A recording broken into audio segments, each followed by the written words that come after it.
Hello welcome back. ഇന്ന് നമ്മൾ Kerala PSCയുടെ സിലബസിലെ computer എന്ന ടോപ്പിക്കിലെ എല്ലാ ഏരിയയുമാണ് കവർ ചെയ്യാൻ പോകുന്നത്. അപ്പോൾ കമ്പ്യൂട്ടറിൽ നമുക്കറിയാം പ്രധാനമായി ഹാർഡ്വെയർ, സോഫ്റ്റ്വെയർ, ഇൻ്റർനെറ്റ്, നെറ്റ്വർക്ക്സ്, പിന്നെ cyber crimes and cyber law, ഈ പറയുന്ന പ്രധാനപ്പെട്ട ടോപ്പിക്സ് എല്ലാം കവർ ചെയ്യുന്നുണ്ട്. ഓരോ ടോപ്പിക്സിന് ഇടയ്ക്കും പ്രധാനപ്പെട്ട MCQസും കൂടി നമ്മൾ കവർ ചെയ്യുന്നുണ്ട്. അപ്പോൾ മുഴുവൻ ടോപ്പിക്സും അത് റിലേറ്റ് ചെയ്ത MCQസും ആണ് ഇന്നത്തെ ക്ലാസ്സിൽ. അപ്പോൾ നമുക്ക് ഫസ്റ്റ് ഹാർഡ്വെയർ നോക്കാം.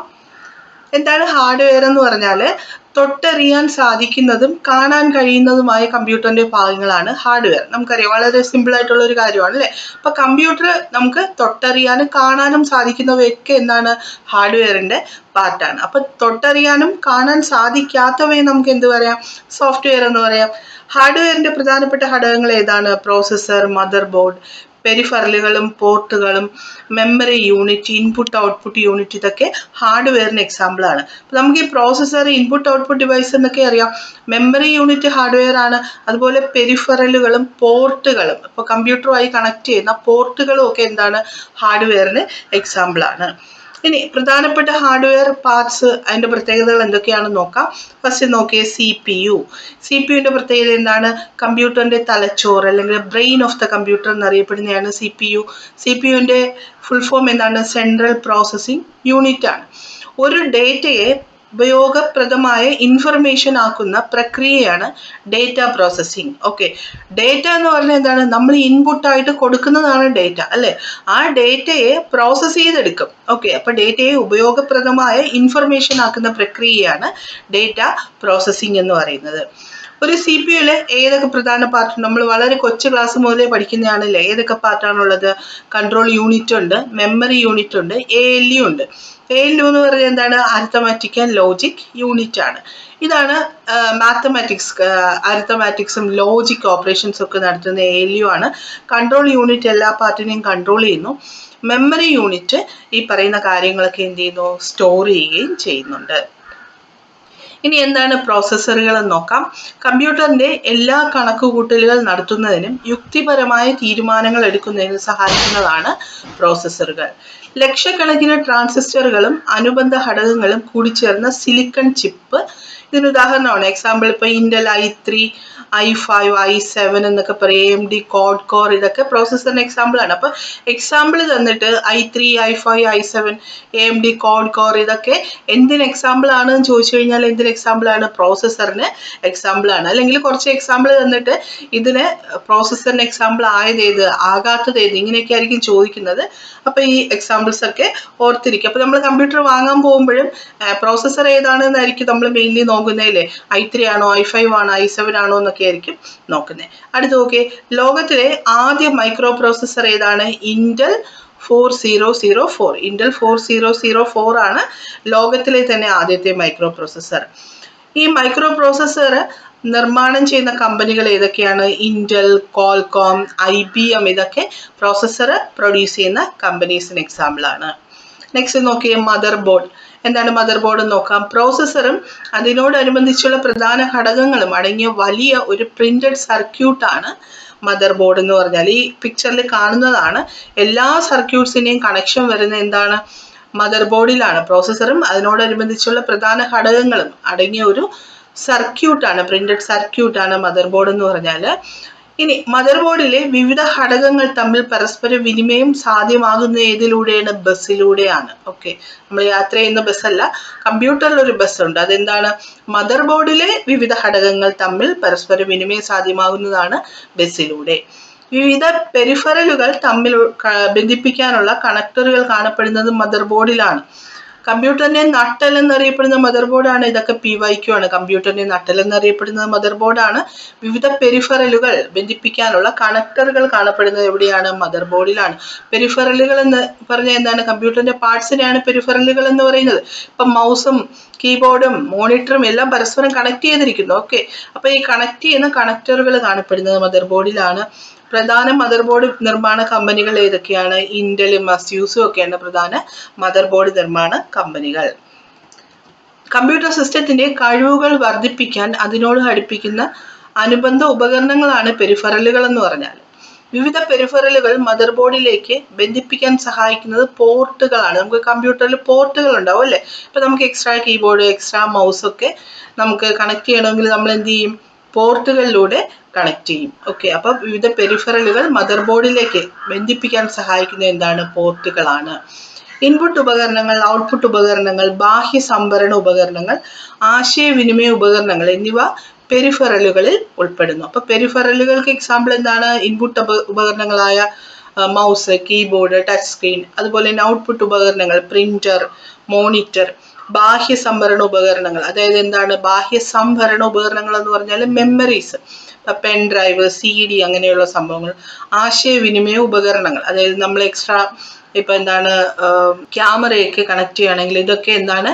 പെരിഫറലുകളിൽ ഉൾപ്പെടുന്നവയാണ്.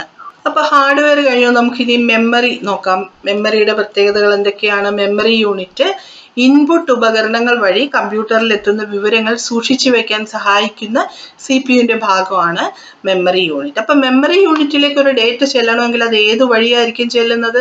ഇൻപുട്ട് ഉപകരണങ്ങൾ വഴിയാണ് അല്ലെ? ഒന്നുകിൽ നമ്മൾ ടച്ച് ചെയ്ത് ഒരു ഇൻഫർമേഷൻ കൊടുക്കുക, അല്ലെങ്കിൽ ടൈപ്പ് ചെയ്ത് കീബോർഡ് വഴി കൊടുക്കും, മൗസ് വഴി സെലക്ട് ചെയ്ത് ഇങ്ങനെയൊക്കെ കൊടുക്കുക. അപ്പൊ ഇൻപുട്ട് ഉപകരണങ്ങൾ വഴി കമ്പ്യൂട്ടറിൽ എത്തുന്ന വിവരങ്ങൾ സൂക്ഷിച്ചു വെക്കുന്ന ഭാഗമാണ് എന്ത്?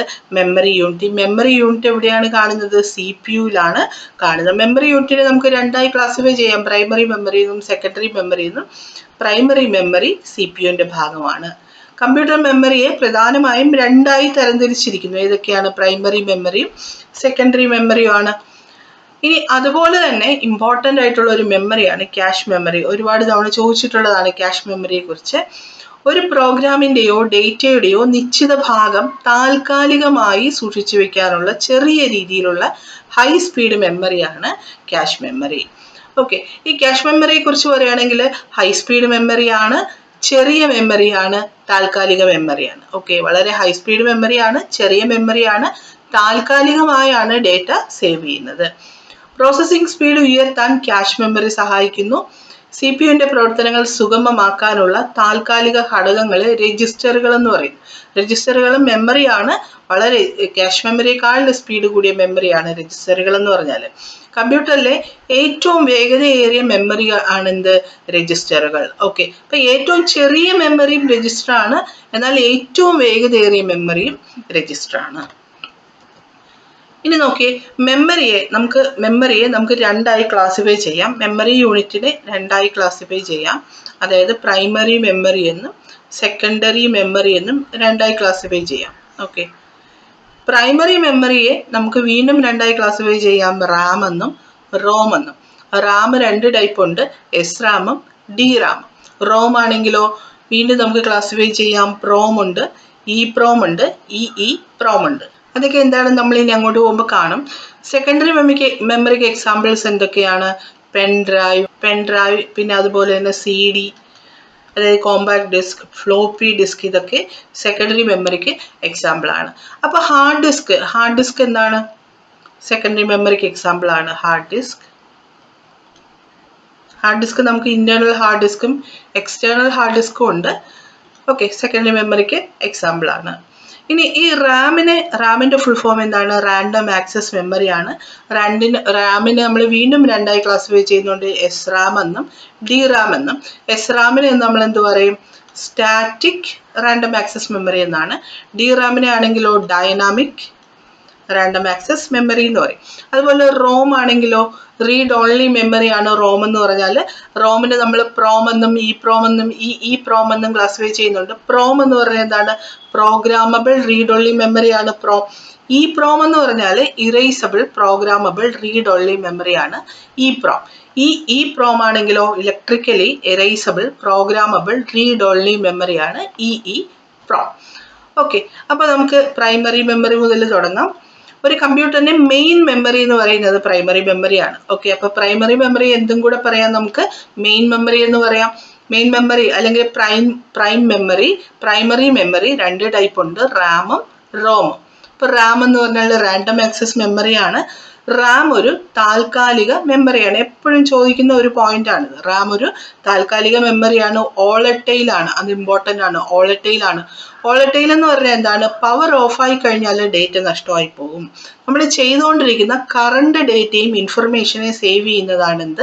റാം. നമ്മൾ ചെയ്തുകൊണ്ടിരിക്കുന്നത് ഇപ്പോൾ വേർഡിലൊക്കെ ടൈപ്പ് ചെയ്തുകൊണ്ടിരിക്കുകയാണെങ്കിൽ ആ സമയത്ത് ടൈപ്പ് ചെയ്ത കാര്യങ്ങളുണ്ടാവും. പക്ഷെ നമ്മൾ സേവ് ചെയ്തില്ലെങ്കിൽ കറണ്ട് പോയി കഴിഞ്ഞ് കഴിഞ്ഞാൽ നമുക്ക് തിരിച്ചെടുക്കാൻ പറ്റൂല. ഓക്കെ, അതുകൊണ്ട് നമ്മൾ എന്ത് പറയും? ഓളറ്റൈൽ മെമ്മറിയാണ് റാം എന്ന് പറയും. താൽക്കാലിക മെമ്മറിയാണ്. റാമിൽ നിന്നും ഹാർഡ് ഡിസ്കിലേക്ക് ഡേറ്റ പകർത്തുന്ന രീതിയെ സേവിങ്സ് എന്നറിയപ്പെടും. നമ്മൾ സേവ് കൊടുത്തു കഴിഞ്ഞാൽ എന്ത് ചെയ്യും? റാമിൽ നിന്ന് ഹാർഡ് ഡിസ്കിലേക്ക് ഡേറ്റ സേവ് ആവുന്നുണ്ട്. ഇത് റീഡ് ആൻഡ് റൈറ്റ് മെമ്മറിയാണ്. ഓക്കെ, റാൻഡം ആക്സസ് മെമ്മറിയാണ്. റാം എന്താണ്? റീഡ് ആൻഡ് റൈറ്റ് മെമ്മറിയാണ്. രണ്ട് തരം റാം ഉണ്ട്. എന്താണ്? ഡി റാമും എസ് റാമും. അടുത്ത് നോക്കി, റാം കണ്ടുപിടിച്ചത് റോബർട്ട് ഡെന്നാർഡ് ആണ്. ഓക്കെ, പേര് ഓർത്ത് വെച്ചേക്കണം. റാം കണ്ടുപിടിച്ചത് ആരാണ്? റോബർട്ട് ഡെന്നാർഡ് ആണ്.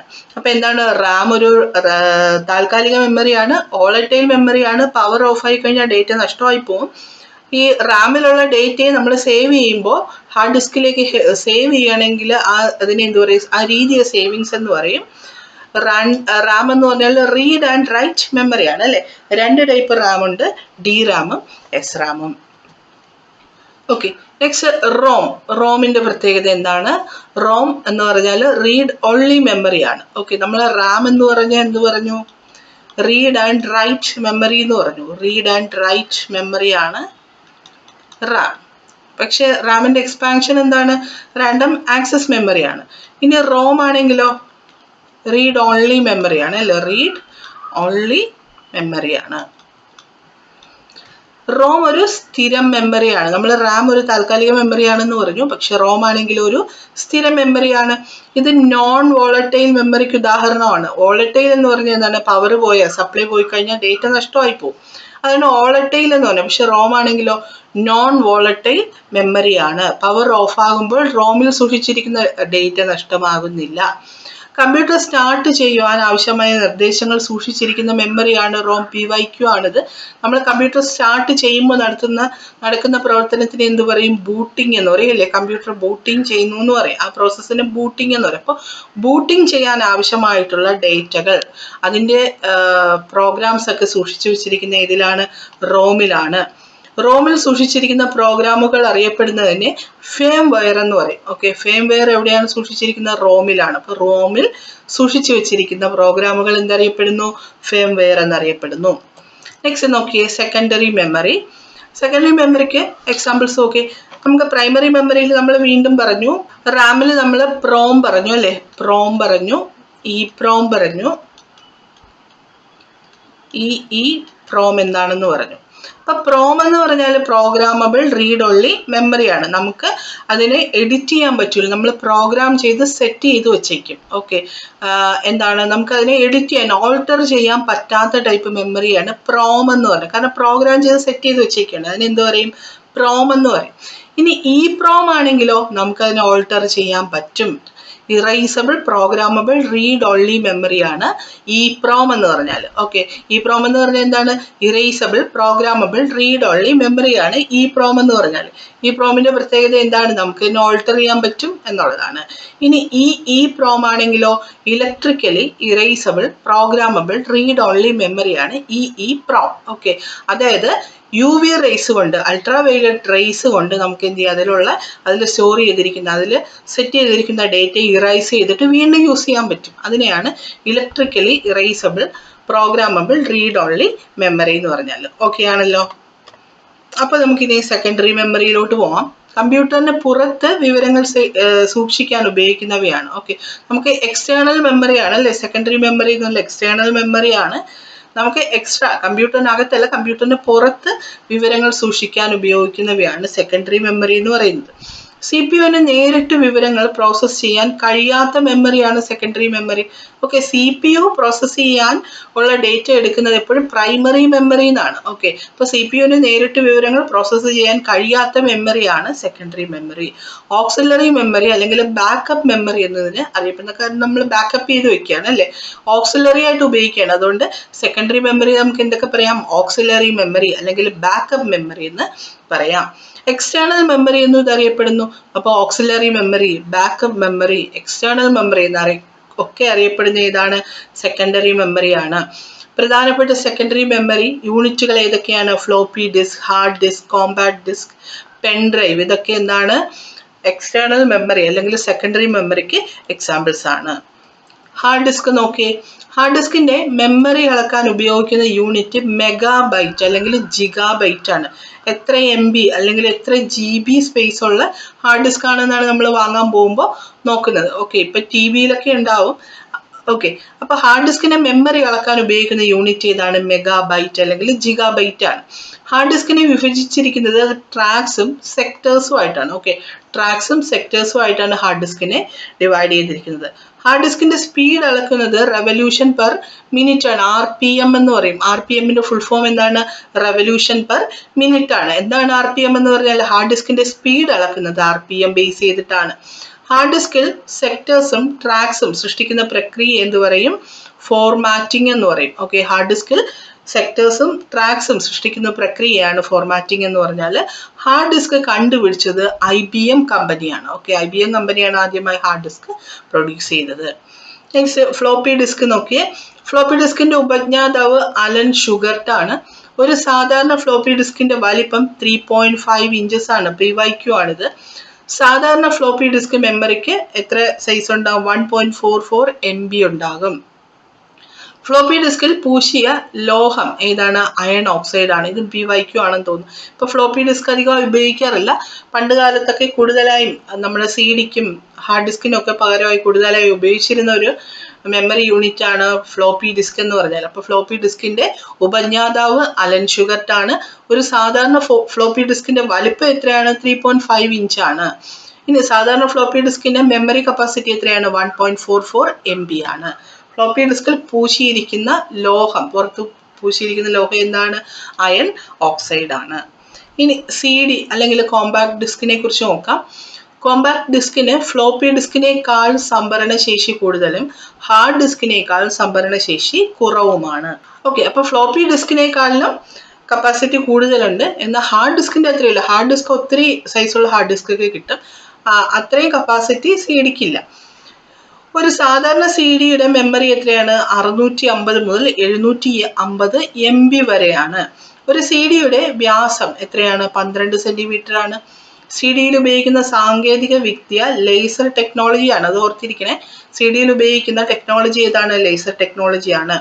കോമ്പാക്ട് ഡിസ്കുകൾക്ക് ഉദാഹരണം എന്താണ്? CD, DVD, ബ്ലൂറേ ഡിസ്ക് ഒക്കെ കോമ്പാക്ട് ഡിസ്കിന് എക്സാമ്പിൾ ആണ്. അപ്പോൾ കോമ്പാക്ട് ഡിസ്കിന് എക്സാമ്പിൾ എന്തൊക്കെയാണ്? CD, DVD, ബ്ലൂറേ ഡിസ്ക് ഒക്കെയാണ്. ഒരു DVD-യുടെ മെമ്മറി എത്രയാണ്? 4.7 GB ആണ്. അപ്പോൾ ഒരു CD-യുടെ മെമ്മറി എത്രയാണ്? നമ്മൾ പറഞ്ഞു CD-യുടെ മെമ്മറി എത്രയാണ്? 650 to 750 GB വരെയാണ് ഒരു CD-യുടെ മെമ്മറി എന്ന് പറഞ്ഞു. DVD-യുടെ ആണെങ്കിലോ 4.7 GB ആണ് ഒരു DVD-യുടെ മെമ്മറി. ഉയർന്ന സംഭരണ ശേഷിയുള്ള ഓപ്റ്റിക്കൽ ഡിസ്കിനെയാണ് ബ്ലൂറേ ഡിസ്ക് എന്ന് പറയുന്നത്. ഓക്കെ, നമ്മൾ കോമ്പാക്ട് ഡിസ്കുകൾക്ക് എക്സാമ്പിൾ പറഞ്ഞു. CD, DVD, ബ്ലൂറേ ഡിസ്ക് പറഞ്ഞു.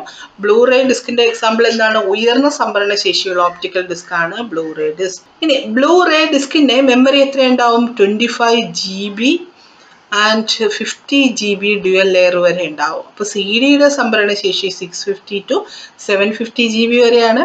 DVD-യുടെ ആണെങ്കിൽ 4.7 GB വരെ ആയിരിക്കും. ബ്ലൂറേ ഡിസ്കിനാണെങ്കിലോ 25 GB to 50 GB വരെ ഉണ്ടായിരിക്കും. ഫ്ലാഷ് ഡ്രൈവ് എന്നറിയപ്പെടുന്ന മെമ്മറിക്ക് എക്സാമ്പിൾ ഏതാണ്? പെൻ ഡ്രൈവ് ആണ്. ഇത് PYQ ആണ്. റീസെന്റ് ചോദിച്ചിട്ടുള്ളതാണ്. താഴെ തന്നിട്ടുള്ളതിൽ ഫ്ലാഷ് മെമ്മറിക്ക് എക്സാമ്പിൾ ഏതാണെന്നാണ്. ഓക്കെ, അപ്പൊ ഫ്ലാഷ് മെമ്മറി എന്നറിയപ്പെടുന്ന ഉപകരണം ഏതാണ്? പെൻ ഡ്രൈവ് ആണ്.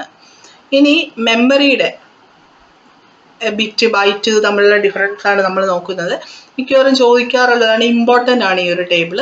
ഓക്കെ, 4 ബിറ്റിനെയാണ് ഒരു നിബിൾ എന്ന് അറിയപ്പെടുന്നത്. നമുക്ക് ആദ്യം പറയാം. ഒരു ബൈറ്റ് എന്ന് പറഞ്ഞാൽ ഒരു ബൈറ്റ് എന്ന് പറഞ്ഞാൽ എത്രയാണ്? 8 ബിറ്റ്സ് ആണ് അല്ലേ? 8 ബിറ്റ്സിനെയാണ് ഒരു ബൈറ്റ് എന്ന് പറയുന്നത്.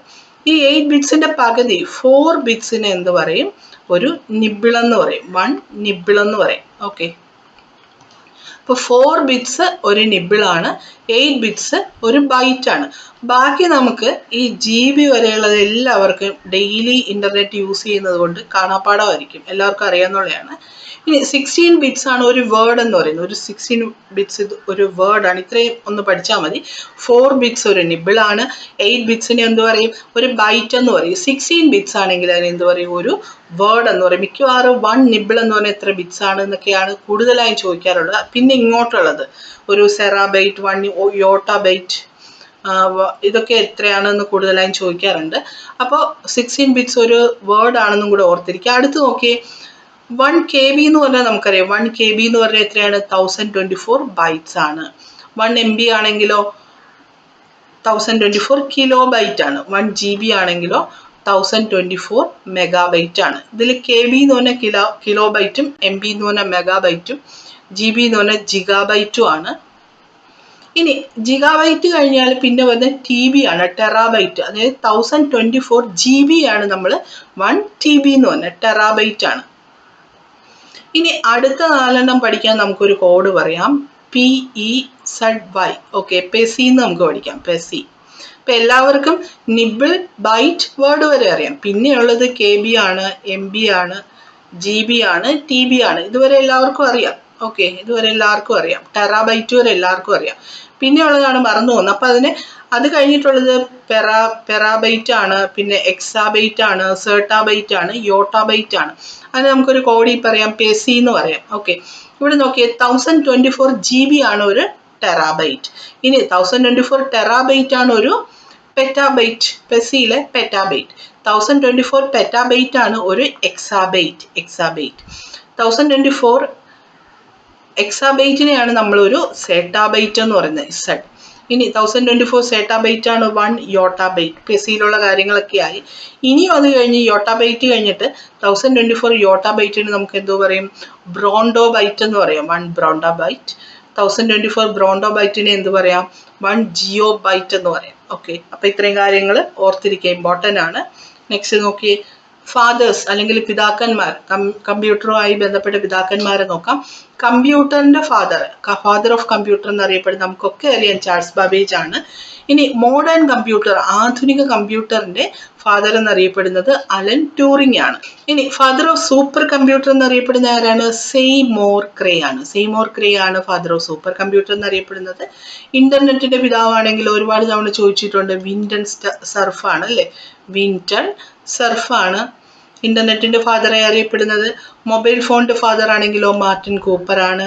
വേൾഡ് വൈഡ് വെബ് WWWന്റെ ഫാദറായി അറിയപ്പെടുന്ന ആരാണ്? ടിം ബെർണേഴ്സ്-ലീ ആണ്. ഇനി മൗസിന്റെ പിതാവാണെങ്കിലോ ഡഗ്ലസ് ഏംഗൽ ബെർട്ട് ആണ്. നമുക്കറിയാം, മൗസ് ഇങ്ങനെ കാണുമ്പോൾ മൗസിന്റെ ഫ്രണ്ടിൽ 2 ബട്ടൺസ് ഉണ്ട് അല്ലേ? ഓക്കെ, റൈറ്റ് ബട്ടണും ലെഫ്റ്റ് ബട്ടണും. അപ്പം ആ ബട്ടൺ ബെർട്ട് എന്ന് ഓർത്തിരുന്നാൽ മതി. മൗസിന്റെ ഫാദർ ആരാണ്? ഡഗ്ലസ് ഏംഗൽസ് ബെർട്ട് ആണ്. ഫ്ലോപ്പി ഡിസ്കിന്റെ ആണെങ്കിലോ അലൻ ഷുഗർട്ട് ആണ്. ഫ്ലോപ്പി ഡിസ്കിന്റെ. വൈഫൈയുടെ ആണെങ്കിൽ വിക് ഹെയ്സ് ആണ്. AI ആർട്ടിഫിഷ്യൽ ഇന്റലിജൻസിന്റെ ആണെങ്കിലോ റീസെന്റ് എപ്പോഴും ഇപ്പോൾ ചോദിക്കുന്നതാണ് ജോൺ മെക്കാർത്തി ആണ്. SMS-ന്റെ ആണെങ്കിലോ മാറ്റി മക്കോനൻ ആണ്. അപ്പൊ ഇത്രയും ഫാദേഴ്സ് നമുക്ക് എപ്പോഴും ചോദിക്കുന്നതാണ്, ഇമ്പോർട്ടൻ്റ് ആണെന്ന് ഓർത്ത് വെച്ചേക്കുക. നെക്സ്റ്റ് നോക്കി, ഇൻപുട്ട് യൂണിറ്റ്സ് നോക്കാം. അപ്പോൾ നമ്മൾ ഹാർഡ്വെയർ കഴിഞ്ഞു, മെമ്മറി യൂണിറ്റും കഴിഞ്ഞു. നെക്സ്റ്റ് നമ്മൾ ഇൻപുട്ട് യൂണിറ്റ്സ് നോക്കുകയാണ്. എന്താണ് ഇൻപുട്ട് യൂണിറ്റ് എന്ന് പറഞ്ഞാൽ? ഒരു കമ്പ്യൂട്ടറിലേക്ക് ഇൻഫർമേഷൻ ലഭിക്കുന്നതിനാവശ്യമായ വസ്തുതകൾ നൽകുന്ന ഭാഗത്തിനെയാണ് ഇൻപുട്ട് യൂണിറ്റ് എന്ന് പറയുന്നത്. അപ്പോൾ നമുക്കറിയാം, നമ്മൾ കീബോർഡിലൂടെ അല്ലെങ്കിൽ മൗസിലൂടെ ടച്ച് സ്ക്രീനിലൂടെ നമ്മളൊരു ഇൻഫർമേഷൻ കൊടുക്കുകയാണ്. ഏത് യൂണിറ്റിലൂടെയാണോ കൊടുക്കുന്നത് അതിനെ ഇൻപുട്ട് യൂണിറ്റ് എന്ന് പറയും.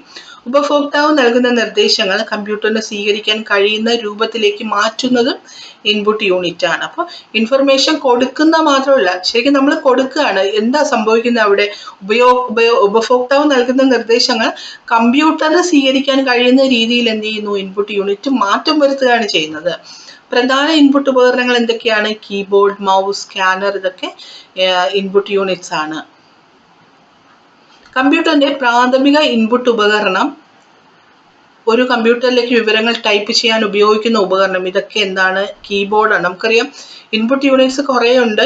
Keyboard, mouse, touch screen, scanner, ഇതൊക്കെ ഇൻപുട്ട് യൂണിറ്റ് ആണ്. എന്നാൽ കമ്പ്യൂട്ടറിന്റെ പ്രൈമറി ഇൻപുട്ട് യൂണിറ്റ് അല്ലെങ്കിൽ കമ്പ്യൂട്ടറിന്റെ പ്രാഥമിക ഇൻപുട്ട് ഉപകരണം എന്നറിയപ്പെടുന്നത് ഏതാണ്? കീബോർഡാണ്. അതുപോലെ കമ്പ്യൂട്ടറിലേക്ക് വിവരങ്ങൾ ടൈപ്പ് ചെയ്യാൻ ഉപയോഗിക്കുന്ന ഉപകരണവും കീബോർഡാണ്. കീബോർഡിന്റെ ഉപജ്ഞാതാവ് ആരാണ്? ക്രിസ്റ്റഫർ ഷോൾസ് ആണ് കീബോർഡിന്റെ ഉപജ്ഞാതാവ്. എപ്പോഴും ചോദിക്കുന്ന മറ്റൊരു പോയിന്റ് ആണ്, ഒരു കീബോർഡിലെ കീകളുടെ എണ്ണം എത്രയാണ്? 104 104 കീസ് ആണ് ഒരു കീബോർഡിലുള്ളത്. ഒരു കീബോർഡിലെ ഫങ്ഷണൽ കീസിന്റെ എണ്ണം എത്രയാണ്? 12. ഇത് എപ്പോഴും ചോദിക്കാറുള്ളതാണ്.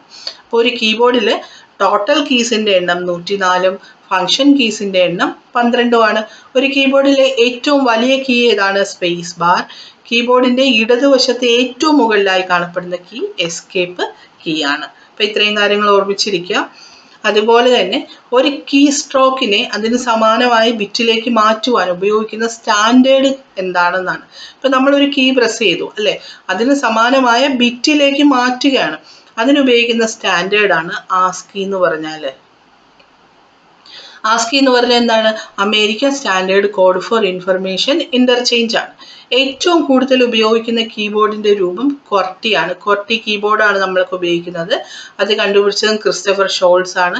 നമുക്കറിയാം കീബോർഡിന്റെ ഉപജ്ഞാതാവ് ക്രിസ്റ്റഫർ ഷോൾസ് ആണ് നമ്മൾ പറഞ്ഞു. അപ്പൊ ക്വർട്ടി കീബോർഡിന്റെ ഉപജ്ഞാതാവും ക്രിസ്റ്റഫർ ഷോൾസ് ആണ്. നെക്സ്റ്റ് ഒരു ഇൻപുട്ട് യൂണിറ്റ് ആണ് മൗസ്. മൗസിന്റെ പ്രത്യേകത നോക്കാം. കമ്പ്യൂട്ടർ മൗസിന്റെ ഉപജ്ഞാതാവ് ഡഗ്ലസ് ഏംഗൽ ബർട്ട്. ഞാൻ പറഞ്ഞു മൗസിന്റെ രണ്ട് ഭാഗത്തായി 2 ബട്ടൺ ഉണ്ടാവും അല്ലെ, റൈറ്റ് ബട്ടണും ലെഫ്റ്റ് ബട്ടണും 2 ബട്ടൺ ഉണ്ടാവും. അത് ഓർത്തിട്ട് ബട്ടൺ എന്ന് ഓർത്താൽ മതി.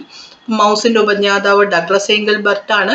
മൗസ് വികസിപ്പിച്ചെടുത്ത കമ്പനി സിറോക്സ് പാർക്ക് ആണ് മൗസ് വികസിപ്പിച്ചെടുത്ത കമ്പനി. പ്രോഗ്രാം ഫയലുകളെയും മറ്റു ഫംഗ്ഷനുകളെയും സൂചിപ്പിക്കുന്ന മോണിറ്ററിലെ ചിത്രമാണ് ഐക്കൺ എന്ന് പറയുന്നത്. ഈ ഐക്കണിനെ കുറിച്ചും PYQ ആണ് മുന്നേ ചോദിച്ചിട്ടുണ്ട്.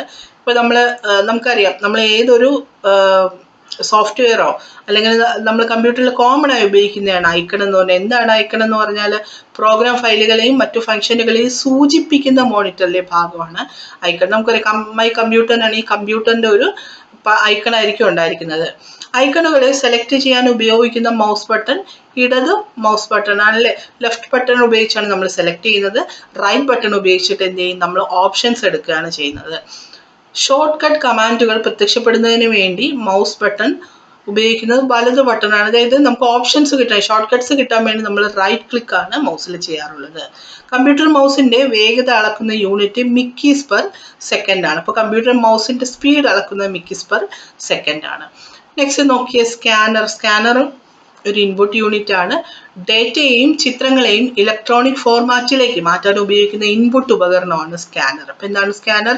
ഡേറ്റയെയും ചിത്രങ്ങളെയും ഇലക്ട്രോണിക് ഫോർമാറ്റിലേക്ക് മാറ്റാൻ ഉപയോഗിക്കുന്ന ഇൻപുട്ട് ഉപകരണത്തിന് നമ്മൾ എന്ത് പറയും? സ്കാനർ എന്ന് പറയും. കമ്പ്യൂട്ടറിൽ മൗസിന് പകരമായി ഉപയോഗിക്കുന്ന പോയിന്റിംഗ് ഉപകരണം എന്താണ്? ട്രാക്ക് ബോൾ എന്താണ്? കമ്പ്യൂട്ടറിൽ മൗസിന് പകരമായി ഉപയോഗിക്കുന്ന പോയിന്റിംഗ് ഉപകരണമാണ് ട്രാക്ക് ബോൾ. വീഡിയോ ഗെയിമുകളിൽ ഉപയോഗിക്കുന്ന ഇൻപുട്ട് ഉപകരണം എന്താണ്? ജോയ്സ്റ്റിക് ആണ് അല്ലേ. ഇപ്പൊ നമ്മൾ വീഡിയോ ഗെയിം കളിക്കുകയാണെങ്കിൽ ലെഫ്റ്റ് റൈറ്റ് ഒക്കെ പോകണമെങ്കിൽ നമ്മൾ ജോയ്സ്റ്റിക് യൂസ് ചെയ്തിട്ടാണ് മൂവ്മെന്റ് ചെയ്യാറുള്ളത്. മത്സര പരീക്ഷകളിലെ മൂല്യനിർണ്ണയം നടത്താൻ ഉപയോഗിക്കുന്ന സംവിധാനം എന്താണ്? OMR ആണ്. OMRന്റെ ഫുൾ ഫോം മുന്നേ ചോദിച്ചിട്ടുണ്ട്. ഓപ്റ്റിക്കൽ മാർക്ക് റീഡർ ആണ് OMR എന്ന് പറഞ്ഞാൽ. ചെക്കുകൾ പ്രോസസ് ചെയ്യാൻ ബാങ്കുകളിൽ ഉപയോഗിക്കുന്ന സംവിധാനത്തിന് എന്ത് പറയും? MICR എന്ന് പറയും. MICR എന്ന് പറഞ്ഞാൽ എന്താണ്? മാഗ്നറ്റിക് ഇങ്ക് ക്യാരക്ടർ റിക്കഗ്നീഷൻ ആണ് MICR എന്ന് പറഞ്ഞാൽ. MICRന്റെ ഉപയോഗം എന്താണ്? ചെക്കുകൾ പ്രോസസ് ചെയ്യാൻ ബാങ്കുകളിൽ ഉപയോഗിക്കുന്ന സംവിധാനമാണ് MICR. നെക്സ്റ്റ് നോക്കിയേ, ഔട്ട്പുട്ട് ഉപകരണം. ഇനിയുണ്ട് ഇൻപുട്ട് ഉപകരണങ്ങൾ, നമ്മൾ ഏറ്റവും പ്രധാനപ്പെട്ട മാത്രമാണ് ഡിസ്കസ് ചെയ്തത്. നെക്സ്റ്റ് ഔട്ട്പുട്ട് യൂണിറ്റ്സ് നോക്കാം. ഒരു ഡേറ്റയുടെ പ്രോസസ്സിങ്ങിന് ശേഷം കമ്പ്യൂട്ടറിൽ നിന്നും ലഭിക്കുന്ന വിവരങ്ങളെയാണ് ഔട്ട്പുട്ട് എന്ന് പറയുന്നത്. അപ്പൊ ഇൻപുട്ട് എന്താണ് നമ്മൾ പറഞ്ഞു? നമ്മൾ ഒരു ഇൻപുട്ട് കൊടുക്കുന്നു. ഇൻപുട്ട് യൂണിറ്റ് അത് കമ്പ്യൂട്ടറിന് മനസ്സിലാകുന്ന രീതിയിലേക്ക് മാറ്റം ചെയ്ത് കമ്പ്യൂട്ടറിന് കൊടുക്കുന്നു. ഇൻപുട്ട് യൂണിറ്റ് അല്ലേ, പ്രോസസ്സ് ചെയ്ത് കൊടുക്കുകയാണ്. അതിനെ എന്ത് ചെയ്യുന്നു? പ്രോസസ്സ് ചെയ്തതിന് ശേഷം നമുക്ക് തിരിച്ചു തരികയാണ്. അതിനെയാണ് എന്ത് പറയുന്നത്? ഔട്ട്പുട്ട് എന്ന് പറയുന്നത്. അതായത് പ്രോസസ്ഡ് ഡേറ്റയെ നമുക്ക് ഔട്ട്പുട്ട് എന്ന് പറയാം. ഔട്ട്പുട്ട് ഉപകരണങ്ങൾക്ക് എക്സാമ്പിൾ എന്താണ്? മോണിറ്റർ, പ്രിന്റർ, പ്ലോട്ടർ, സ്പീക്കർ തുടങ്ങിയവയൊക്കെ എന്താണ്? യൂണിറ്റിന് എക്സാമ്പിൾസ് ആണ്. മോണിറ്ററിനെ കുറിച്ച് നോക്കി. കമ്പ്യൂട്ടറിന്റെ പ്രഥമ ഔട്ട്പുട്ട് ഉപകരണമാണ് മോണിറ്റർ. അപ്പൊ കമ്പ്യൂട്ടറിന്റെ പ്രഥമ ഇൻപുട്ട് ഉപകരണം എന്താണ്? നമ്മൾ നേരത്തെ പറഞ്ഞു, കീബോർഡാണ് ഏറ്റവും പ്രധാനപ്പെട്ട ഇൻപുട്ട് ഉപകരണം. അപ്പൊ പ്രധാനപ്പെട്ട ഔട്ട്പുട്ട് ഉപകരണം, പ്രഥമ ഔട്ട്പുട്ട് ഉപകരണം എന്ന് പറഞ്ഞാൽ മോണിറ്റർ ആണ്. കമ്പ്യൂട്ടർ മോണിറ്റർ അറിയപ്പെടുന്നത് VDU, ഒരുപാട് തവണ ചോദിച്ചിട്ടുള്ളതാണ്. VDU എന്ന് പറഞ്ഞാൽ എന്താണ്? വിഷ്വൽ ഡിസ്പ്ലേ യൂണിറ്റ് ആണ്. VDU എന്താണ്? വിഷ്വൽ ഡിസ്പ്ലേ യൂണിറ്റ് ആണ്. അപ്പോൾ VDUവിന് എക്സാമ്പിൾ ഏതാണ് താഴെ തന്നിട്ടുള്ളത് എന്ന് പറഞ്ഞ് ചോദിക്കാറുണ്ട്. കമ്പ്യൂട്ടറിൽ VDU എന്ന് അറിയപ്പെടുന്ന ഏതാണ്? മോണിറ്റർ ആണ്. അപ്പോൾ കമ്പ്യൂട്ടർ മോണിറ്ററിന് അറിയപ്പെടുന്നതാണ് VDU, visual display unit. Computer വഴി TV കാണാൻ സഹായിക്കുന്ന ഉപകരണമാണ് TV tuner card. Tuner card ഉപയോഗിച്ചിട്ട് നമുക്ക് എന്ത് ചെയ്യാം? നമുക്ക് TV യിൽ ലഭിക്കുന്ന ചാനൽസ് ഒക്കെ കമ്പ്യൂട്ടറിലും നമുക്ക് ഉപയോഗിക്കാൻ പറ്റും. അപ്പൊ കമ്പ്യൂട്ടർ വഴി TV കാണാൻ ഉപയോഗിക്കുന്ന ഉപകരണമാണ് TV tuner card. Black and white മോണിറ്ററിനെ അറിയപ്പെടുന്നത് മോണോക്രോം മോണിറ്റർ എന്നാണ്. അപ്പൊ ബ്ലാക്ക് ആൻഡ് വൈറ്റ് മോണിറ്ററിനെ എന്തറിയപ്പെടും? മോണോക്രോം മോണിറ്റർ എന്നറിയപ്പെടും. ഇനി മോണിറ്ററുകൾ പലതരമുണ്ട്. നമുക്ക് എക്സാമിന് ചോദിക്കാറുണ്ട്. LED ഫുൾ ഫോം, LCDയുടെ ഫുൾ ഫോം ഒക്കെ ചോദിക്കാറുണ്ട്. അപ്പൊ മോണിറ്ററിൽ പലതരം മോണിറ്റർ ഉണ്ട്. CRT മോണിറ്റർ ഉണ്ട്. CRT എന്ന് പറഞ്ഞാൽ കാഥോഡ് റേ ട്യൂബാണ്. LED മോണിറ്റർ നമ്മളോട് ചോദിക്കാറുണ്ട്, LED ആണോ LCD ആണോ എന്നൊക്കെ ചോദിക്കാറുണ്ട് അല്ലേ നമ്മുടെ വീട്ടിലെ TV. അപ്പൊ LED എന്ന് പറഞ്ഞാൽ എന്താണ്? ലൈറ്റ് എമിറ്റിംഗ് ഡയോഡാണ് LED. LCD ആണെങ്കിലോ ലിക്വിഡ് ക്രിസ്റ്റൽ ഡിസ്പ്ലേ ആണ്. TFT ആണെങ്കിലോ തിൻ ഫിലിം ട്രാൻസിസ്റ്റർ ആണ്. TFT എന്താണ്? തിൻ ഫിലിം ട്രാൻസിസ്റ്റർ ആണ്. അതുപോലെ 3D മോണിറ്ററും പ്ലാസ്മ മോണിറ്ററും ഉണ്ട്. ഓക്കെ, അപ്പൊ താഴത്ത് നിന്നിട്ടുള്ളതിൽ മോണിറ്ററിന് എക്സാമ്പിൾ ആയതേത്, ആകാത്തത് എന്നൊക്കെ ചോദിച്ചു കഴിഞ്ഞാൽ നമുക്ക് അറിയാൻ പറ്റണം. ഇത്രയും ടൈപ്പ് മോണിറ്റർ ആണുള്ളത്. CRT എന്ന് പറഞ്ഞാൽ കാഥോഡ് റേ ട്യൂബ് ആണ്. LED എന്ന് പറഞ്ഞാൽ ലൈറ്റ് എമിറ്റിംഗ് ഡയോഡ് ആണ്. LCD എന്ന് പറഞ്ഞാൽ ലിക്വിഡ് ക്രിസ്റ്റൽ ഡിസ്പ്ലേ ആണ്. TFT എന്താണ്? തിൻ ഫിലിം ട്രാൻസിസ്റ്റർ ആണ്. അതുപോലെ തന്നെ 3D മോണിറ്ററും പ്ലാസ്മ മോണിറ്ററും ഉണ്ട്. നെക്സ്റ്റ് നമുക്ക് പ്രിന്റർ നോക്കാം. കമ്പ്യൂട്ടറിലെ വിവരങ്ങൾ പ്രിന്റ് ചെയ്യാൻ ഉപയോഗിക്കുന്ന ഔട്ട്പുട്ട് ഉപകരണമാണ് പ്രിന്റർ എന്ന് പറഞ്ഞാൽ. 2 തരം പ്രിന്ററുകളാണ് പ്രധാനമായിട്ടുള്ളത്. ഇമ്പാക്റ്റ് പ്രിന്ററും നോൺ ഇമ്പാക്റ്റ് പ്രിന്ററും. ഇമ്പാക്റ്റ് പ്രിന്റേഴ്സിന് എക്സാമ്പിൾ ഏതൊക്കെയാണ്? Line printer, dot matrix printer, drum printer, chain printer, daisy wheel printer ഒക്കെ ഇമ്പാക്റ്റ് പ്രിന്ററുകൾക്ക് ഉദാഹരണമാണ്. നോൺ ഇമ്പാക്റ്റ് പ്രിന്ററുകൾക്ക് ഉദാഹരണം ഏതാണ്? Inkjet printer, laser printer. Okay, അപ്പോൾ ഇത് മിക്കവാറും ചോദിക്കാറുള്ളതാണ്. താഴെ തന്നിട്ടുള്ള ഇമ്പാക്റ്റ് പ്രിന്ററിന് എക്സാമ്പിൾ ഏതാണ്? നോൺ ഇമ്പാക്റ്റ് പ്രിന്ററിന് എക്സാമ്പിൾ ഏതാണ് എന്നൊക്കെ ചോദിക്കാറുണ്ട്. അപ്പൊ നമുക്കറിയാം, നമ്മളിപ്പോൾ എന്താ പറഞ്ഞ പ്രിന്ററിനെ 2ആയി ക്ലാസിഫൈ ചെയ്തിട്ടുണ്ട് അല്ലേ. ഒന്ന് ഇമ്പാക്റ്റ് പ്രിന്ററും രണ്ടാമത്തത് നോൺ ഇമ്പാക്റ്റ് പ്രിന്ററും. അപ്പൊ ഇതിൽ കുറച്ച് ടൈപ്പ് ഉണ്ട്. നമുക്കിതിൽ ഏതാണ് ഇമ്പാക്റ്റ് ഏതാണ് നോൺ ഇമ്പാക്റ്റ് എന്ന് എങ്ങനെ മനസ്സിലാക്കാൻ പറ്റും? ഇവിടെ നോക്കി, നോൺ ഇമ്പാക്റ്റ് പ്രിന്റർ മാത്രം പഠിച്ചു വെച്ചാൽ മതി. നോൺ ഇമ്പാക്റ്റ് പ്രിന്ററിൽ ഏതൊക്കെയാണുള്ളത്? ഇങ്ക് ജെറ്റ് പ്രിന്ററും പിന്നെ എന്താണ്? ലേസർ പ്രിന്ററും. ഇങ്ക് ജെറ്റ് പ്രിന്ററും ലേസർ പ്രിന്ററും ഏതാണ്? നോൺ ഇമ്പാക്റ്റ് പ്രിന്റർ ആണ്. ബാക്കിയെല്ലാം line printer, dot matrix printer, drum printer, chain printer, daisy wheel printer, ഇതെല്ലാം എന്താണ്? ഇമ്പാക്റ്റ് പ്രിന്റർ ആണ്. ഓക്കെ, അപ്പൊ മാറിപ്പോകാതിരിക്കാൻ എന്ത് ചെയ്യണം? ഇമ്പാക്റ്റും നോൺ ഇമ്പാക്റ്റും ഉണ്ട്. നോൺ ഇമ്പാക്റ്റിൽ പെടുന്ന എന്താണ്? ഇങ്ക് ജെറ്റ് പ്രിന്ററും ലേസർ പ്രിന്ററും. അത് നോൺ ഇമ്പാക്റ്റ് പ്രിന്റർ എന്ന് മാത്രം ഓർമ്മിച്ച് വെച്ചാൽ മതി. അപ്പൊ ബാക്കിയൊക്കെ എന്താണ്? ഇമ്പാക്റ്റ് പ്രിന്റർ ആണെന്ന് നമുക്ക് മനസ്സിലാവും. അടുത്ത് നോക്കി, ഒരു പ്രിന്ററിന്റെ ഗുണമേന്മ കണക്കാക്കുന്ന ഘടകം ഏതാണ്? ഡോട്ട്സ് പെർ ഇഞ്ച് ആണ്. DPI എന്ന് പറയും. ഒരു പ്രിന്ററിന്റെ ഗുണമേന്മ കണക്കാക്കുന്ന ഘടകം എന്താണ്? ഡോട്ട്സ് പെർ ഇഞ്ച് ആണ്. പ്രിന്റ് ചെയ്യപ്പെട്ട ഫയലുകൾ അറിയപ്പെടുന്നത് ഹാർഡ് കോപ്പി എന്നാണ്. ഓക്കെ, പ്രിന്റ് ചെയ്യാതെ നമ്മൾ കമ്പ്യൂട്ടറിൽ വേർഡിൽ ടൈപ്പ് ചെയ്ത് വെച്ചിരിക്കുന്ന ആ ഫയൽ നമ്മൾ എന്ത് പറയും? സോഫ്റ്റ് കോപ്പി എന്ന് പറയും. അതിനെ പ്രിന്റ് ചെയ്ത് എടുത്തു കഴിഞ്ഞാൽ നമ്മൾ അതിനെ എന്ത് പറയും? ഹാർഡ് കോപ്പി എന്ന് പറയും. ഒരു ഫയലിന്റെ പ്രിന്റ് ചെയ്യാത്ത കോപ്പി എന്താ പറയും? അതാണ് ഇപ്പൊ പറഞ്ഞത്, സോഫ്റ്റ് കോപ്പി. പ്രിന്ററുകൾ മുൻപ് അറിയപ്പെട്ടിരുന്നത് പഞ്ച് കാർഡ് എന്നാണ്. ഓക്കെ, അപ്പൊ പഞ്ച് കാർഡ് എന്ന് പറഞ്ഞാൽ എന്താണ്? പ്രിന്ററുകളെ പണ്ട് പറഞ്ഞിരുന്നത് പഞ്ച് കാർഡ്സ് എന്നാണ്. ഏറ്റവും വേഗത കൂടിയ പ്രിന്റർ ആണ് laser printer. Okay, laser printer ആണ് ഏറ്റവും വേഗത കൂടിയ പ്രിന്റർ. ലേസർ പ്രിന്റർ എന്ന് പറഞ്ഞാൽ ഏത് ടൈപ്പാണ്? നോൺ ഇമ്പാക്ട് പ്രിന്റർ ആണ് അല്ലേ. നോൺ ഇമ്പാക്ട് പ്രിന്റർ 2 ടൈപ്പ് മാത്രമേ ഉള്ളൂ. ഏതൊക്കെയാണ്? ഇങ്ക്ജെറ്റ് പ്രിന്ററും ലേസർ പ്രിന്ററും. IL എന്ന് ഓർത്തിരുന്നാൽ മതി. IL എന്ന് പറഞ്ഞാൽ എന്താണ്? ഇങ്ക്ജെറ്റ് പ്രിന്ററും ലേസർ പ്രിന്ററും ആണ് non impact പ്രിന്റേഴ്സിന് example.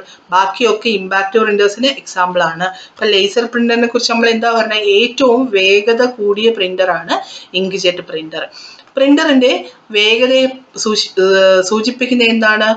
Pages per minute ആണ്. PPM എന്ന് പറയും, പേജസ് പെർ മിനിറ്റ്. ഇനി ടച്ച് സ്ക്രീനിനെ കുറിച്ച് നോക്കിയേ. ടച്ച് സ്ക്രീൻ ഒരേ സമയം തന്നെ ഇൻപുട്ട് ഉപകരണമായും ഔട്ട്പുട്ട് ഉപകരണമായും പ്രവർത്തിക്കുന്നു. PYQ ആണ് കേട്ടോ.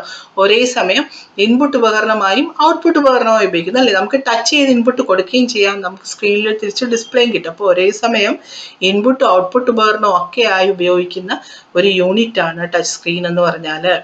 ഇനി പ്ലഗ് പോയിന്റിൽ നിന്നുള്ള AC പവർ DC പവറിലേക്ക് മാറ്റി CPU-ന്റെ വിവിധ ഭാഗങ്ങളിലേക്ക് വിതരണം ചെയ്യുന്ന ആളെ നമ്മൾ എന്ത് പറയും? SMPS എന്ന് പറയും. Switch mode power supply. എന്താണ് സ്വിച്ച് മോഡ് പവർ സപ്ലൈ അല്ലെങ്കിൽ SMPS എന്ന് പറഞ്ഞാൽ?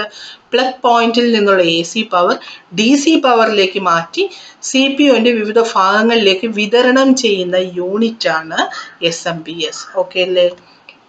നെക്സ്റ്റ് നമുക്ക് പ്ലോട്ടർ നോക്കാം. പ്ലോട്ടർ ഒരു ഔട്ട്പുട്ട് ഡിവൈസിന് എക്സാമ്പിൾ ആണ്.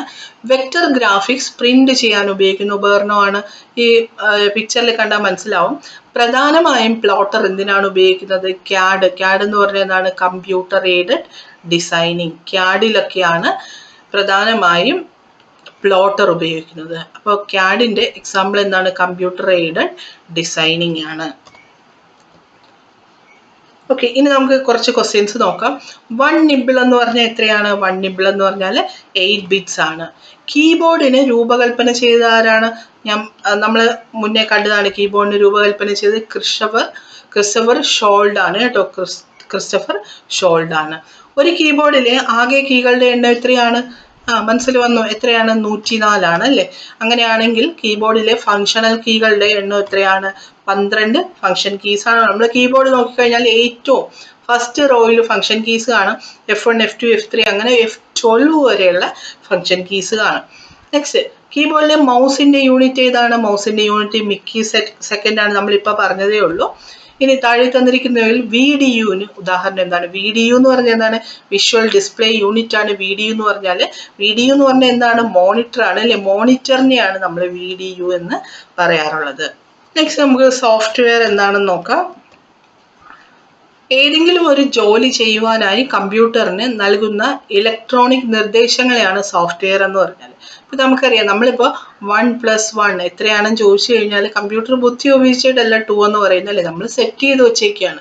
നമുക്ക് വേണമെങ്കിൽ 1+1 = 3 എന്നും സെറ്റ് ചെയ്ത് വെക്കാം. അപ്പം നമ്മൾ സെറ്റ് ചെയ്ത് വെച്ചിരിക്കുന്ന പ്രോഗ്രാംസിനെയാണ്, സെറ്റ് ഓഫ് പ്രോഗ്രാംസ് ആണ് എന്താണ് സോഫ്റ്റ്വെയർ എന്ന് പറഞ്ഞാൽ. ഇപ്പോൾ സോഫ്റ്റ്വെയർസിന് example Word, Excel, PowerPoint, desktop publishing, DTP, ഇങ്ങനെ ഒത്തിരി ടൈപ്പ് സോഫ്റ്റ്വെയർ ഉണ്ട്.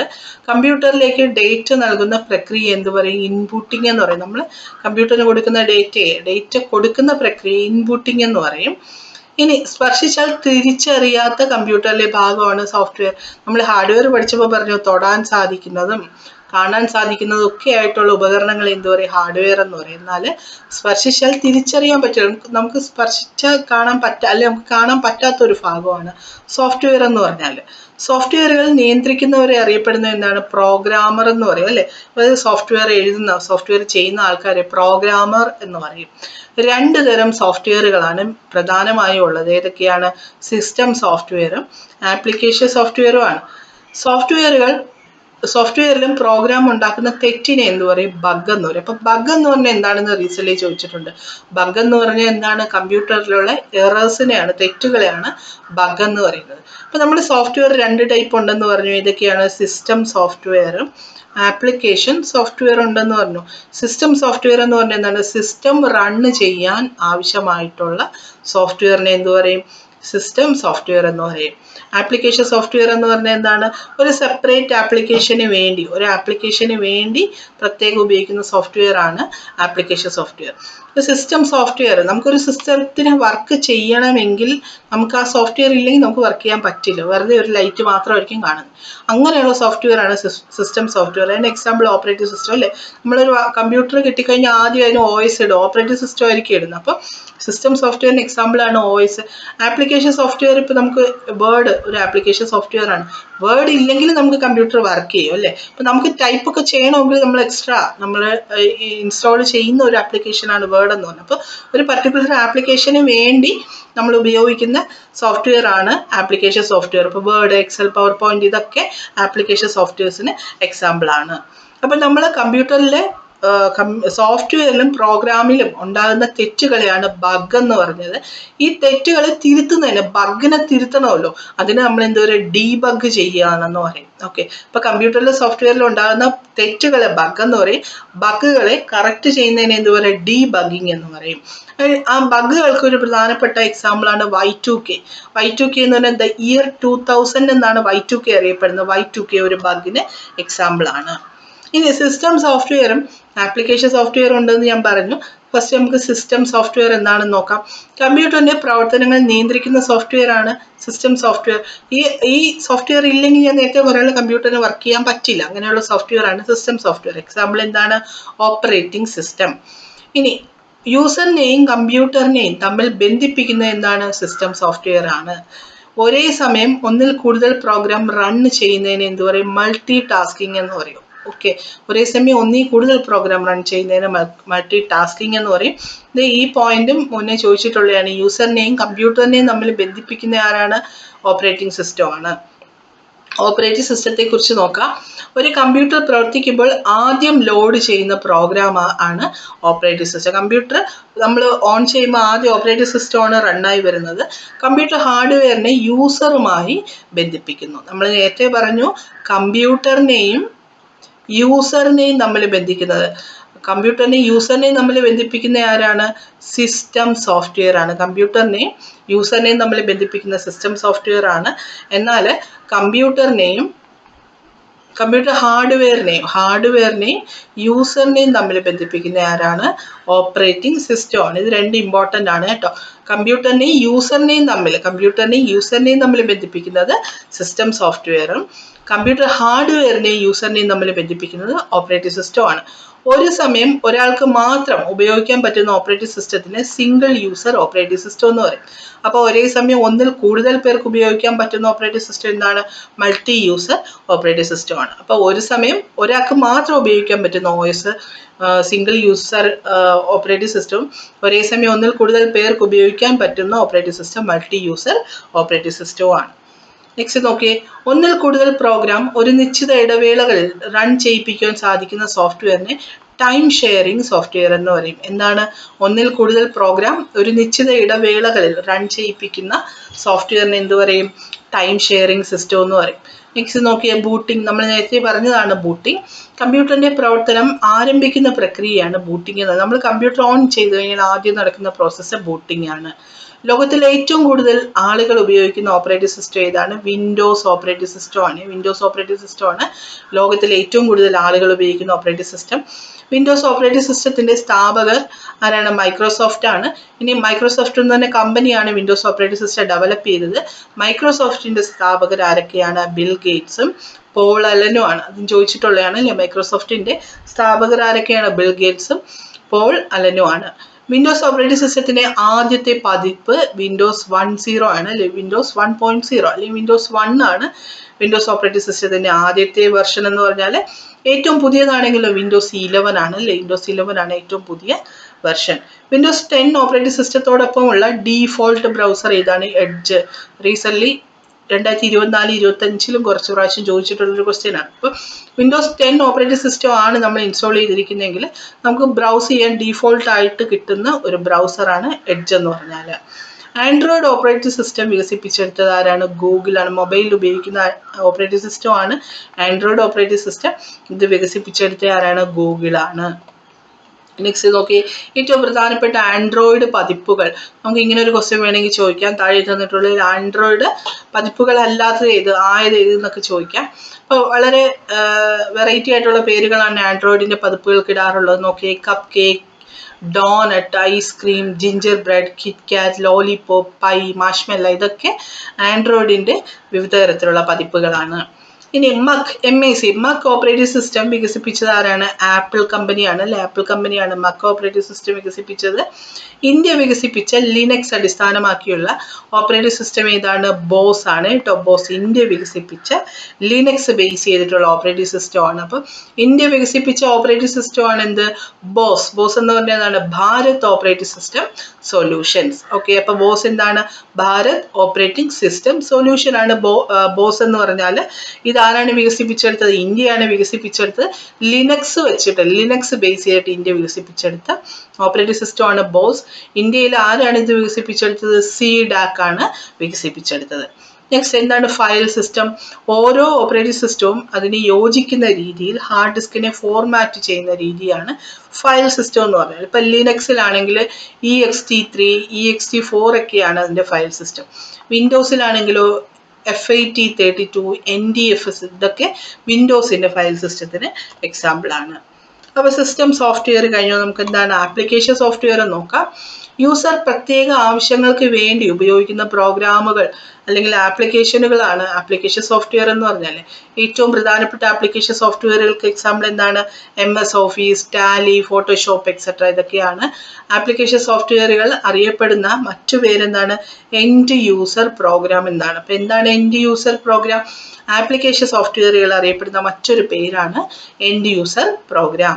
ആപ്ലിക്കേഷൻ സോഫ്റ്റ്വെയറുകൾ പ്രധാനമായും ഉപയോഗിക്കുന്ന മേഖലകൾ എവിടെയൊക്കെയാണ് ഈ ആപ്ലിക്കേഷൻ സോഫ്റ്റ്വെയറുകൾ ഉപയോഗിക്കുന്നത്?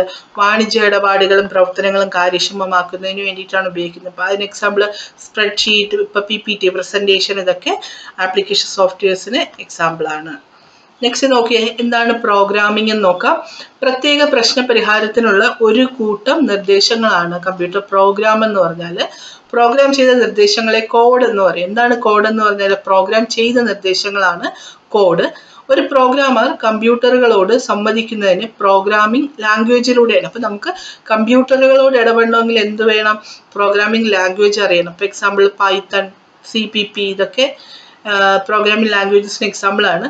ഒരു പ്രോഗ്രാമിംഗ് ലാംഗ്വേജിന്റെ വ്യാകരണം എഴുതുന്ന രീതിയെ സിൻടാക്സ് എന്ന് പറയും. PYQ ആണ്. എന്താണ് സിൻടാക്സ് എന്ന് പറഞ്ഞാൽ?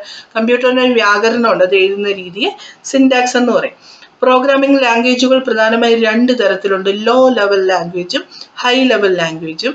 കമ്പ്യൂട്ടറിന് മനസ്സിലാവുന്ന ലാംഗ്വേജ് ആണ് ലോ ലെവൽ ലാംഗ്വേജ്, അതായത് മെഷീൻ ലാംഗ്വേജ് എന്ന് പറയും. അപ്പോൾ കമ്പ്യൂട്ടർ ലാംഗ്വേജിനെ നമുക്ക് 2ആയിട്ട് ക്ലാസിഫൈ ചെയ്യാം. കമ്പ്യൂട്ടർ ലാംഗ്വേജിനെ 2ആയിട്ട് ക്ലാസിഫൈ ചെയ്യാം. എന്തൊക്കെയാണത്? ലോ ലെവൽ ലാംഗ്വേജും ഹൈ ലെവൽ ലാംഗ്വേജും. ഇങ്ങനെ 2ആയിട്ട് ക്ലാസിഫൈ ചെയ്യാം. Low level language, high level language. ഇതിൽ ലോ ലെവൽ ലാംഗ്വേജ് ആണ് എന്ത്? മെഷീൻ ലാംഗ്വേജ് എന്നറിയപ്പെടുന്നത്. മെഷീൻ ലാംഗ്വേജ് അറിയപ്പെടുന്നത്. ഹൈ ലെവൽ ലാംഗ്വേജ് ആണെങ്കിലോ നമ്മൾ കമ്പ്യൂട്ടറിന് കൊടുക്കുന്ന ലാംഗ്വേജ് അല്ലെ, നമ്മുടെ ലാംഗ്വേജ് ആണ് ഹൈ ലെവൽ ലാംഗ്വേജ് എന്ന് പറഞ്ഞാൽ. കമ്പ്യൂട്ടറിന് മനസ്സിലാകുന്ന ലാംഗ്വേജ് ആണ് ഹൈ ലെവൽ ലാംഗ്വേജ്. പ്രോഗ്രാമറിന്, അതായത് നമുക്കിപ്പം ഞാനൊരു പ്രോഗ്രാമർ ആണെങ്കിൽ ഞാൻ കൊടുക്കുന്ന പ്രോഗ്രാംസ് ഏതിലായിരിക്കും? ഹൈ ലെവൽ ലാംഗ്വേജ് ആയിരിക്കും. അതിന് എന്നിട്ട് കമ്പ്യൂട്ടറിന് മനസ്സിലാവുന്ന രീതിയിലോട്ട് മാറ്റും അല്ലെ, അതായത് മെഷീൻ ലാംഗ്വേജിലോട്ട് മാറ്റും, ലോ ലെവൽ ലാംഗ്വേജിലോട്ട് മാറ്റും. ലോ ലെവൽ ലാംഗ്വേജിൽ ഉപയോഗിക്കുന്ന സംഖ്യാ സമ്പ്രദായം ബൈനറി അല്ലെ.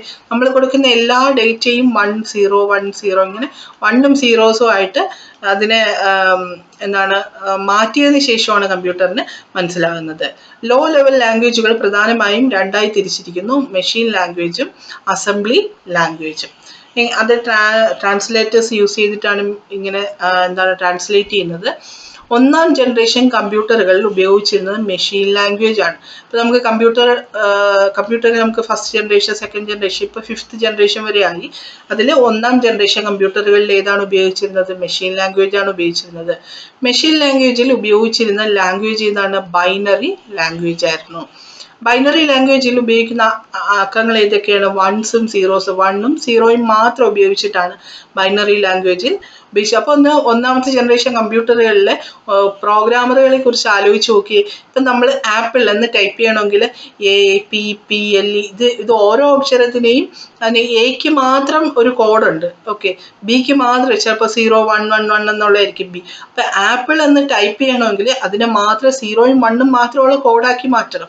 അപ്പോൾ ഒരു ഇൻഫർമേഷൻ കൊടുക്കണമെങ്കിൽ എത്രമാത്രം പാടായിരിക്കും അല്ലേ. അത്തരത്തിൽ മെഷീൻ ലാംഗ്വേജ് ആയിരുന്നു ഒന്നാമത്തെ ജനറേഷൻ കമ്പ്യൂട്ടറിൽ ഉപയോഗിച്ചിരുന്നത്. അസംബ്ലി ലാംഗ്വേജ് ഉപയോഗിച്ചത് ഏതിലാണ്? രണ്ടാം ജനറേഷൻ കമ്പ്യൂട്ടറുകളിലാണ്. അസംബ്ലി ലാംഗ്വേജിൽ ഉപയോഗിച്ചിരുന്ന പ്രതീകാത്മക കോഡുകളാണ് നിമോണിക്സ്. നിമോണിക്സ് എന്ന് പറഞ്ഞാൽ കോഡുകളാണ്. ഇംഗ്ലീഷ് വാക്കുകളും പരിചിതമായ ഗണിത രൂപങ്ങളുമാണ് ഹൈ ലെവൽ ലാംഗ്വേജിൽ ഉപയോഗിച്ചിരുന്നത്. ഹൈ ലെവൽ ലാംഗ്വേജിനെ മെഷീൻ ലാംഗ്വേജിലേക്ക് മാറ്റാൻ ഉപയോഗിക്കുന്നത് ട്രാൻസ്ലേറ്റേഴ്സ് ആണ്. ഓക്കെ, അപ്പം നമ്മൾ ഹൈ ലെവൽ ലാംഗ്വേജ് ഉപയോഗിച്ച് കമ്പ്യൂട്ടറിന് ഒരു കാര്യം കൊടുക്കും. ട്രാൻസ്ലേറ്റേഴ്സ് ഉണ്ട്. ട്രാൻസ്ലേറ്റേഴ്സ് അതിനെ കൺവെർട്ട് ചെയ്ത് ലോ ലെവൽ ലാംഗ്വേജിലേക്ക് മാറ്റി കമ്പ്യൂട്ടറിന് പറഞ്ഞു കൊടുക്കും. ഇപ്പോൾ ട്രാൻസ്ലേറ്റേഴ്സിൽ നിന്നും കുറേ തവണ ചോദിച്ചിട്ടുള്ളതാണ്. പ്രധാനപ്പെട്ട ട്രാൻസ്ലേറ്റേഴ്സ് ഏതൊക്കെയാണ്? അസംബ്ലർ, കമ്പൈലർ, ഇന്റർപ്രറ്റർ, ഇതൊക്കെയാണ്. ഇതിൻ്റെയും പ്രത്യേകതകൾ ഒത്തിരി തവണ ചോദിച്ചിട്ടുണ്ട്. എന്താണ് അസംബ്ലർ, എന്താണ് കമ്പൈലർ, എന്താണ് ഇന്റർപ്രറ്റർ എന്നുള്ളത്. അസംബ്ലർ എന്താണ്? അസംബ്ലി ലാംഗ്വേജിനെ മെഷീൻ ലാംഗ്വേജിലേക്ക് മാറ്റുന്നതാണ് അസംബ്ലർ. നമുക്ക് ആ പേരിൽ തന്നെയുണ്ട് അല്ലേ, അസംബ്ലർ. അസംബ്ലർ എന്ന് പറഞ്ഞാൽ അസംബ്ലി ലാംഗ്വേജിനെ മെഷീൻ ലാംഗ്വേജിലേക്ക് മാറ്റുന്നതാണ്. കമ്പൈലർ ആണെങ്കിൽ സോഴ്സ് കോഡിനെ, അതായത് ഹൈ ലെവൽ ലാംഗ്വേജിനെ മെഷീൻ ലാംഗ്വേജിലേക്ക് മാറ്റുന്നു. എല്ലാം മെഷീൻ ലാംഗ്വേജിലേക്കാണ് മാറ്റുന്നത്. കാരണം മെഷീൻ ലാംഗ്വേജിനല്ലേ കമ്പ്യൂട്ടറിന് ആ ലാംഗ്വേജിലേ അറിയാവുള്ളൂ. ഓക്കെ, അപ്പോൾ അസംബ്ലി ലാംഗ്വേജിനെ മെഷീൻ ലാംഗ്വേജിലേക്ക് മാറ്റുന്നു. കമ്പൈലർ ആണെങ്കിലോ ഹൈ ലെവൽ ലാംഗ്വേജിനെ, അതായത് സോഴ്സ് കോഡിനെ മെഷീൻ ലാംഗ്വേജിലേക്ക് മാറ്റുന്നു. ഇന്റർപ്രറ്റർ ആണെങ്കിലോ ഹൈ ലെവൽ ലാംഗ്വേജിനെ ലൈൻ ബൈ ലൈൻ ആയി മെഷീൻ ലാംഗ്വേജിലേക്ക് മാറ്റുന്നു. ഓക്കെ, അപ്പം ലൈൻ ബൈ ലൈൻ ആയിട്ട് കൺവെർട്ട് ചെയ്യുന്ന ആളാണ് ഇന്റർപ്രറ്റർ. അത് മുന്നേ ചോദിച്ചിട്ടുള്ളതാണ്. നമുക്ക് കമ്പ്യൂട്ടർ ട്രാൻസ്ലേറ്റേഴ്സിനെ അസംബ്ലർ എന്നും കമ്പൈലർ എന്നും ഇന്റർപ്രറ്റർ എന്നും മൂന്നായിട്ട് ക്ലാസിഫൈ ചെയ്യാം. അസംബ്ലർ നമ്മൾ പറഞ്ഞ പോലെ അസംബ്ലി ലാംഗ്വേജിനെ മെഷീൻ ലാംഗ്വേജിലേക്ക് മാറ്റുന്നു. കമ്പൈലർ ആണെങ്കിലോ ഹൈ ലെവൽ ലാംഗ്വേജിനെ മെഷീൻ ലാംഗ്വേജിലേക്ക് മാറ്റുന്നു. ഇന്റർപ്രറ്ററും ഹൈ ലെവൽ ലാംഗ്വേജിനെ മെഷീൻ ലാംഗ്വേജിലേക്കാണ് മാറ്റുന്നത്. രണ്ടുപേരും ഹൈ ലെവൽ ലാംഗ്വേജിനെ മെഷീൻ ലാംഗ്വേജിലേക്കാണ് മാറ്റുന്നത്. പക്ഷെ കമ്പൈലർ എന്താണ് ചെയ്യുന്നത്?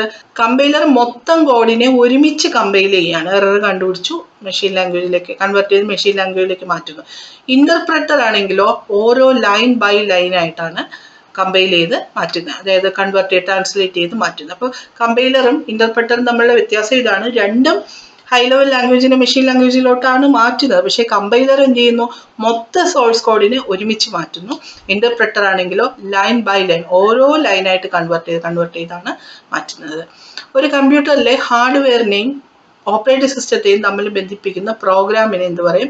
ബയോസ് എന്ന് പറയും. എന്താണ് ബയോസ് എന്ന് പറഞ്ഞാൽ? Full form basic input output system ആണ്. ഇതും PYQ ആണ്, മുന്നേ ചോദിച്ചിട്ടുണ്ട്. എന്താണ് ബയോസ് എന്ന് പറഞ്ഞാൽ? ബേസിക് ഇൻപുട്ട് ഔട്ട്പുട്ട് സിസ്റ്റം ആണ് ബയോസ് എന്ന് പറഞ്ഞാൽ. എന്താണ് ബയോസിന്റെ പ്രത്യേകത? ഒരു കമ്പ്യൂട്ടർ ഹാർഡ്വെയറിനെയും ഓപ്പറേറ്റിംഗ് സിസ്റ്റത്തെയും തമ്മിൽ ബന്ധിപ്പിക്കുന്ന ഭാഗമാണ് ബയോസ് എന്ന് പറഞ്ഞാൽ. നമ്മൾ നേരത്തെ പഠിച്ചല്ലോ, കമ്പ്യൂട്ടറിനെയും യൂസറിനെയും തമ്മിൽ ബന്ധിപ്പിക്കുന്ന ആരാണ്? സിസ്റ്റം സോഫ്റ്റ്വെയർ ആണ് അല്ലേ. കമ്പ്യൂട്ടറിനെയും യൂസറിനെയും തമ്മിൽ ബന്ധിപ്പിക്കുന്ന സിസ്റ്റം സോഫ്റ്റ്വെയറും ഹാർഡ്വെയറിനെയും യൂസറിനെയും തമ്മിൽ ബന്ധിപ്പിക്കുന്നത് ഓപ്പറേറ്റിംഗ് സിസ്റ്റവും. ഇപ്പം എന്താണ് നമ്മൾ പറഞ്ഞത്? കമ്പ്യൂട്ടർ ഹാർഡ്വെയറിനെയും ഓപ്പറേറ്റിംഗ് സിസ്റ്റത്തെയും തമ്മിൽ ബന്ധിപ്പിക്കുന്നത് എന്താണ്? ബയോസും ആണ്. ബയോസ് എന്ന് പറഞ്ഞാൽ ബേസിക് ഇൻപുട്ട് ഔട്ട്പുട്ട് സിസ്റ്റം ആണ്. ഇനി ലോകത്തിലെ ആദ്യത്തെ കമ്പ്യൂട്ടർ പ്രോഗ്രാമർ ആരാണ്? ലേഡി അഡ ലൗലേസ് ആണ്. അത് മുന്നേ ചോദിച്ചിട്ടുള്ളതാണ് അല്ലേ. ലോകത്തിലെ തന്നെ ആദ്യത്തെ കമ്പ്യൂട്ടർ പ്രോഗ്രാമർ ആണ് ലേഡി അഡ ലൗലേസ്. വാണിജ്യ ആവശ്യങ്ങൾക്ക് ഉപയോഗിക്കുന്ന ലാംഗ്വേജ് ഏതാണ്? കൊബോൾ ആണ് കേട്ടോ, കൊബോൾ. ഓക്കെ, കൊബോളിന്റെ ഫുൾ ഫോം മുന്നേ ചോദിച്ചിട്ടുണ്ട്. കോമൺ ബിസിനസ് ഓറിയന്റഡ് ലാംഗ്വേജ് ആണ് കൊബോൾ എന്ന് പറഞ്ഞാൽ. എന്തിനാണ് കൊബോൾ ഉപയോഗിക്കുന്നത്? വാണിജ്യ ആവശ്യങ്ങൾക്ക് ഉപയോഗിക്കുന്ന ലാംഗ്വേജ് ആണ് കൊബോൾ. ആർട്ടിഫിഷ്യൽ ഇന്റലിജൻസിൽ ഉപയോഗിക്കുന്ന ഭാഷ ചോദിച്ചിട്ടുള്ളതാണ്, പ്രലോഗ് ആണ് അല്ലേ. പ്രലോഗ് AI ഉപയോഗിക്കുന്ന ഭാഷ ഏതാണ്? പ്രലോഗ് ആണ്. സയന്റിഫിക് കാൽക്കുലേഷന് വേണ്ടി ഉപയോഗിക്കുന്ന പ്രോഗ്രാമിംഗ് ലാംഗ്വേജ് ഏതാണ്? ഫോർട്രാൻ ആണ് അല്ലേ. ഫോർട്രാൻ എന്ന് പറഞ്ഞ ഫുൾ ഫോം എന്താണ്? ഫോർമുല ട്രാൻസ്ലേഷൻ ആണ് ഫോർട്രാൻ എന്ന് പറഞ്ഞാൽ. സയന്റിഫിക് കാൽക്കുലേഷന് വേണ്ടി ഉപയോഗിക്കുന്ന പ്രോഗ്രാമിംഗ് ലാംഗ്വേജ് ആണ് ഫോർട്രാൻ. നെക്സ്റ്റ് നോക്കി, പ്രധാന പ്രോഗ്രാമിംഗ് ഇൻസ്ട്രക്ഷനുകൾ. നമ്മൾ പ്രോഗ്രാം ചെയ്യുമ്പോൾ ചില ഇൻസ്ട്രക്ഷൻസ് കൊടുക്കും അല്ലേ കമ്പ്യൂട്ടറിന്. ഏതൊക്കെയാണ് പ്രധാനപ്പെട്ട പ്രോഗ്രാമിംഗ് ഇൻസ്ട്രക്ഷനുകൾ എന്ന് നോക്കാം. ഫസ്റ്റ് നോക്കിയേ, ഇൻപുട്ട് ഇൻസ്ട്രക്ഷൻ. ഇൻപുട്ട് ഇൻസ്ട്രക്ഷൻ എന്താണ്? വിവരങ്ങൾ അല്ലെങ്കിൽ സ്ട്രിംഗ് ഉപഭോക്താവിൽ നിന്നും സ്വീകരിക്കാൻ ഉപയോഗിക്കുന്നതാണ് ഇൻപുട്ട് ഇൻസ്ട്രക്ഷൻ. നമുക്ക് ചില പ്രോഗ്രാമിംഗ് ലാംഗ്വേജസിൽ നമ്മൾ ഇൻപുട്ട്, ഇപ്പോൾ ഇൻപുട്ട് കാർ എന്നുള്ള വേർഡ് ഇൻപുട്ട് ചെയ്യണമെങ്കിൽ ഇൻപുട്ട് കാർ ഇൻറ്റു എന്ന് പറഞ്ഞിട്ട് ആ ഒരു ഇത് ഉപയോഗിച്ചിട്ടാണ് കൊടുക്കാറുള്ളത്. അപ്പം ഇൻപുട്ട് ചെയ്യാൻ ഉപയോഗിക്കുന്ന ഇൻസ്ട്രക്ഷനാണ് ഇൻപുട്ട് എന്ന് പറഞ്ഞാൽ. ഇനി ഔട്ട്പുട്ട് ഇൻസ്ട്രക്ഷൻ എന്ന് പറഞ്ഞാൽ എന്താണ്? കമ്പ്യൂട്ടർ സ്ക്രീനിൽ എന്തെങ്കിലും വിവരങ്ങൾ പ്രദർശിപ്പിക്കാനോ അല്ലെങ്കിൽ മറ്റേതെങ്കിലും ഔട്ട്പുട്ട് യൂണിറ്റിലേക്ക് വിവരങ്ങൾ നൽകാനോ ഉപയോഗിക്കുന്നതാണ് ഔട്ട്പുട്ട്. ഇപ്പം നമ്മൾ 1+3 = 4 എന്ന് പറഞ്ഞ് നമുക്ക് സെറ്റ് ചെയ്ത് കൊടുക്കണം. അപ്പം നമ്മൾ ഈ 1ഉം 3യെ ഇൻപുട്ട് ഇൻസ്ട്രക്ഷൻ ഉപയോഗിച്ച് നമ്മൾ കൊടുക്കും. എന്നിട്ട് നമ്മൾ എന്ത് പറയും? 1+3 എന്ന് ചോദിച്ചാൽ ഔട്ട്പുട്ട് 4 എന്ന ഔട്ട്പുട്ട് കൊടുക്കണം. ഇങ്ങനെ പറഞ്ഞ് നമ്മൾ സെറ്റ് ചെയ്ത് കൊടുക്കുക. അപ്പോൾ ഔട്ട്പുട്ട് ഇൻസ്ട്രക്ഷൻ എന്ന് പറഞ്ഞാൽ എന്താണ്? വിവരങ്ങൾ പ്രദർശിപ്പിക്കാൻ ഉപയോഗിക്കുന്ന ഇൻസ്ട്രക്ഷനെയാണ് ഔട്ട്പുട്ട് ഇൻസ്ട്രക്ഷൻ എന്ന് പറഞ്ഞാൽ. ഇനി സ്റ്റോർ ഇൻസ്ട്രക്ഷൻ ആണെങ്കിലോ, സ്റ്റോർ ഇൻസ്ട്രക്ഷൻ എന്ന് പറഞ്ഞാൽ വിവരങ്ങൾ പ്രധാന മെമ്മറിയിലേക്ക് സംഭരിക്കാൻ ഉപയോഗിക്കുന്ന ഇൻസ്ട്രക്ഷനാണ് സ്റ്റോർ ഇൻസ്ട്രക്ഷൻ എന്ന് പറഞ്ഞാൽ. കൺട്രോൾ ട്രാൻസ്ഫർ എന്ന് പറഞ്ഞാൽ എന്താണ്? ഒരു നിബന്ധന പാലിക്കുന്നുണ്ടോ ഇല്ലയോ എന്ന് പരിശോധിച്ച് പാലിക്കുന്നുണ്ടെങ്കിൽ എന്ത് ചെയ്യണം, ഇല്ലെങ്കിൽ എന്ത് ചെയ്യണം എന്ന് നിർദ്ദേശിക്കാൻ ഉപയോഗിക്കുന്നതാണ് കൺട്രോൾ ട്രാൻസ്ഫർ. ഇനിയുണ്ട് ലൂപ്പ്. ലൂപ്പ് എന്ന് പറഞ്ഞാൽ എന്താണ്? ആവർത്തിച്ച് ചെയ്യേണ്ട നിർദ്ദേശങ്ങൾ കൊടുക്കാൻ ഉപയോഗിക്കുന്നതാണ് ലൂപ്പ് എന്ന് പറഞ്ഞാൽ. ഓക്കെ, അപ്പോൾ ഇത്രയും കാര്യങ്ങളാണ് നമുക്ക് സോഫ്റ്റ്വെയറിലുള്ളത്. സോഫ്റ്റ്വെയർ റിലേറ്റ് ചെയ്ത കുറച്ച് ക്വസ്റ്റ്യൻസ് കൊണ്ട് നമ്മളത് ഇനി കാണും. ഇനി നമ്മൾ പഠിക്കുന്നത് നെറ്റ്വർക്ക്സ് ആണ്. ഓക്കെ, നമുക്കറിയാം നെറ്റ്വർക്കിൽ നിന്ന് കുറേ അധികം ചോദ്യങ്ങൾ ചോദിക്കാറുണ്ട് അല്ലേ. അപ്പോൾ ഒരു വീടിന് ചുറ്റും അല്ലെങ്കിൽ ഒരു ഓഫീസിൽ മാത്രം വരുന്ന കണക്ടിവിറ്റി ഏതാണ്, ഒരു സിറ്റിയിൽ വരുന്ന കണക്ടിവിറ്റി ഏതാണ്, ഇത് ഇങ്ങനെയൊക്കെ എപ്പോഴും ചോദിക്കാറുണ്ട്. അപ്പോൾ അതിൽ നിന്ന് ചോദിക്കുന്ന ക്വസ്റ്റ്യൻ്റെ മാർക്ക് ഇനി നഷ്ടമായി പോകരുത്. നമുക്കിപ്പോൾ തന്നെ ആ ഏരിയ നോക്കാം. ഇപ്പോൾ നമ്മൾ പറയാൻ പോകുന്ന ഏതാണ്? കമ്പ്യൂട്ടർ നെറ്റ്വർക്കാണ്. ഇനി ലോകത്തിലെ ഏറ്റവും വലിയ നെറ്റ്വർക്ക് എന്നറിയപ്പെടുന്ന ഏതാണ്? അത് ഇന്റർനെറ്റ് തന്നെയാണ് അല്ലേ. ലോകത്തിലെ മൊത്തമായി കണക്ട് ചെയ്യാണ് ഇന്റർനെറ്റിലൂടെ. അപ്പോൾ ലോകത്തിലെ ഏറ്റവും വലിയ നെറ്റ്വർക്കായി അറിയപ്പെടുന്ന ഏതാണ്? ഇന്റർനെറ്റ് ആണ്. ഉപഭോക്താക്കൾക്ക് മറ്റെല്ലാ ഉപഭോക്താക്കളുമായി വിവരങ്ങൾ, ഹാർഡ്വെയർ, സോഫ്റ്റ്വെയർ എന്നിവ പങ്കുവയ്ക്കുന്നതിന് സഹായിക്കുന്ന പരസ്പരം ബന്ധിപ്പിക്കപ്പെട്ട കമ്പ്യൂട്ടറുകളുടെയും ഉപകരണങ്ങളുടെയും ശേഖരമാണ് ഒരു കമ്പ്യൂട്ടർ നെറ്റ്വർക്ക് എന്ന് പറയുന്നത്. കമ്പ്യൂട്ടർ നെറ്റ്വർക്കുകളെ പ്രധാനമായും നമ്മൾ 3ആയാണ് ക്ലാസിഫൈ ചെയ്യുന്നത്. ലാൻ, മാൻ, വാൻ എന്ന് പറഞ്ഞാൽ. ലാൻ എന്ന് പറഞ്ഞാൽ ലോക്കൽ ഏരിയ നെറ്റ്വർക്ക്, മാൻ എന്ന് പറഞ്ഞാൽ മെട്രോപൊളിറ്റൻ ഏരിയ നെറ്റ്വർക്ക്, വാൻ എന്ന് പറഞ്ഞാൽ വൈഡ് ഏരിയ നെറ്റ്വർക്ക്. എന്താണ് ലാൻ എന്ന് നോക്കാം. ഒരു ചെറിയ മേഖലയിൽ മാത്രമായി അല്ലെങ്കിൽ ഒരു കെട്ടിടത്തിലോ ഓഫീസിലോ മാത്രം വ്യാപിച്ചു കിടക്കുന്ന നെറ്റ്വർക്കുകളാണ് ലാൻ. ഇതിങ്ങനെ തന്നെ ചോദിക്കാറുണ്ട്. ഒരു ഓഫീസിലോ ഒരു കെട്ടിടത്തിലോ മാത്രമായി വ്യാപിപ്പിക്കുന്ന നെറ്റ്വർക്കിനെ എന്ത് പറയും? ഒരു ലോക്കൽ നെറ്റ്വർക്ക് ആണ് അല്ലേ. അതുകൊണ്ട് നമുക്ക് എന്ത് പറയാം? അത് ലാൻ ആണ്, ലോക്കൽ ഏരിയ നെറ്റ്വർക്ക് എന്ന് പറയും. ഒരു കൂട്ടം ലാനുകൾ കൂടിച്ചേർന്നതും ഒരു സിറ്റിയിലെയോ കുറച്ച് വലിയ മേഖലയിലെയോ കമ്പ്യൂട്ടറുകളെ തമ്മിൽ ബന്ധിപ്പിക്കുന്ന നെറ്റ്വർക്കാണ് മാൻ. ഓക്കെ, അപ്പോൾ ഒന്നിൽ കൂടുതൽ ലാനുകൾ അല്ലേ, കുറച്ച് ഓഫീസ് അവിടെ ആയിട്ടുണ്ട് എന്ന് പറയാം. നമുക്ക് അതിനെ തമ്മിൽ ബന്ധിപ്പിക്കുകയാണെങ്കിൽ അതിനെ മാൻ എന്ന് പറയാം. എന്ത് പറയാം? അത് മെട്രോപൊളിറ്റൻ ഏരിയ നെറ്റ്വർക്കാണ് മാൻ എന്ന് പറഞ്ഞാൽ.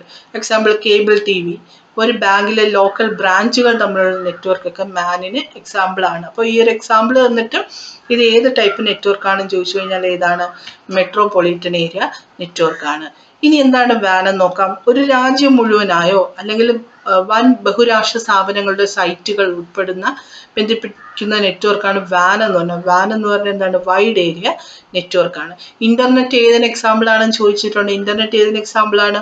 വാൻ, വൈഡ് ഏരിയ നെറ്റ്വർക്കിന് എക്സാമ്പിൾ ആണ്. മറ്റ് എക്സാമ്പിൾസ് എന്തൊക്കെയാണ്? Telephone line, satellite link, ATM facility, ഇതെല്ലാം വൈഡ് ഏരിയ നെറ്റ്വർക്കിന് എക്സാമ്പിൾ ആണ്. ഇനി ബ്രോഡ്ബാൻഡ് കണക്ഷന് വേണ്ടി ഉപയോഗിക്കുന്ന വിനിമയ മാധ്യമമാണ് ഓപ്റ്റിക്കൽ ഫൈബർ. ബ്രോഡ്ബാൻഡ് കണക്ഷന് വേണ്ടി ഉപയോഗിക്കുന്ന ഒപ്റ്റിക്കൽ മാധ്യമം ഏതാണ്? Optical fibre. വാനിൽ ഉൾപ്പെട്ടിട്ടുള്ള കമ്പ്യൂട്ടറുകൾ ടെലികമ്മ്യൂണിക്കേഷൻ ലൈൻ വഴിയോ സാറ്റലൈറ്റ് വഴിയോ പരസ്പരം ബന്ധിപ്പിച്ചിരിക്കുന്നു.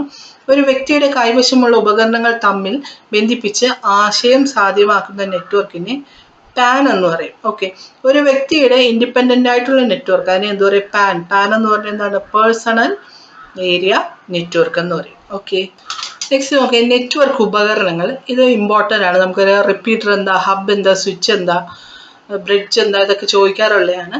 നോക്കിയേ, ദുർബലമോ താഴ്ന്ന നിലവാരത്തിലുള്ളതുമായ സിഗ്നലുകളെ സ്വീകരിച്ച് തരം താഴ്ത്തപ്പെടാതെ കൂടുതൽ ദൂരത്തിൽ ഉയർന്ന ശേഷിയിലോ തലത്തിലോ പുനഃസംപ്രേഷണം ചെയ്യുന്ന ഇലക്ട്രോണിക് ഉപകരണമാണ് റിപ്പീറ്റർ. അപ്പൊ റിപ്പീറ്റർ എന്താണ്?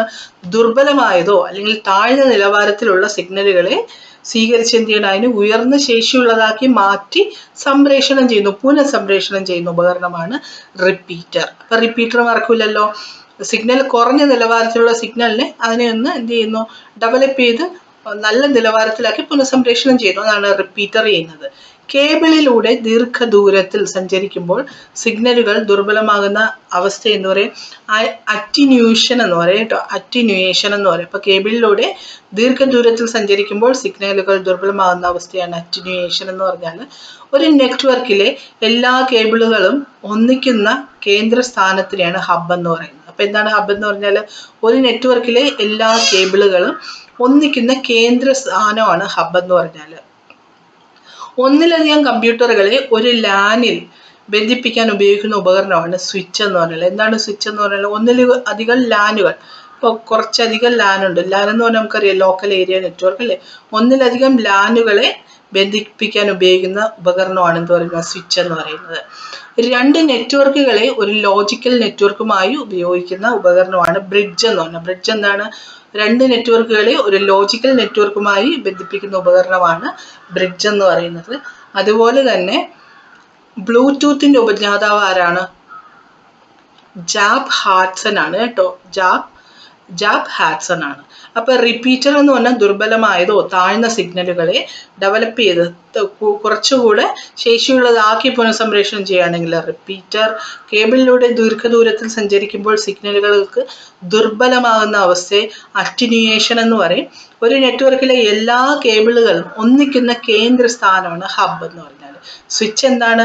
ഒന്നിലധികം കമ്പ്യൂട്ടറുകളെ ഒരു ലാനിനുള്ളിൽ ബന്ധിപ്പിക്കുന്ന ഉപകരണം സ്വിച്ച് ആണ്.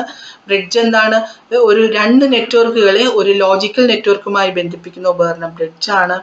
ഓക്കെ, പിന്നെ നമ്മൾ പറഞ്ഞു ബ്ലൂടൂത്തിന്റെ ഉപജ്ഞാതാവ് ജാബ് ഹാഡ്സൺ ആണെന്നുള്ള കാര്യം ഓർത്തിരിക്കുക.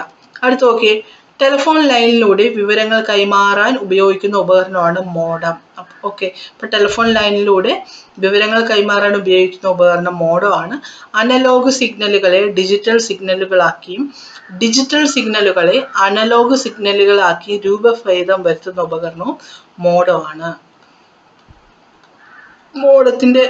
മോഡത്തിന്റെ ഫുൾ ഫോം എന്താണ്? മോഡുലേറ്റർ, ഡിമോഡുലേറ്റർ എന്നാണ് അല്ലെ.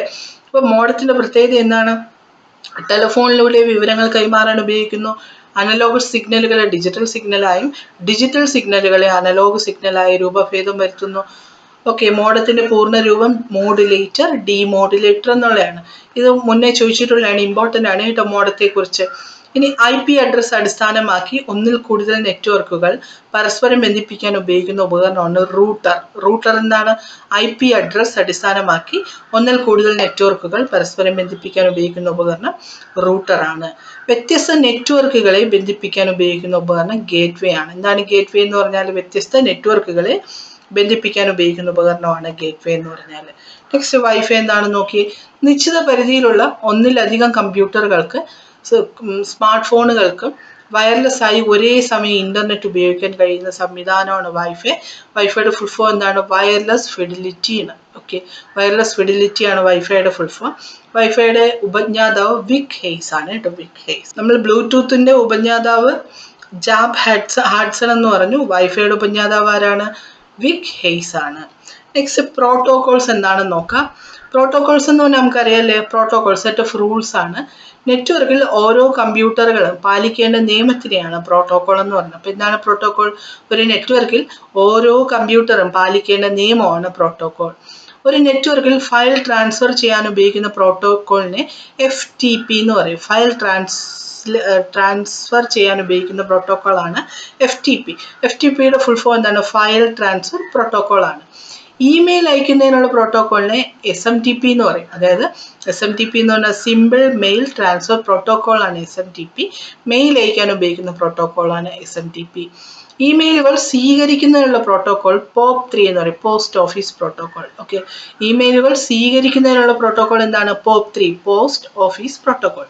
ഒരു നെറ്റ്വർക്കിൽ കമ്മ്യൂണിക്കേഷൻ ചെയ്യാൻ ഉപയോഗിക്കുന്ന പ്രോട്ടോകോൾ TCP/IP പ്രോട്ടോകോൾ എന്ന് പറയുന്നത് transmission control protocol, internet protocol TCP/IP. അപ്പോൾ ഒരു നെറ്റ്വർക്കിൽ കമ്മ്യൂണിക്കേഷൻ ചെയ്യാൻ ഉപയോഗിക്കുന്ന പ്രോട്ടോകോളാണ് TCP/IP പ്രോട്ടോകോൾ. ഇന്റർനെറ്റ് വഴിയുള്ള ആശയവിനിമയം സുരക്ഷിതമാക്കുന്നതിന് വേണ്ടി ഉപയോഗിക്കുന്ന പ്രോട്ടോകോളാണ് IIT-TPS പ്രോട്ടോകോൾ എന്ന് പറയും. അതുപോലെ മൊബൈൽ ഫോൺ പോലുള്ള വയർലെസ് ഉപകരണങ്ങളിൽ ഇന്റർനെറ്റ് ലഭ്യമാക്കാൻ ഉപയോഗിക്കുന്ന പ്രോട്ടോകോളാണ് WAP എന്ന് പറയും, വയർലെസ് ആപ്ലിക്കേഷൻ പ്രോട്ടോകോൾ എന്ന് പറയും. ഓക്കെ, അതുപോലെ ഒരു കമ്പ്യൂട്ടർ നെറ്റ്വർക്കിൽ കമ്പ്യൂട്ടറുകളെ തമ്മിൽ ബന്ധിപ്പിച്ച് ക്രമീകരിക്കുന്ന രീതിയെ ടോപ്പോളജി എന്ന് പറയും. എന്താണ് ടോപ്പോളജി? ഒരു കമ്പ്യൂട്ടർ നെറ്റ്വർക്കിൽ കമ്പ്യൂട്ടറുകളെ തമ്മിൽ ക്രമീകരിക്കുന്ന രീതിയാണ്, ബന്ധിപ്പിച്ച് ക്രമീകരിക്കുന്ന രീതിയാണ് ടോപ്പോളജി. വിവിധ നെറ്റ്വർക്കുകളെ തമ്മിൽ ബന്ധിപ്പിക്കുന്ന രീതിയെ നെറ്റ്വർക്ക് ടോപ്പോളജി എന്ന് പറയും. ഓക്കെ, നമ്മൾ പ്രോട്ടോകോൾസ് ആണ് ഇപ്പോൾ പഠിച്ചത്. എന്തൊക്കെയാണ് പ്രോട്ടോകോൾ എന്ന് പറഞ്ഞതാണ്? ഒരു നെറ്റ്വർക്കിൽ കമ്പ്യൂട്ടർ പാലിക്കേണ്ട നിയമത്തിനെയാണ് പ്രോട്ടോകോൾ എന്ന് പറയുന്നത്. പ്രധാനപ്പെട്ട പ്രോട്ടോകോൾ ഏതൊക്കെയാണ്? ഫയൽ ട്രാൻസ്ഫർ ചെയ്യാനുള്ള പ്രോട്ടോകോൾ FTP എന്ന് പറയും, ഫയൽ ട്രാൻസ്ഫർ പ്രോട്ടോകോൾ. ഇമെയിൽ അയക്കുന്നതിനുള്ള പ്രോട്ടോകോൾ ആണെങ്കിലോ SMTP, simple mail transfer protocol. ഇമെയിലുകൾ സ്വീകരിക്കുന്നതിനുള്ള പ്രോട്ടോകോൾ POP3 എന്ന് പറയും. എന്താണ് POP3? Post office protocol. ഒരു നെറ്റ്വർക്കിൽ കമ്മ്യൂണിക്കേഷൻ ചെയ്യാൻ ഉപയോഗിക്കുന്ന പ്രോട്ടോകോൾ ഇതാണ് TCP/IP, transmission control protocol, internet protocol ആണ്. ഇന്റർനെറ്റ് വഴിയുള്ള ആശയവിനിമയം സുരക്ഷിതമാക്കുന്നതിനുള്ള പ്രോട്ടോകോളാണ് IIT-TPS. മൊബൈൽ ഫോൺ പോലുള്ള വയർലെസ് ഉപകരണങ്ങളിൽ ഇന്റർനെറ്റ് ലഭ്യമാക്കാൻ ഉപയോഗിക്കുന്ന പ്രോട്ടോകോൾ WAP ആണ്. എന്താണ് WAP? Wireless application protocol. ഇനി എന്താണ് ടോപ്പോളജി എന്ന് പറഞ്ഞാൽ? ഒരു കമ്പ്യൂട്ടർ നെറ്റ്വർക്കിൽ കമ്പ്യൂട്ടറുകളെ തമ്മിൽ ബന്ധിപ്പിച്ച് ക്രമീകരിക്കുന്ന രീതി ടോപ്പോളജിയും, നെറ്റ്വർക്കിൽ ഒരു നെറ്റ്വർക്കുകളെ തമ്മിൽ ബന്ധിപ്പിക്കുന്ന രീതി നെറ്റ്വർക്ക് ടോപ്പോളജി എന്ന് പറയും. ഒരു നെറ്റ്വർക്കിൽ കമ്പ്യൂട്ടറുകളെ തമ്മിൽ ബന്ധിപ്പിക്കുന്ന രീതി ടോപ്പോളജിയും, നെറ്റ്വർക്കുകളെ തമ്മിൽ ബന്ധിപ്പിക്കുന്ന രീതി എന്താണ്? നെറ്റ്വർക്ക് ടോപ്പോളജിയാണ്. ഇനി നെറ്റ്വർക്ക് ടോപ്പോളജീസ് ഏതൊക്കെയാണ്? ഇത് പ്രധാനപ്പെട്ടതാണ് കേട്ടോ. ബെസ് ടോപ്പോളജി, റിംഗ്, സ്റ്റാർ, മെഷ് ഒക്കെ ഇത് ഇമ്പോർട്ടൻ്റ് ആണ്. അപ്പോൾ ഏതൊക്കെയാണ് പ്രധാനപ്പെട്ട നെറ്റ്വർക്ക് ടോപ്പോളജീസ് എന്ന് നോക്കാം. അപ്പം നെറ്റ്വർക്ക് ടോപ്പോളജീസിലെ ഏറ്റവും പ്രധാനപ്പെട്ട ടോപ്പോളജീസ് എന്ന് പറഞ്ഞാൽ star topology, bus topology, ring topology, mesh topology ഇതൊക്കെയാണ്. എന്താണ് ബെസ് ടോപ്പോളജി എന്ന് ആദ്യം നോക്കാം. ഓരോ കമ്പ്യൂട്ടറുകളും പൊതുവായ ഒരു കേബിളിൽ ബന്ധിപ്പിക്കുന്ന രീതിയാണ് ബെസ് ടോപ്പോളജി. ഈ ചിത്രത്തിലൊക്കെ ഇവിടെ ഒരു പൊതുവായ കേബിളുണ്ട്. ഓരോ കമ്പ്യൂട്ടറുകളും പൊതുവായ ഒരു ലൈനിൽ ബന്ധിപ്പിക്കുകയാണ് അല്ലേ. ഇതിനെ എന്ത് പറയും? ബെസ് ടോപ്പോളജി എന്ന് പറയും. ഇതിന്റെ പ്രത്യേകത എന്താണ്? അധികം കമ്പ്യൂട്ടറുകൾ ബന്ധിപ്പിക്കാൻ കഴിയുന്നു എന്നുള്ളതാണ് ഇതിന്റെ പ്രത്യേകത. പൊതുവായ കേബിളിന് കേടുപാടുകൾ സംഭവിച്ചാൽ മൊത്തം നെറ്റ്വർക്ക് ഉപയോഗശൂന്യമാകും എന്നുള്ളതാണ്. ഓക്കെ, അപ്പൊ എന്താണ് ബെസ് ടോപ്പോളജി എന്ന് പറഞ്ഞാൽ? ഓരോ കമ്പ്യൂട്ടറുകളും പൊതുവായ ഒരു കേബിളിൽ ബന്ധിപ്പിക്കുന്ന രീതിയാണ് ബെസ് ടോപ്പോളജി. അധിക കമ്പ്യൂട്ടറുകൾ ബന്ധിപ്പിക്കാൻ കഴിയും, പക്ഷെ ഒരു കേബിളിന് കേടുപാട് വന്നാലും മൊത്തം നെറ്റ്വർക്കും തകരാറിലാവും. രണ്ടാമത്തേതാണ് മെഷ് ടോപ്പോളജി. ഇവിടെ ഈ ചിത്രത്തിൽ എനിക്ക് കാണാം. എന്താണ് മെഷ് ടോപ്പോളജി? ഏറ്റവും വിശ്വാസയോഗ്യമായ ടോപ്പോളജിയാണ് മെഷ് ടോപ്പോളജി എന്ന് പറഞ്ഞാൽ ഒരു നെറ്റ്വർക്കിലെ എല്ലാ കമ്പ്യൂട്ടറുകളും പരസ്പരം ബന്ധിപ്പിച്ചിരിക്കുന്ന രീതിയാണ് മെഷ് ടോപ്പോളജി. അതിനാൽ ഡേറ്റ ട്രാഫിക് കുറവാണ്. ഓക്കെ, ഇവിടെയാണെങ്കിലോ ഇവിടെ നിന്ന് ഇങ്ങനെ സ്റ്റാർട്ട് ചെയ്ത് ഇങ്ങോട്ട് വന്ന് ഇങ്ങോട്ട് ഡേറ്റ ട്രാൻസ്ഫർ കുറവായിരിക്കും അല്ലേ, ട്രാഫിക് കൂടുതലായിരിക്കും. പക്ഷെ മെഷ് ടോപ്പോളജി ഡേറ്റ ട്രാഫിക് എന്താണ്?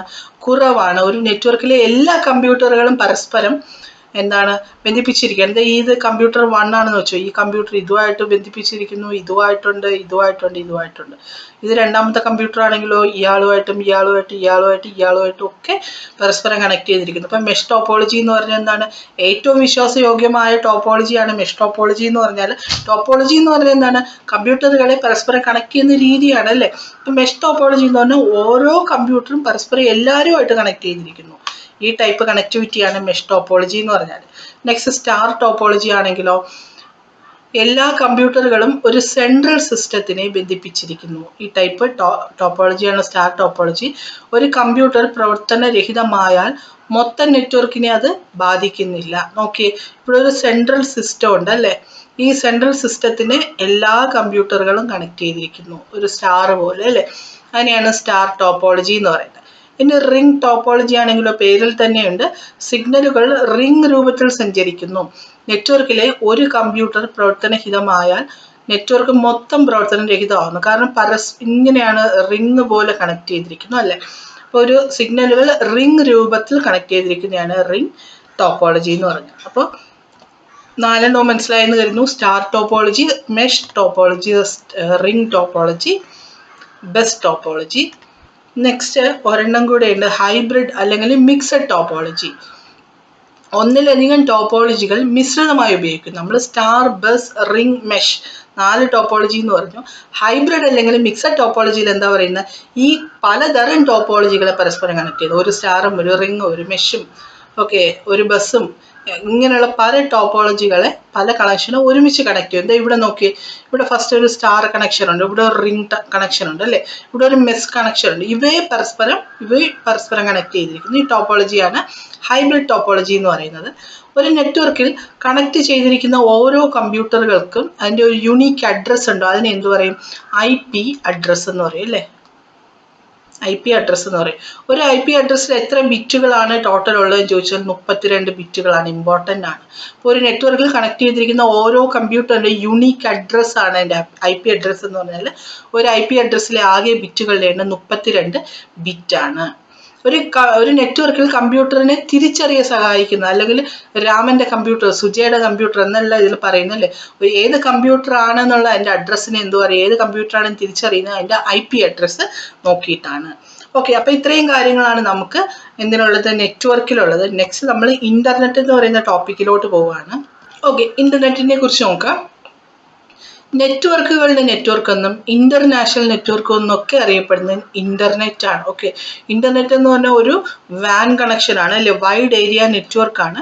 ഇന്റർനെറ്റിനെ എന്ത് പറയും, നെറ്റ്വർക്ക്സ് ഓഫ് നെറ്റ്വർക്കുകൾ, കുറേ ലാനും മാനും റിങ്ങും അല്ലെ, പല ടോപ്പോളജീസിലൂടെ പലതരം മെട്രോപൊളിറ്റൻ ഏരിയ നെറ്റ്വർക്കും കുറേ ലോക്കൽ ഏരിയ നെറ്റ്വർക്ക് എല്ലാം പരസ്പരം തമ്മിലുള്ള കണക്ഷനാണ് വൈഡ് ഏരിയ ഇന്റർനെറ്റ് എന്ന് പറഞ്ഞാൽ.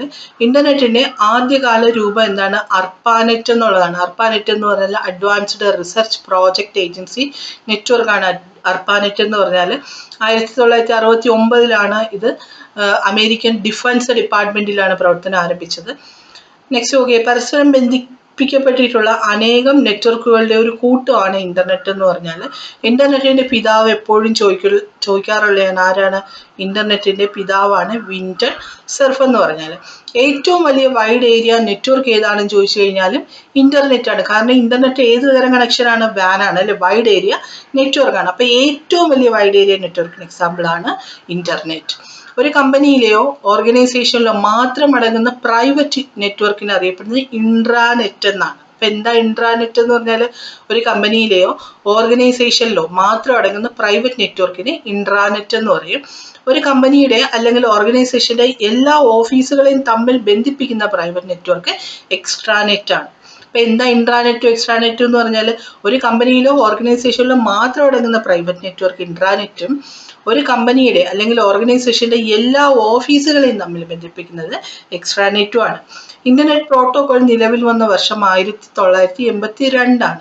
ഇനി ഇന്ത്യയിൽ എന്നാണ് ഇന്റർനെറ്റ് നിലവിൽ വന്നത്, 1995 ഓഗസ്റ്റ് 15 ഇന്ത്യയിൽ ഇന്റർനെറ്റ് നിലവിൽ വന്നത്.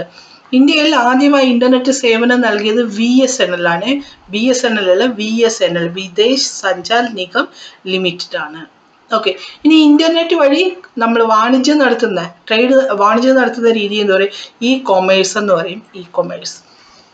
നെക്സ്റ്റ് പരസ്പരം ബന്ധമുള്ള അനേകം വെബ് പേജുകളെ ഹൈപ്പർ ലിങ്ക് വഴി ബന്ധിപ്പിക്കുന്ന സംവിധാനമാണ് വെബ്സൈറ്റ്. ഹൈപ്പർ ലിങ്ക് എന്ന് പറഞ്ഞാൽ ഒരു പേജിൽ നിന്ന് മറ്റൊരു പേജിലോട്ട് പോകണം. നമ്മൾ വെബ്സൈറ്റ് ഉപയോഗിക്കുമ്പോൾ നമ്മൾ ഒരു ബട്ടൺ കാണും അല്ലേ, അതിലോട്ട് പ്രസ് ചെയ്യുമ്പോൾ നമ്മൾ അടുത്തൊരു പേജിലോട്ട് പോവുകയാണ്. അത് ഹൈപ്പർ ലിങ്ക് എന്ന് പറയുന്ന ഒരു ഓപ്ഷൻ വെച്ചിട്ടാണ് അതിൽ കോഡ് സെറ്റ് ചെയ്തിരിക്കുന്നത്. അപ്പോൾ പരസ്പരം അനേകം വെബ് പേജുകളെ ഹൈപ്പർ ലിങ്ക് വഴി ബന്ധിപ്പിക്കുന്ന സംവിധാനമാണ് വെബ്സൈറ്റ് എന്ന് പറഞ്ഞാൽ.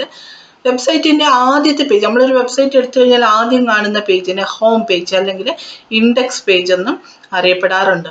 വെബ് അഡ്രസ്സുകൾ നമ്മൾ എന്താ പറയുക, URL എന്ന് പറയും. ഇപ്പോൾ www.google.com ഗൂഗിൾ വെബ്സൈറ്റിന്റെ URL ആണ് അല്ലെ. URL എന്ന് പറഞ്ഞാൽ എന്താണ്, മുന്നേ ചോദിച്ചിട്ടുണ്ട്, യൂണിഫോം റിസോഴ്സ് ലൊക്കേറ്റർ ആണ് URL എന്ന് പറഞ്ഞാൽ. വെബ് പേജുകളെ പരസ്പരം കണക്ട് ചെയ്യാൻ ഉപയോഗിക്കുന്ന ടെക്സ്റ്റ് മെസ്സേജ് ഇമേജ് അറിയപ്പെടുന്നതാണ് ഹൈപ്പർ ലിങ്ക് എന്ന് പറഞ്ഞാൽ. ഒരു വിഷയത്തെപ്പറ്റി നിലവിലുള്ള അനേകം വെബ്സൈറ്റുകളിലേക്ക് പ്രവേശിക്കുന്നതിനുള്ള മാധ്യമമായി പ്രവർത്തിക്കുന്ന വെബ്സൈറ്റാണ് വെബ് പോർട്ടൽ. ഓക്കെ, അതായത് കുറേ വെബ്സൈറ്റുകളെ ഒരുമിച്ച് കാണാൻ പറ്റും. നമ്മളിപ്പോൾ ഒരു പോർട്ടൽ സൈറ്റ് എടുക്കുകയാണെന്ന് വെച്ചോ, അതിൽ കുറേ വെബ്സൈറ്റുകളുടെ പേജ് ഇങ്ങനെ ഉണ്ടാവും. അല്ലെങ്കിൽ നമ്മൾ ഒരെണ്ണത്തിൽ ക്ലിക്ക് ചെയ്ത് കഴിഞ്ഞാൽ വേറൊരു പുതിയ വെബ്സൈറ്റിലോട്ട് പോകും. അങ്ങനെ കുറേ വെബ്സൈറ്റുകളെ കണക്ട് ചെയ്തിരിക്കുന്ന ഒരു വെബ്സൈറ്റാണ് വെബ് പേജ് എന്ന്, ഒരു പോർട്ടൽ. അതൊരു പോർട്ടൽ എന്ന് അറിയപ്പെടാറുണ്ട്. നെക്സ്റ്റ് നോക്കിയേ, എന്താണ് WWW? വേൾഡ് വൈഡ് വെബ് എന്ന് പറയും. വേൾഡ് വൈഡ് വെബിന്റെ പിതാവ് ആരാണ്? ടിം ബെർണേഴ്സ്-ലീ ആണ് അല്ലേ. നമ്മൾ ഇന്റർനെറ്റിന്റെ പിതാവ് ആരാണെന്ന് പറഞ്ഞു? വിൻസ്റ്റൺ സർഫാണ് ഇന്റർനെറ്റിന്റെ പിതാവ് എന്ന് പറഞ്ഞു. വേൾഡ് വൈഡ് വെബിന്റെ പിതാവ് ആരാണ്? ടിം ബെർണേഴ്സ്-ലീ ആണ്. WWWന്റെ ആസ്ഥാനം എവിടെയാണ്? വാഷിംഗ്ടൺ DC ആണ്. ഇനി ഇന്റർനെറ്റിൽ നിന്നും വിവരങ്ങൾ ലഭിക്കാൻ സഹായിക്കുന്ന ആരാണ്? WWW ആണ്. WWWയിൽ വിവരങ്ങൾ ലഭ്യമാകാൻ സഹായിക്കുന്ന പേജുകളെയാണ് വെബ് പേജുകൾ എന്നറിയപ്പെടുന്നത്. നെക്സ്റ്റ് ഓക്കെ, വെബ് സെർവറുകളിൽ നിന്നും വെബ് പേജുകൾ ലഭ്യമാകാൻ സഹായിക്കുന്ന ആരാണ്? വെബ് ബ്രൗസർ അല്ലേ. നമ്മൾ ഒരു കാര്യം ബ്രൗസ് ചെയ്യാണ്. ഇപ്പം എനിക്ക് ഏറ്റവും കൊള്ളാനുള്ള കാറുകളെ കുറിച്ച് അറിയണം, ഞാൻ ഒരു വെബ് ബ്രൗസറിൽ പോയി എന്ത് ചെയ്യും? സെർച്ച് ചെയ്യും അല്ലേ. ഇപ്പം നമുക്ക് പല പല വെബ്സൈറ്റിലുള്ള ഇൻഫർമേഷൻ കിട്ടും. അപ്പോൾ ഒരു വെബ് സെർവറിൽ നിന്നും വെബ് പേജുകൾ ലഭ്യമാകാൻ സഹായിക്കുന്ന വെബ് ബ്രൗസറാണ്. വേൾഡ് വൈഡ് വെബിനെയും അതിനുപയോഗിക്കുന്ന സാങ്കേതിക വിദ്യകളുടെയോ ഗുണനിലവാരവും മാനദണ്ഡങ്ങളും മറ്റും നിർണ്ണയിക്കുകയും ചെയ്യുന്ന സംഘടനയാണ് world wide web consortium. W3C എന്ന് പറയുന്നതാണ്. W3C world wide web consortium ആണ്. വേൾഡ് വൈഡ് വെബിനെയും അതിനുപയോഗിക്കുന്ന സാങ്കേതിക വിദ്യകളുടെ ഗുണനിലവാരവും മാനദണ്ഡങ്ങളും ഒക്കെ നിർണ്ണയിക്കുന്ന സംഘടനയാണ് W3C. അത് നിലവിൽ വന്നത് 1994-ലാണ്. നെക്സ്റ്റ് നോക്കിയേ, എന്താണ് സെർച്ച് എഞ്ചിൻ എന്ന് പറഞ്ഞാൽ? ഒരു വ്യക്തിക്ക് ആവശ്യമുള്ള വിവരങ്ങൾ ഇന്റർനെറ്റിൽ അന്വേഷിച്ച് കണ്ടെത്താൻ സഹായിക്കുന്ന വെബ്സൈറ്റുകളെയാണ് സെർച്ച് എഞ്ചിൻ എന്ന് പറഞ്ഞാൽ. ആക്ച്വലി വെബ്സൈറ്റും സെർച്ച് എഞ്ചിനും തമ്മിലുള്ള വ്യത്യാസം എന്താണ്? ഒരു ഉദാഹരണം പറയുകയാണെങ്കിൽ ഗൂഗിൾ അല്ലേ. ഗൂഗിൾ ഒരു വെബ്സൈറ്റ് ആണോ എന്ന് ചോദിച്ചു കഴിഞ്ഞാൽ ആണ്. പക്ഷെ നമുക്ക് എന്തെങ്കിലും ആവശ്യമുണ്ടെങ്കിൽ ഗൂഗിൾ ചെയ്ത് നോക്കുക നമ്മൾ പറയും. നമ്മൾ ഗൂഗിളിൽ സെർച്ച് ചെയ്ത് നോക്കും അല്ലേ. ഗൂഗിളിൽ സെർച്ച് ചെയ്യുമ്പോൾ എന്ത് ചെയ്യും? അത് റിലേറ്റഡ് ആയിട്ടുള്ള കുറേ അധികം വെബ്സൈറ്റുകളും അതിന്റെ കുറച്ച് ഇൻഫർമേഷൻ നമുക്ക് അതിന്റെ ഫ്രണ്ട് പേജിൽ കാണാൻ പറ്റും. അപ്പോൾ അങ്ങനെ നമുക്ക് നമ്മൾ സെർച്ച് ചെയ്ത് നോക്കുകയാണ് അല്ലേ. അതിനെയാണ് നമ്മൾ സെർച്ച് എഞ്ചിൻ എന്ന് പറയുന്നത്. ഉപഭോക്താക്കൾ നൽകുന്ന സൂചനകൾക്ക് അനുസൃതമായാണ് സെർച്ച് എഞ്ചിനുകൾ വിവരങ്ങൾ തിരയുന്നത്. കുറച്ച് ഉദാഹരണം, സെർച്ച് എഞ്ചിനുകളുടെ ഉദാഹരണം എന്താണ്? ഗൂഗിൾ, യാഹു, ആൾട്ടവിസ്റ്റ, ബിങ്, AOL, ബെയ്ഡു, ഇതൊക്കെ സെർച്ച് എഞ്ചിൻസിന് ഉദാഹരണങ്ങളാണ്. അപ്പോൾ ബ്രാക്കറ്റിൽ കുറച്ച് സെർച്ച് എഞ്ചിൻ തന്നിട്ട് ഇതിൽ സെർച്ച് എഞ്ചിൻ എക്സാമ്പിൾ അല്ലാത്തത് ഏതാണെന്നൊക്കെ ചോദിക്കും. അപ്പൊ പേരറിയില്ലാത്തത് ബിങ് ഒക്കെ ഈ ഇടക്കാലത്ത് ചോദിച്ചിട്ടുണ്ട്. ബിങ്, AOL, ആൾട്ടവിസ്റ്റ, ഇതൊക്കെ ഒന്ന് ഓർത്ത് വെച്ചേക്കണം. ഇതൊക്കെ എന്താണ്? ask.com. ഓക്കെ, ഇതൊക്കെ യാൻഡെക്സ്, യാഹു, AOL, ഇതെല്ലാം എന്താണ്? സെർച്ച് എഞ്ചിൻ എക്സാമ്പിൾസ് ആണ്. ലോകത്തിലെ ആദ്യത്തെ സെർച്ച് എഞ്ചിൻ ആർച്ചി അല്ലെങ്കിൽ ആർക്കി എന്നും പറയും. ആർക്കിയാണ് ലോകത്തിലെ ആദ്യത്തെ സെർച്ച് എഞ്ചിൻ. ഇനി ഇന്ത്യ വികസിപ്പിച്ചെടുത്ത ആദ്യത്തെ സെർച്ച് എഞ്ചിൻ ഏതാണ്? ഗുരുജിയാണ്. ഓക്കെ, അപ്പൊ ലോകത്തിലെ ആദ്യത്തെ സെർച്ച് എഞ്ചിൻ ആർച്ചിയും ഇന്ത്യ വികസിപ്പിച്ചെടുത്ത ആദ്യത്തെ സെർച്ച് എഞ്ചിൻ ഗുരുജിയാണ്. ബിങ് എന്ന സെർച്ച് എഞ്ചിൻ വികസിപ്പിച്ചെടുത്ത കമ്പനി മൈക്രോസോഫ്റ്റ് ആണ് കേട്ടോ. ഇപ്പൊ മൈക്രോസോഫ്റ്റിന്റെ സെർച്ച് എഞ്ചിൻ ആണ് എന്ത്? ബിങ് എന്നുള്ളത്. ഇനി ഗൂഗിളിനെ കുറിച്ച് നോക്കാം. ഗൂഗിളിന്റെ സ്ഥാപകൻ ആരൊക്കെയാണ്? ലാറി പേജും സെർജി ബ്രിന്നും ആണ് ഗൂഗിളിന്റെ സ്ഥാപകർ. ഗൂഗിളിന്റെ ആപ്തവാക്യം ഡോൺ ബി ഈവിൽ എന്നുള്ളതാണ്. ഓക്കെ, ഗൂഗിളിന്റെ ആപ്തവാക്യം ഡോൺ ബി ഈവിൽ ആണ്. ഇപ്പോഴത്തെ ഹെഡ് ക്വാർട്ടേഴ്സ് ഏതാണ്? നിലവിലെ ഗൂഗിളിന്റെ ആസ്ഥാനം മൗണ്ടൻ വ്യൂ, കാലിഫോർണിയ. ആദ്യത്തെ ആസ്ഥാനം എവിടെയായിരുന്നു? മെൻലോ പാർക്ക്, കാലിഫോർണിയയാണ്. അപ്പൊ ഗൂഗിളിന്റെ ആദ്യത്തെ ആസ്ഥാനം മെൻലോ പാർക്ക്, കാലിഫോർണിയയും നിലവിലെ ആസ്ഥാനം മൗണ്ടൻ വ്യൂ, കാലിഫോർണിയയാണ്. അപ്പൊ നിലവിലെ ഗൂഗിളിന്റെ CEO ആരാണ്? സുന്ദർ പിച്ചയാണ്. തമിഴ്നാട്ടുകാരനാണ്. സുന്ദർ പിച്ചയാണ് നിലവിലെ ഗൂഗിളിന്റെ CEO. ഗൂഗിളിന്റെ പാരന്റ് കമ്പനി ഏതാണ്? ആൽഫബറ്റ് ഇങ്ക് ആണ്. ഗൂഗിളിന്റെ പാരന്റ് കമ്പനി ആൽഫബറ്റ് ഇങ്ക് ആണ്. ഭൂമിയിലുള്ള എല്ലാവർക്കും ഇന്റർനെറ്റ് ലഭിക്കാനായി ഗൂഗിൾ നടപ്പിലാക്കിയ പദ്ധതിയാണ് പ്രോജക്റ്റ് ലൂൺ. എന്താണ് പ്രോജക്റ്റ് ലൂൺ? ഭൂമിയിലുള്ള എല്ലാവർക്കും ഇന്റർനെറ്റ് ലഭിക്കുന്നതിനായി ഗൂഗിൾ നടപ്പിലാക്കിയ പദ്ധതിയാണ് പ്രോജക്ട് ലൂൺ. അപ്പോൾ ഗൂഗിളിന്റെ സ്ഥാപകർ ആരൊക്കെയാണ്? ലാറി പേജും സെർജി ബ്രിന്നു ആണ്. ഗൂഗിളിന്റെ ആപ്തവാക്യം ഡോൺ ബി ഈവിൽ എന്നുള്ളതാണ്. നിലവിലെ ഗൂഗിളിന്റെ ആസ്ഥാനം മൗണ്ടൻ വ്യൂ ആണ്. ആദ്യത്തെ ആസ്ഥാനം മെൻലോ പാർക്കാണ്. രണ്ടും കാലിഫോർണിയയിലാണ്. നിലവിലെ സിഇഒ സുന്ദർ പിച്ചയാണ്, തമിഴ്നാട്ടുകാരനാണ്. ഗൂഗിളിന്റെ പാരന്റ് കമ്പനി എന്താണ്? ആൽഫബറ്റ് ഇങ്ക് ആണ്. ഭൂമിയിലുള്ള എല്ലാവർക്കും ഇന്റർനെറ്റ് സൗകര്യം ലഭ്യമാക്കാനായി ഗൂഗിൾ നടപ്പിലാക്കുന്ന പദ്ധതിയാണ് പ്രോജക്ട് ലോൺ എന്നുള്ളത്. ഇനി എന്താണ് സോഷ്യൽ മീഡിയ നോക്കാം. ഇന്റർനെറ്റ് മുഖേന ജനങ്ങൾക്ക് ആശയങ്ങളും വിവരങ്ങളും പങ്കുവയ്ക്കാനും സന്ദേശങ്ങൾ അയക്കാനും സഹായിക്കുന്ന മാധ്യമങ്ങളാണ് സാമൂഹ്യ മാധ്യമങ്ങൾ അല്ലെങ്കിൽ സോഷ്യൽ മീഡിയ എന്ന് പറയുന്നത്. സോഷ്യൽ മീഡിയ വെബ്സൈറ്റുകൾ ഉപയോഗിക്കാൻ ആവശ്യമായ കുറഞ്ഞ പ്രായം 18 വയസ്സാണ്. ആദ്യ സോഷ്യൽ മീഡിയ വെബ്സൈറ്റ് എന്ന് കരുതപ്പെടുന്നത് 6 degrees ആണ് കേട്ടോ. 6 degrees ആണ്. അത് 1997 വന്നതാണ്. ആദ്യത്തെ സോഷ്യൽ മീഡിയ വെബ്സൈറ്റ് എന്ന് കരുതുന്നത് 6 degrees ആണ്. അപ്പൊ താഴെ തന്നിട്ടുള്ള സോഷ്യൽ മീഡിയ ഏതാണ് അല്ലാത്തതെന്നൊക്കെ ചോദിക്കുന്നത് നമുക്ക് പൊതുവെ അറിയാവുന്ന കാര്യങ്ങളാണിത്. ഇനി ഫേസ്ബുക്ക് സ്ഥാപിച്ചത് ആരാണ്? മാർക്ക് സക്കർബർഗ് ആണ്. സ്ഥാപിച്ച വർഷം 2004 ഫെബ്രുവരി 4-നാണ്. ഓക്കെ, 2004 ഫെബ്രുവരി 4-നാണ് ഫേസ്ബുക്ക് സ്ഥാപിച്ചത്. ഫേസ്ബുക്കിന്റെ ആസ്ഥാനം മെൻലോ പാർക്ക്, കാലിഫോർണിയയാണ്. ഇൻസ്റ്റാഗ്രാം ആണെങ്കിലോ കെവിൻ സിസ്ട്രോം, മൈക്കൽ ക്രിഗർ എന്നിവരാണ് ഇൻസ്റ്റാഗ്രാം സ്ഥാപിച്ച വർഷം 6 ഒക്ടോബർ 2010 ആണ്. ഇൻസ്റ്റാഗ്രാം ഇപ്പോൾ ഏതാണ്? ഫേസ്ബുക്കിന്റെ ഉടമസ്ഥതയിലാണ് ഇൻസ്റ്റാഗ്രാം ഉള്ളത്. ഇനി അടുത്ത് നോക്കിയേ ട്വിറ്റർ സ്ഥാപിച്ചത് ജാക്ക് ഡോർസിയും ഇവാൻ വില്യംസും നോവ ഗ്ലാസ്, ബിസ് ടോൺ എന്നിവരാണ്. ആരൊക്കെയാണ്? Jack Dorsey, Evan Williams, Noah Glass and Biz Stone എന്നിവരാണ് ട്വിറ്റർ സ്ഥാപിച്ചത്. ഏത് വർഷമായിരുന്നു? 21 മാർച്ച് 2006-ലാണ് ട്വിറ്റർ സ്ഥാപിച്ചത്. ട്വിറ്ററിന്റെ ഹെഡ്ക്വാർട്ടേഴ്സ് ഏതാണ്? San Francisco, California. ട്വിറ്ററിൽ അക്കൗണ്ട് നേടിയ ആദ്യ ചരിത്ര സ്മാരകമാണ് താജ്മഹൽ. ഓക്കെ, അപ്പോൾ ട്വിറ്ററിൽ അക്കൗണ്ട് നേടിയ ആദ്യത്തെ ചരിത്ര സ്മാരകം താജ്മഹലാണ്. ട്വിറ്ററിൽ അക്കൗണ്ട് നേടിയ ആദ്യ ഇന്ത്യൻ പ്രസിഡന്റ് പ്രണബ് മുഖർജിയാണ്. ട്വിറ്ററിൽ മെസ്സേജ് അയക്കുന്നതിന് എന്തൊരു ട്വീറ്റ് ചെയ്യാന്ന് പറയില്ലേ, ട്വീറ്റ്. ട്വിറ്ററിലെ ട്വീറ്റിന്റെ പരിധി എത്രയാണ്? 140 ക്യാരക്ടറുകളാണ്. ഓക്കെ, അടുത്ത യൂട്യൂബ് ഒരു വീഡിയോ ഷെയറിംഗ് വെബ്സൈറ്റ് ആണ്. സ്ഥാപിച്ച ആരൊക്കെയാണ്? ചാഡ് ഹർലിയും സ്റ്റീവ് ചെന്നും ജ്യൂഡ് കാരിനും ചേർന്നിട്ടാണ്.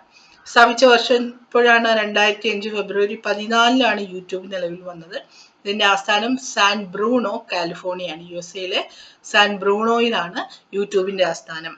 ട്വിറ്ററിന്റെ ആസ്ഥാനമാണെങ്കിലോ സാൻ ഫ്രാൻസിസ്കോ, കാലിഫോർണിയ. ഫേസ്ബുക്കിന്റെ ആണെങ്കിലോ മെൻലോ പാർക്ക്, കാലിഫോർണിയ. ഓക്കെ, അടുത്ത എന്താണ് ബ്ലോഗ് എന്ന് നോക്കാം. ബ്ലോഗുകളുടെ ആദ്യകാല നാമം വെബ് ലോഗ് എന്നാണ്. അപ്പൊ ബ്ലോഗുകളെ ആദ്യം എന്താണ് പറഞ്ഞിരുന്നത്? വെബ് ലോഗ് എന്നാണ് പറഞ്ഞിരുന്നത്. വെബ് ലോഗ് എന്ന പദം കൊണ്ടുവന്നത് ജോൺ ബർഗർ ആണ് വെബ് ലോഗ് എന്ന പദം കൊണ്ടുവന്നത്. സ്വന്തം രചനകൾ വെബ് പേജുകളായി പ്രസിദ്ധീകരിക്കാൻ സഹായിക്കുന്ന ഇന്റർനെറ്റ് സംവിധാനമാണ് ബ്ലോഗ്. എന്താണ് ബ്ലോഗ്? സ്വന്തം രചനകൾ വെബ് പേജുകളായി പ്രസിദ്ധീകരിക്കാൻ സഹായിക്കുന്ന ഇന്റർനെറ്റ് സംവിധാനമാണ് ബ്ലോഗ്. ബ്ലോഗ് എന്ന പദം ആദ്യമായി കൊണ്ടുവന്നത് പീറ്റർ മെർഹോൾസ് ആണ് ബ്ലോഗ് എന്ന പദം ആദ്യമായി കൊണ്ടുവന്നത്. ഇനി വിദ്യാഭ്യാസ ആവശ്യങ്ങളുമായി ബന്ധപ്പെട്ട ബ്ലോഗുകളെ എജു ബ്ലോഗ് എന്ന് പറഞ്ഞാൽ വിദ്യാഭ്യാസ ആവശ്യങ്ങളുമായി ബന്ധപ്പെട്ട ബ്ലോഗാണ്. ഇനി വീഡിയോകൾ ഉൾപ്പെടുത്തിയിട്ടുള്ള ബ്ലോഗുകളെ വി ബ്ലോഗ് എന്ന് പറയും. വീഡിയോകൾ ഉൾപ്പെടുത്തിയിട്ടുള്ള ബ്ലോഗുകൾ വി ബ്ലോഗാണ്. വിദ്യാഭ്യാസ ആവശ്യങ്ങൾക്ക് വേണ്ടി കൊണ്ടുവന്ന ബ്ലോഗുകളെ എജു ബ്ലോഗ് എന്ന് പറയും. ഇന്റർനെറ്റ് ഉപയോഗിച്ച് വസ്തുക്കളെയോ സേവനങ്ങളോ വാങ്ങുകയും വിൽക്കുകയും ചെയ്യുന്നതിന് ഇ കോമേഴ്സ് എന്ന് പറയും. നമ്മൾ ഓൺലൈനായി വാങ്ങുക എന്നാണ് കോമൺ ആയി പറയുന്നത്. ഇതിന് ഇ കോമേഴ്സ് എന്ന് പറയും. പ്രധാനപ്പെട്ട ഓൺലൈൻ ഷോപ്പിംഗ് സൈറ്റുകളും സ്ഥാപകരും ആരൊക്കെയാണെന്ന് നോക്കിയേ. ആമസോൺ ആണെങ്കിലോ ജെഫ് ബെസോസ്, എപ്പോഴും ചോദിക്കുന്നതല്ലേ ജെഫ് ബെസോസ്. ഫ്ലിപ്കാർട്ട് ആണെങ്കിലോ സച്ചിൻ ബെൻസാലും ബിന്നി ബെൻസാലും ചേർന്നിട്ടാണ്. ചേർന്നിട്ടാണ് ഫ്ലിപ്കാർട്ട് സ്ഥാപിച്ചത്. സ്നാപ്ഡീൽ ആണെങ്കിലോ കുനാൽ ബാൽ, രോഹിത് ബെൻസിൽ എന്നിവരാണ്. ഇനി ഇബേ ആണെങ്കിലോ പിയറി ഒംഡിയാർ ആണ് ഇബേ സ്ഥാപിച്ചത്. ആലിബാബ ആണെങ്കിലോ ജാക്ക് മായാണ് സ്ഥാപിച്ചത്. ഓക്കെ, അപ്പൊ ഇത്രയും കാര്യങ്ങൾ ഓർത്തിരിക്കുക. നെക്സ്റ്റ് നോക്കി എന്താണ് വെബ് ബ്രൗസർ. നമ്മൾ സെർച്ച് എഞ്ചിൻ എന്താണെന്ന് നോക്കി. നെക്സ്റ്റ് വെബ് ബ്രൗസർ ഒരു വെബ് പേജിൽ നിന്നും വിവരങ്ങൾ കമ്പ്യൂട്ടറിലേക്ക് ലഭ്യമാക്കി തരുന്ന സോഫ്റ്റ്വെയറുകളാണ് വെബ് ബ്രൗസർ. നമ്മൾ വെബ്സൈറ്റിൽ എന്ത് ചെയ്യും, വെബ്സൈറ്റ് ബ്രൗസ് ചെയ്തെടുക്കും അല്ലെ. ഒരു വെബ് പേജിൽ നിന്നും നമുക്ക് വിവരങ്ങൾ എന്ത് ചെയ്യുന്നു, കമ്പ്യൂട്ടറിലേക്ക് ലഭ്യമാക്കി തരുന്നതാണ് വെബ് ബ്രൗസർ. ഒരു ഡേറ്റാബേസിൽ നിന്നോ നെറ്റ്വർക്കിൽ നിന്നോ ഡേറ്റ സെർച്ച് ചെയ്യുന്ന പ്രക്രിയ എന്ത് പറയും, ബ്രൗസ് ചെയ്യുക. നമ്മൾ ഇന്റർനെറ്റിൽ ബ്രൗസ് ചെയ്യാന്ന് പറയും, നമ്മൾ സെർച്ച് ചെയ്ത് നോക്കുന്നതിന് ബ്രൗസ് ചെയ്യാന്ന് പറയും.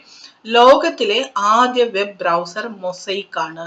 ലോകത്തിലെ ആദ്യ വെബ് ബ്രൗസർ എന്താണ്, മൊസൈക്ക് ആണ്. നമ്മൾ നേരത്തെ ഒന്ന് പഠിച്ചു, ലോകത്തിലെ ആദ്യത്തെ സെർച്ച് എഞ്ചിൻ എന്താണെന്ന് പഠിച്ചു, ആർക്കി ആണെന്ന് പഠിച്ചു. ഇന്ത്യയിലെ ആദ്യത്തെ സെർച്ച് എഞ്ചിൻ ഗുരുജി ആണെന്ന് പഠിച്ചു. ലോകത്തിലെ ആദ്യ വെബ് ബ്രൗസർ എന്താണ്, മൊസൈക്ക് ആണ്. ഇനി നെക്സസ് വെബ് ബ്രൗസർ വികസിപ്പിച്ച ടിം ബെർണേഴ്സ് ലീ ആണ്. ടിം ബെർണേഴ്സ് ലീ ആണ് നെക്സസ് വെബ് ബ്രൗസർ വികസിപ്പിച്ചെടുത്തത്. ടിം ബെർണേഴ്സ് ലീ ആരാണ്, WWW സ്ഥാപിച്ച ആളാണ് അല്ലെ. അപ്പൊ ഇന്റർനെറ്റിന്റെ പിതാവ് ആരാണ്, ഇന്റർനെറ്റിന്റെ ആണെങ്കിലോ വിൻറ്റൺ സർഫ് ആണ് അല്ലെ, വിൻറ്റൺ സർഫ് ആണ്. ഇനി ചിത്രങ്ങളും ശബ്ദങ്ങളും കൈകാര്യം ചെയ്യാൻ സാധിക്കുന്ന ഗ്രാഫിക്കൽ ബ്രൗസറിന്റെ സൃഷ്ടാവ് മാർക്ക് ആൻഡ്രിസൺ ആണ്. ചിത്രങ്ങളും ശബ്ദങ്ങളും കൈകാര്യം ചെയ്യാൻ സാധിക്കുന്ന ഗ്രാഫിക്കൽ ബ്രൗസറിന്റെ സൃഷ്ടാവ് മാർക്ക് ആൻഡ്രിസൺ ആണ്. ഇന്ത്യ വികസിപ്പിച്ചെടുത്ത ആദ്യത്തെ വെബ് ബ്രൗസറാണ് എപ്പിക്. ഓക്കെ, എപ്പിക് ആണ് ഇന്ത്യ വികസിപ്പിച്ചെടുത്ത ആദ്യത്തെ വെബ് ബ്രൗസർ. ഇന്ത്യ വികസിപ്പിച്ചെടുത്ത ആദ്യത്തെ സെർച്ച് എഞ്ചിൻ എന്തായിരുന്നു, ഗുരുജിയാണ്. അപ്പൊ ഇന്ത്യ വികസിപ്പിച്ചെടുത്ത ആദ്യത്തെ സെർച്ച് എഞ്ചിൻ ഗുരുജിയാണ്. ഇന്ത്യ വികസിപ്പിച്ചെടുത്ത ആദ്യത്തെ വെബ് ബ്രൗസർ എന്താണ്, എപ്പിക് ആണ്. ഇന്റർനെറ്റ് എക്സ്പ്ലോറർ വികസിപ്പിച്ചെടുത്ത ആരാണ്, മൈക്രോസോഫ്റ്റ് ആണ്. 1995 ഇനി മൈക്രോസോഫ്റ്റ് വികസിപ്പിച്ചെടുത്ത പുതിയ വെബ് ബ്രൗസർ ആണ് edge. Windows 2010. Okay, Windows 2010 use ചെയ്യുന്നവർക്ക് ഡീഫോൾട്ട് ആയിട്ട് കിട്ടുന്ന ബ്രൗസറാണ് ബ്രൗസറാണ് എഡ്ജ് എന്ന് പറയുന്നത്. അപ്പൊ ലേറ്റസ്റ്റ് വിൻഡോസിന്റെ വെർഷൻ ഏതാണ്, വിൻഡോസ് 11 ആണ്. നമ്മൾ നേരത്തെ പറഞ്ഞു വിൻഡോസ് 11 ആണ്. ആദ്യത്തെ വിൻഡോസിന്റെ വെർഷൻ ഏതാണ്, വിൻഡോസ് 1 അല്ലെങ്കിൽ വിൻഡോസ് 1.0 ആണ്. ഇപ്പൊ മൈക്രോസോഫ്റ്റ് വികസിപ്പിച്ചെടുത്ത പുതിയ വെബ് ബ്രൗസർ ആണ് എഡ്ജ് എന്നുള്ളത്. ഏറ്റവും വേഗതയേറിയ വെബ് ബ്രൗസർ ആണ് സഫാരി. അതുപോലെ സഫാരി വികസിപ്പിച്ചെടുത്ത കമ്പനി ഏതാണ്, ആപ്പിൾ ആണ്. അപ്പൊ ഏറ്റവും വേഗതയേറിയ വെബ് ബ്രൗസർ ആണ് സഫാരി. ആരാണ് സഫാരി വികസിപ്പിച്ചെടുത്തത്, ആപ്പിൾ ആണ്. പ്രധാനപ്പെട്ട വെബ് ബ്രൗസറുകൾ ഏതൊക്കെയാണ്, മോസില്ല ഫയർഫോക്സ്, ഗൂഗിൾ ക്രോം. ഏറ്റവും കൂടുതലായി ഉപയോഗിക്കുന്ന ഗൂഗിൾ ക്രോം ആണ് അല്ലെ. എപ്പിക്കിന്റെ പ്രത്യേകത എന്താണ്, ഇന്ത്യ വികസിപ്പിച്ചെടുത്ത ഇന്ത്യയുടെ ആദ്യത്തെ വെബ് ബ്രൗസർ ആണ് അല്ലെ. ഇന്ത്യയുടെ ആദ്യത്തെ വെബ് ബ്രൗസർ ആണ് എപ്പിക്. അതുപോലെ സീമങ്കി ഉണ്ട്, അവാസ് സെക്യൂർ ഉണ്ട്, നെറ്റ്സ്കേപ്പ് നാവിഗേറ്റർ, ഒപ്പേറ, ടോർച്ച്, ഇതെല്ലാം എന്താണ്, വെബ് ബ്രൗസർ ആണ്. അപ്പൊ ഓപ്ഷനിൽ തന്നിട്ട് ഈ പേരുകളൊക്കെ ഒന്ന് ഓർമ്മയുണ്ടെങ്കിൽ മാത്രമേ നമുക്ക് സെർച്ച് ചെയ്യാൻ പറ്റൂ. ഇതൊക്കെയാണ് പ്രധാനപ്പെട്ട web browser, Mozilla Firefox, Google Chrome, ഇതൊക്കെ നമുക്കറിയാം. ഇനി Epic, SeaMonkey, Avast Secure, Netscape Navigator, Opera, Torch, ഇതെല്ലാം എന്താണ്, വെബ് ബ്രൗസേഴ്സ് ആണെന്നുള്ള കാര്യം ഓർത്തിരിക്കുക. നെക്സ്റ്റ് നോക്കി, HTML. എന്താണ് HTML? HTMLന്റെ full form hypertext markup language ആണ്. ഹൈപ്പർ ടെക്സ്റ്റ് മാർക്കപ്പ് ലാംഗ്വേജ് എന്നുള്ളതാണ്, മാർക്കപ്പ് ലാംഗ്വേജ്. ഒരുപാട് തവണ ചോദിച്ചിട്ടുള്ളതാണ്. വെബ് പേജുകൾ തയ്യാറാക്കാൻ ഉപയോഗിക്കുന്ന ഭാഷ ഏതാണ് എന്നുള്ളതാണ്. വെബ് പേജുകൾ തയ്യാറാക്കുന്നതിന് ഉപയോഗിക്കുന്ന പ്രധാന ഭാഷ ഏതാണ്, HTML ആണ്. പരസ്പരം ബന്ധിക്കപ്പെട്ട ഹൈപ്പർ ടെക്സ്റ്റ് ഡോക്യുമെന്റുകൾ എന്ത് പറയും, വെബ് പേജുകൾ എന്ന് പറയും. ഓക്കെ, അപ്പൊ പല പല വെബ് ഡോക്യുമെന്റുകൾ, ടെക്സ്റ്റ് ഡോക്യുമെന്റുകൾ ബന്ധിപ്പിക്കുമ്പോൾ അത് വെബ് പേജുകളായി മാറും. HTML ഭാഷ വികസിപ്പിച്ചെടുത്തവരാണ്, ടിം ബെർണേഴ്സ് ലീ ആണ്. നമ്മൾ കുറച്ച് നേരത്തെ ടിം ബെർണേഴ്സ് ലീയെ കുറിച്ച് പറഞ്ഞു അല്ലെ. നെക്സസ് വെബ് ബ്രൗസർ വികസിപ്പിച്ചെടുത്ത ടിം ബെർണേഴ്സ് ലീ ആണെന്ന് പറഞ്ഞു. നെക്സസ് വെബ് ബ്രൗസർ വികസിപ്പിച്ചെടുത്ത ടിം ബെർണേഴ്സ് ലീ ആണ്. അതുപോലെ തന്നെ WWW ഇതിന്റെ ഉപജ്ഞാതാവ് ടിം ബെർണേഴ്സ് ലീ ആണ്. അതുപോലെ തന്നെ HTML ഭാഷ വികസിപ്പിച്ചെടുത്ത് ചോദിച്ചിട്ടുണ്ട്, ടിം ബെർണേഴ്സ് ലീ ആണ്. HTML 5ാമത്തെ അംഗീകൃത പതിപ്പാണ് HTML5. HTML ഫയൽ എക്സ്റ്റൻഷനുകൾ ഏതാണ് ഇതെന്ന് ചോദിച്ചിട്ടുണ്ട്. .html, .htm ഇതൊക്കെയാണ് HTMLന്റെ എക്സ്റ്റൻഷനുകൾ. വെബ് പേജിലെ ഉള്ളടക്കവും അവയുടെ വിന്യാസവും നിർവചിക്കാൻ HTML ഭാഷയിൽ ഉപയോഗിക്കുന്ന നിർദ്ദേശങ്ങളെയാണ് ടാഗുകൾ എന്ന് പറയുന്നത്. HTML കോഡുകൾ നമ്മൾ ടാഗുകൾ എന്ന് പറയും. ടാഗുകൾ എപ്പോഴും ഈ രണ്ട് സിമ്പലുകൾക്കകത്തായിരിക്കും എഴുതുന്നത്. ഓക്കെ, ഇപ്പൊ HTML നമ്മൾ ടേബിൾ എന്ന് എഴുതുവാണെങ്കിൽ HTML ടാഗായിട്ട് ഇങ്ങനെയായിരിക്കും എഴുതാറുള്ളത്. ഓക്കെ, ഇതിനെ ടാഗുകൾ എന്ന് പറയും. HTML ടാഗുകൾ ഈ രണ്ട് വലയങ്ങൾക്കുള്ളിലാണ് ടൈപ്പ് ചെയ്യാറുള്ളത്. ഒരു ടാഗിനുള്ളിൽ അധിക ക്രമീകരണങ്ങൾക്ക് വേണ്ടി നൽകുന്ന നിർദ്ദേശങ്ങളെയാണ് ആട്രിബ്യൂട്ടുകൾ എന്ന് പറയുന്നത്. ഇപ്പൊ നമ്മളൊരു ടേബിൾ നൽകുകയാണെന്ന് നമ്മൾ എന്ത് ചെയ്യും? ടേബിൾ എന്ന് കൊടുക്കും. ഇനി ടേബിളിൽ റോ വേണം അല്ലെ, എത്ര റോ വേണം, എത്ര കോളം വേണം, table row is equal to 4, column is equal to 2 ഇങ്ങനെ പറഞ്ഞു കൊടുക്കുക. അപ്പൊ അധിക നിർദ്ദേശങ്ങൾ നൽകുന്നതിന് എന്താണ് ഇതിന്റെ ടേബിളിന് ആട്രിബ്യൂട്ട് എന്ന് പറയും. ഓക്കെ, ആട്രിബ്യൂട്ട്സ് ആയിട്ട് നൽകും. നെക്സ്റ്റ് നോക്കി, HTML പ്രോഗ്രാം റൺ ചെയ്യാൻ ഉപയോഗിക്കുന്ന എന്താണ്? Web browser. നമ്മൾ കുറെ കോഡ് ചെയ്ത് HTML കോഡ് ചെയ്തിട്ട് അതിനെ സേവ് ചെയ്ത് വെബ് ബ്രൗസറിലൂടെയാണ് അതിനെ റൺ ചെയ്യിപ്പിക്കുന്നത്. അപ്പൊ ഇത്രയും കാര്യങ്ങളാണ് HTML ഉള്ളത്. നെക്സ്റ്റ് ഒരു ടോപ്പിക്കിലോട്ട് പോവുകയാണ് ഇ ഗവേണൻസ്. ഈ ഗവേണൻസ് പഠിക്കുമ്പോൾ നമുക്ക് ആദ്യം APJ അബ്ദുൽ കലാം പറഞ്ഞ ഒരു കോട്ട് നോക്കാം. സുതാര്യവും ചുറുചുറുക്കുമുള്ള ഗവൺമെന്റ് പദ്ധതി, എല്ലാവരിലും സുരക്ഷിതമായും വേഗത്തിലും ഡിപ്പാർട്ട്മെന്റ് തലത്തിലുള്ള തടസ്സങ്ങൾ ഇല്ലാതെയും എത്തുന്ന വിവരങ്ങൾ എല്ലാ പൗരന്മാർക്കും യാതൊരു പക്ഷഭേദവും ഇല്ലാതെ വ്യക്തമായ സേവനം നൽകുന്ന പദ്ധതി. ഇതിനെ ഇ ഗവേണൻസ് അതിന്റെ നിർവചനം APJ അബ്ദുൽ കലാം പറഞ്ഞാണ്. അപ്പൊ ഇത് ആര് പറഞ്ഞതാണെന്ന് ഒന്ന് ഓർത്തു വെച്ചേക്കുക. മറ്റു ഫീച്ചേഴ്സ് നോക്കാം. ഇലക്ട്രോണിക് മാധ്യമം ഉപയോഗിച്ച് ഗവൺമെന്റ് സേവനങ്ങൾ നൽകുന്നതിന് നമ്മൾ എന്ത് പറയും? ഇ ഗവേണൻസ് എന്ന് പറയും. ഈ ഗവേണൻസിലൂടെ ഗവൺമെന്റ് നൽകുന്ന സേവനങ്ങൾ ജനങ്ങൾക്ക് പ്രയോജനപ്പെടുത്തുന്നതിനായി രൂപം നൽകിയിട്ടുള്ള സംരംഭമാണ് എന്ത്? അക്ഷയ കേന്ദ്രം. അപ്പൊ എന്താണ് അക്ഷയ കേന്ദ്രം? ഈ ഗവേണൻസിലൂടെ ഗവൺമെന്റ് നൽകുന്ന സേവനങ്ങൾ ജനങ്ങൾക്ക് പ്രയോജനപ്പെടുത്തുന്നതിനായി രൂപം നൽകിയ സംരംഭമാണ് അക്ഷയ കേന്ദ്രം. ഇന്റർനെറ്റ്, ഇലക്ട്രോണിക് സാങ്കേതിക വിദ്യയുടെ പ്രാഥമിക അറിവാണ് ഈ സാക്ഷരത. അപ്പൊ ഇന്റർനെറ്റിനെ കുറിച്ചും ഇലക്ട്രോണിക് ഉപകരണങ്ങളിലൂടെ ഇന്റർനെറ്റ് ഉപയോഗിക്കുന്നതിന് ഉള്ള അറിവ്, അതിന് എന്ത് പറയും? ഈ അറിവിനെയാണ് പറയുന്നത് ഈ സാക്ഷരത. 3 നെറ്റ്വർക്ക് ഓപ്പറേറ്റിംഗ് സെന്ററുകൾ, 14 ജില്ലാ ഭരണ കേന്ദ്രങ്ങൾ, 152 ബ്ലോക്ക് ഭരണ കേന്ദ്രങ്ങൾ, 63 മിനി പോയിന്റ് ഓഫ് പ്രസസ് തുടങ്ങിയവയിൽ പരസ്പരം കൂട്ടിയിണക്കുന്ന നെറ്റ്വർക്ക് നെടും തൂൺ അറിയപ്പെടുന്ന എന്താണ്? KS1, Kerala state wide area network. Wide area network എന്ന് പറഞ്ഞാൽ നമുക്കറിയാം ഏറ്റവും വലിയ നെറ്റ്വർക്കാണ് വൈഡ് ഏരിയ നെറ്റ്വർക്ക്. ഇന്റർനെറ്റിന്റെ കണക്ഷന് വൈഡ് ഏരിയ നെറ്റ്വർക്കാണ്. അപ്പൊ കേരളത്തിലുള്ള ഇത്രയും ബ്ലോക്കും ഭരണകൂടങ്ങളും മിനി പോയിന്റ് പ്രസസും ജില്ലാ ഭരണ കേന്ദ്രങ്ങളും ഒക്കെ തമ്മിൽ കണക്ട് ചെയ്തിട്ടുള്ള നമ്മുടെ നെറ്റ്വർക്കിനെ എന്ത് പറയും? Kerala state wide area network എന്ന് പറയും. ജില്ലാ തലത്തിലുള്ള സർക്കാർ സേവനങ്ങൾ ഓൺലൈൻ വഴി പൊതുജനങ്ങൾക്ക് എത്തിക്കുക എന്ന ലക്ഷ്യത്തോടെ പ്രവർത്തിക്കുന്ന നാഷണൽ ഇ ഗവേണൻസ് പ്ലാനിന് കീഴിലെ മിഷൻ മോഡ് പദ്ധതി എന്ന് പറയും ഇ ഡിസ്ട്രിക്ട് പദ്ധതി എന്ന് പറയും. അപ്പൊ ഈ ഡിസ്ട്രിക്ട് പദ്ധതി എന്താണ്? ജില്ലാ തലത്തിലുള്ള സർക്കാർ സേവനങ്ങൾ ഓൺലൈൻ വഴി പൊതുജനങ്ങൾക്ക് എത്തിക്കുക എന്ന ലക്ഷ്യത്തോടെ പ്രവർത്തിക്കുന്ന നാഷണൽ ഇ ഗവേണൻസ് പ്ലാനിങ്ങിന് കീഴിലെ പദ്ധതിയാണെന്ത്? ഈ ഡിസ്ട്രിക്ട് പദ്ധതി. ഇനി എന്താണ് ഈ കേരളം എന്ന് നോക്കാം. വിവിധ സർക്കാർ വകുപ്പുകൾ നൽകി വരുന്ന എല്ലാ സേവനങ്ങളും ഒറ്റ പോർട്ടലിലൂടെ ലഭ്യമാകുന്ന പദ്ധതിയാണ് സ്റ്റേറ്റ് പോർട്ടൽ എന്ന് പറയുന്നത്. എന്താണ് സ്റ്റേറ്റ് പോർട്ടൽ? വിവിധ സർക്കാർ വകുപ്പുകൾ നൽകി വരുന്ന എല്ലാ സേവനങ്ങളും ഒരു പോർട്ടലിലൂടെ ലഭ്യമാകുന്ന പദ്ധതിയാണ് എന്ത് പറയുന്നത്? ഈ പോർട്ടൽ എന്ന് പറയുന്നത്. വിവിധ സർക്കാർ സേവനങ്ങൾ മൊബൈൽ ഫോണിലൂടെ ഏത് സമയത്തും ജനങ്ങൾക്ക് ലഭ്യമാകുന്ന പദ്ധതി എന്ത് പറയും? എം കേരളം പദ്ധതി അല്ലെങ്കിൽ മൊബൈൽ ഇ ഗവേണൻസ് എന്ന് പറയും. അപ്പൊ മൊബൈൽ ഇ ഗവേണൻസ് അല്ലെങ്കിൽ എം കേരളം പദ്ധതി എന്ന് പറഞ്ഞാൽ എന്താണ്? വിവിധ സർക്കാർ സേവനങ്ങൾ മൊബൈൽ ഫോണിലൂടെ ഏത് സമയത്തും ജനങ്ങൾക്ക് ലഭ്യമാകുന്ന ആപ്ലിക്കേഷനെയാണ് എം കേരളം അല്ലെങ്കിൽ മൊബൈൽ ഇ ഗവേണൻസ് എന്ന് പറയുന്നത്. എം കേരളം എന്ന് പറയുന്ന ഒരു ആപ്പാണ്.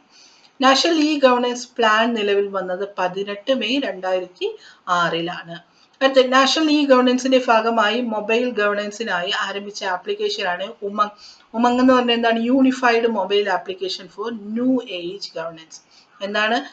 Unified mobile application for new age governance. Next okay, national informatics centre പ്രവർത്തനം ആരംഭിച്ചെന്നാണ് 1976 22ാമത് നാഷണൽ കോൺഫറൻസ് ഓൺ ഗവേണൻസ് 2019 നടന്നത് ഷില്ലോങ്ങിലാണ്. കേരള സർക്കാരിന്റെ കമ്പ്യൂട്ടർ അധിഷ്ഠിത ഫയൽ നിരീക്ഷണ സംവിധാനത്തിന് ഐഡിയാസ് എന്ന് പറയും. എന്താണ് ഐഡിയാസ്? കേരള സർക്കാരിന്റെ കമ്പ്യൂട്ടർ അധിഷ്ഠിത ഫയൽ നിരീക്ഷണ സംവിധാനം. ഐഡിയാസിന്റെ ഫുൾ ഫോം എന്താണ്? Information and data exchange advanced system എന്നുള്ളതാണ്. നെക്സ്റ്റ് നോക്കിയേ, നെക്സ്റ്റ് ടോപ്പിക്കാണ് cyber crime and cyber law എന്നുള്ളത്. സൈബർ ലോസിനെ കുറിച്ച് നോക്കാം. കമ്പ്യൂട്ടർ, ഇന്റർനെറ്റ് എന്നിവയുമായി ബന്ധപ്പെട്ട് പാലിക്കേണ്ട നിയമമാണ് സൈബർ നിയമം. എന്താണ് സൈബർ ലോ എന്ന് പറഞ്ഞാൽ? കമ്പ്യൂട്ടറും ഇന്റർനെറ്റും ഇവയുമായി ബന്ധപ്പെട്ട് പാലിക്കേണ്ട നിയമങ്ങളെയാണ് സൈബർ നിയമങ്ങൾ എന്ന് പറയുന്നത്. ഇതിനെ കമ്പ്യൂട്ടർ നിയമമെന്നും ഇന്റർനെറ്റ് നിയമമെന്നും പറയാറുണ്ട്. ഇന്ത്യയിൽ സൈബർ നിയമം പാസാക്കിയതാണ് 2000 ജൂൺ 9-നാണ്. ജൂൺ 9, 2000-ലാണ് ഇന്ത്യയിൽ സൈബർ നിയമം പാസാക്കിയത്. ഇന്ത്യയിൽ സൈബർ നിയമം നിലവിൽ വന്നതെന്നാണ് 2000 ഒക്ടോബർ 17-നാണ്. ഓക്കെ, IT ആക്ട് നിലവിൽ വരുമ്പോൾ എന്തൊക്കെ ഉണ്ടായിരുന്നു? അതിലെ 13 ചാപ്റ്റേഴ്സും 94 ഭാഗങ്ങളും 4 പട്ടികകളുമാണ് IT ആക്ടിൽ ഉണ്ടായിരുന്നത്. ഇന്ത്യയിൽ സൈബർ നിയമം ഭേദഗതി ചെയ്തതെന്നാണ് 2008 ഡിസംബർ 23-നാണ്. ഇന്ത്യയിൽ സൈബർ നിയമം വന്നത് വളരെ ഇമ്പോർട്ടൻ്റ് ആണ്, എപ്പോഴും ചോദിക്കുന്നതാണ്. ഇന്ത്യയിൽ സൈബർ നിയമം വന്ന എപ്പോഴാണ്? 2000 ജൂൺ 9-നാണ്. ജൂൺ 9, 2000-ലാണ് ഇന്ത്യയിൽ സൈബർ ലോ നിലവിൽ വന്നത്. നിയമ ഭേദഗതി ചെയ്തതെന്നാണ് 2008 ഡിസംബർ 23-നാണ്. ഭേദഗതി ചെയ്തു. ഈ ഭേദഗതി ചെയ്ത നിയമം നിലവിൽ വന്നത് 2009 ഒക്ടോബർ 27-നാണ്. ഭേദഗതി വരുത്തിയതിന് ശേഷം എത്ര ചാപ്റ്ററും ഭാഗങ്ങളും ഒക്കെ ഉണ്ടായി? 14 ചാപ്റ്ററുകളും 124 ഭാഗങ്ങളും 2 പട്ടികകളുമാണ് ഭേദഗതിക്ക് ശേഷം ഉണ്ടായത്. നെക്സ്റ്റ്, ഇന്ത്യയിൽ സൈബർ സുരക്ഷയുമായി ബന്ധപ്പെട്ട് പ്രവർത്തിക്കുന്ന സ്ഥാപനമാണ് CERT-IN എന്ന് പറഞ്ഞാൽ. ഇപ്പൊ ഇന്ത്യയിൽ സൈബർ സുരക്ഷയുമായി ബന്ധപ്പെട്ട് പ്രവർത്തിക്കുന്ന സ്ഥാപനം CERT-IN. CERT-IN എന്ന് പറഞ്ഞാൽ എന്താണ്? Indian computer emergency response team എന്നുള്ളതാണ് CERT-INന്റെ ഫുൾ ഫോം. നെക്സ്റ്റ് നോക്കി, കമ്പ്യൂട്ടർ, ഇന്റർനെറ്റ്, മൊബൈൽ ഫോൺ എന്നീ ഉപകരണങ്ങളുമായി ബന്ധപ്പെട്ട് നടത്തുന്ന കുറ്റകൃത്യങ്ങളെയാണ് സൈബർ കുറ്റകൃത്യങ്ങൾ എന്ന് പറയുന്നത്. ഇപ്പൊ സൈബർ കുറ്റകൃത്യങ്ങൾ എന്ന് പറഞ്ഞാൽ എന്താണ്? കമ്പ്യൂട്ടറും ഇന്റർനെറ്റും മൊബൈൽ ഫോൺ ഇതുമായി ബന്ധപ്പെട്ട് നടത്തുന്ന കുറ്റകൃത്യങ്ങളെയാണ് സൈബർ കുറ്റകൃത്യങ്ങൾ എന്ന് പറയുന്നത്. ഇനി അടുത്ത് നോക്കിയേ, കമ്പ്യൂട്ടർ സിസ്റ്റത്തിൽ പ്രവേശിക്കുകയോ നിയന്ത്രണം ഏറ്റെടുക്കുകയോ അനധികൃതമായി ഇവ ചെയ്യുകയോ കമ്പ്യൂട്ടർ പ്രോഗ്രാമുകളെ ഡേറ്റകളെ നശിപ്പിക്കുന്ന പ്രവൃത്തിയാണ് ഹാക്കിംഗ്. ഇങ്ങനെ കുറച്ച് ടേംസ് ഉണ്ട്. ഹാക്കിംഗ്, ഫിഷിംഗ് എന്നൊക്കെ പറഞ്ഞാൽ അത് എന്താണെന്ന് ചോദിക്കില്ല. അപ്പൊ ഹാക്കിംഗ് എന്ന് പറഞ്ഞാൽ എന്താണ്? ഒരാളുടെ അനുവാദമില്ലാതെ അയാളുടെ സിസ്റ്റത്തിൽ പ്രവേശിക്കുകയോ ആ സിസ്റ്റത്തിന്റെ നിയന്ത്രണം ഏറ്റെടുക്കുകയോ കമ്പ്യൂട്ടർ പ്രോഗ്രാമുകളോ ഡേറ്റകളോ ഒക്കെ നശിപ്പിക്കുകയോ എന്നതിന് ഹാക്ക് ചെയ്ത് കയറുക എന്ന് പറയും. അനുവാദമില്ലാതെ കയറുക അതിന് ഹാക്കിംഗ് എന്ന് പറയും. ഹാക്ക് ചെയ്യുന്നവരെ അറിയപ്പെടായ അവനൊരു ഹാക്കറാണ് അല്ലേ പറയും, ഹാക്കേഴ്സ് എന്ന് പറയും. ഹാക്കേഴ്സ് പ്രധാനമായും 3 വിധത്തിലുണ്ട്. 3 തരത്തിലുള്ള ഹാക്കിംഗ് ഉണ്ട്. എന്തൊക്കെയാണ്? White hat hackers, black hat hackers, grey hat hackers. അപ്പൊ എന്തൊക്കെയാണ്? White hat hackers, black hat hackers, പിന്നെ എന്താണ്? Grey hat hackers. എന്താണ് വൈറ്റ് ഹാറ്റ് ഹാക്കേഴ്സ് എന്ന് പറഞ്ഞാൽ? സതുദ്ദേശത്തോടെ ഹാക്കിംഗ് ചെയ്യുന്നവരെ അറിയപ്പെടുന്നവയാണ് അല്ലെ. ഇപ്പൊ നല്ലൊരു ആവശ്യത്തിന് വേണ്ടി, നല്ല ഉദ്ദേശത്തിന് വേണ്ടി ഹാക്ക് ചെയ്യുന്നവരാണെങ്കിൽ വൈറ്റ് ഹാറ്റ് ഹാക്കേഴ്സ് എന്ന് പറയും. എത്തിക്കൽ ഹാക്കേഴ്സ് എന്ന് അറിയപ്പെടുന്നതും വൈറ്റ് ഹാറ്റ് ഹാക്കേഴ്സ് ആണ്. കാരണം അവർ നല്ല ആവശ്യത്തിന് വേണ്ടി ചെയ്യുന്നതാണ്. ദുരുദ്ദേശത്തോടെ ഹാക്കിംഗ് ചെയ്യുന്നവരെയാണ് എന്ത് പറയുന്നത്? ബ്ലാക്ക് ഹാറ്റ് ഹാക്കേഴ്സ് എന്ന് പറയുന്നത്. നെക്സ്റ്റ് നോക്കി, ചില അവസരങ്ങളിൽ സതുദ്ദേശത്തോടെയും മറ്റു ചില അവസരങ്ങളിൽ ദുരുദ്ദേശത്തോടു കൂടി ഹാക്കിംഗ് ചെയ്യുന്നവരെ ഗ്രേ ഹാറ്റ് ഹാക്കേഴ്സ് എന്ന് പറയും. ഇവരെ വൈറ്റ് എന്ന് ബ്ലാക്ക് എന്നും പറയാൻ പറ്റില്ലേ. ചില അവസരങ്ങളിൽ സതുദ്ദേശത്തോടു കൂടി മറ്റു ചില അവസരങ്ങളിൽ ദുരുദ്ദേശത്തോടു കൂടി ഹാക്ക് ചെയ്യുന്നവരാണ് എന്ത്? ഗ്രേ ഹാറ്റ് ഹാക്കേഴ്സ് എന്ന് പറഞ്ഞാൽ. നെക്സ്റ്റ് നോക്കിയേ, മറ്റൊരാളുടെ കമ്പ്യൂട്ടർ സിസ്റ്റത്തിൽ അനധികൃതമായി കടന്ന് വിലപ്പെട്ടതും രഹസ്യവുമായ രേഖകളും വിവരങ്ങളും നശിപ്പിക്കുന്ന പ്രവൃത്തിയെ ക്രാക്കിംഗ് എന്ന് പറയും. അപ്പൊ ഹാക്കിങ്ങും ക്രാക്കിങ്ങും തമ്മിലുള്ള വ്യത്യാസം എന്താണ്? ഒരാളുടെ അനുവാദമില്ലാതെ അയാളുടെ സിസ്റ്റത്തിലോ പ്രോഗ്രാമിലോ ഒക്കെ കയറി അവയെ നശിപ്പിക്കുന്നതൊക്കെയാണ് എന്ത്? ഹാക്കിംഗ് എന്ന് പറഞ്ഞാൽ. അപ്പൊ ക്രാക്കിംഗ് എന്ന് പറഞ്ഞാൽ എന്താണ്? മറ്റൊരാളുടെ കമ്പ്യൂട്ടർ സിസ്റ്റത്തിൽ അനധികൃതമായി കടന്ന് വിലപ്പെട്ടതും രഹസ്യവുമായ രേഖകളും വിവരങ്ങളും നശിപ്പിക്കുന്ന രീതി ക്രാക്കിംഗ് എന്ന് പറയും. മറ്റൊരാളുടെ user name, password, credit card വിശദാംശങ്ങൾ എന്നിവ ആൾമാറാട്ടം നടത്തി തെറ്റിദ്ധരിപ്പിച്ചുകൊണ്ട് നേടിയെടുക്കാൻ ശ്രമിക്കുന്നതിന് എന്തോ ഒരു ഫിഷിംഗ് ചെയ്യും. ഫിഷിംഗ് ചെയ്യാൻ തന്നെ പറ്റിക്കുക എന്ന് പറയല്ലേ. അപ്പൊ എന്താണ് ഫിഷിംഗ് എന്ന് പറഞ്ഞാൽ? മറ്റൊരാളുടെ user name, password, credit card വിശദാംശങ്ങൾ എന്നിവ ആൾമാറാട്ടം നടത്തി തെറ്റിദ്ധരിപ്പിച്ചുകൊണ്ട് നേടിയെടുക്കാൻ ശ്രമിക്കുന്നതിന് എന്ത് പറയും? ഫിഷിംഗ് എന്ന് പറയും. നെക്സ്റ്റ്, പ്രശസ്തമായ വെബ്സൈറ്റുകളുടെ ഡൊമൈൻ നാമത്തിന് സാദൃശ്യമുള്ള ഡൊമൈൻ നാമം സൃഷ്ടിച്ചുകൊണ്ട് ഉപഭോക്താക്കളെ ആകർഷിച്ച് സാമ്പത്തിക ലാഭം നേടുന്നതിനെയാണ് സൈബർ സ്ക്വാട്ടിംഗ് എന്ന് പറയുന്നത്. അപ്പൊ എന്താണ് സൈബർ സ്ക്വാട്ടിംഗ്? ഇപ്പൊ ഗൂഗിൾ.com എന്നുള്ളതിന് പകരം ഗൂഗിൾ.com പെട്ടെന്ന് ചിലപ്പോൾ ശ്രദ്ധിക്കൂല. ഓക്കെ, ഇങ്ങനെ സമാനമുള്ള പേരുകൾ ഉണ്ടാക്കി അങ്ങനെ ഉണ്ടാക്കാറുണ്ട്. ഇപ്പൊ കടകളൊക്കെ ആണെങ്കിൽ വളരെ പ്രശസ്തമായ ഒരു കമ്പനിയുടെ പേരിന് ഏതാണ്ട് സാദൃശ്യമുള്ള ഒരു പേരിടും. കാരണം അങ്ങനെയെങ്കിലും കൂടുതൽ കച്ചവടം നടക്കട്ടെ എന്ന് വെച്ചിട്ട്. അതുപോലെ പ്രശസ്തമായ ഡൊമൈൻ നാമത്തിന് സദൃശ്യമായിട്ടുള്ള പേരുകളിട്ട് വെബ്സൈറ്റ് ഉണ്ടാക്കുക, അല്ലെ, അങ്ങനെ ആകർഷിച്ച് ഉപഭോക്താക്കളെ നേടുക. അപ്പൊ അതും ഒരു സൈബർ കുറ്റകൃത്യമാണ്. അതിനെ എന്ത് പറയും? സൈബർ സ്ക്വാട്ടിംഗ് എന്ന് പറയും.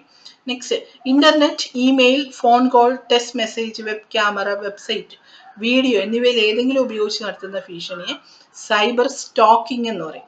എന്താണ് സൈബർ സ്റ്റോക്കിംഗ്?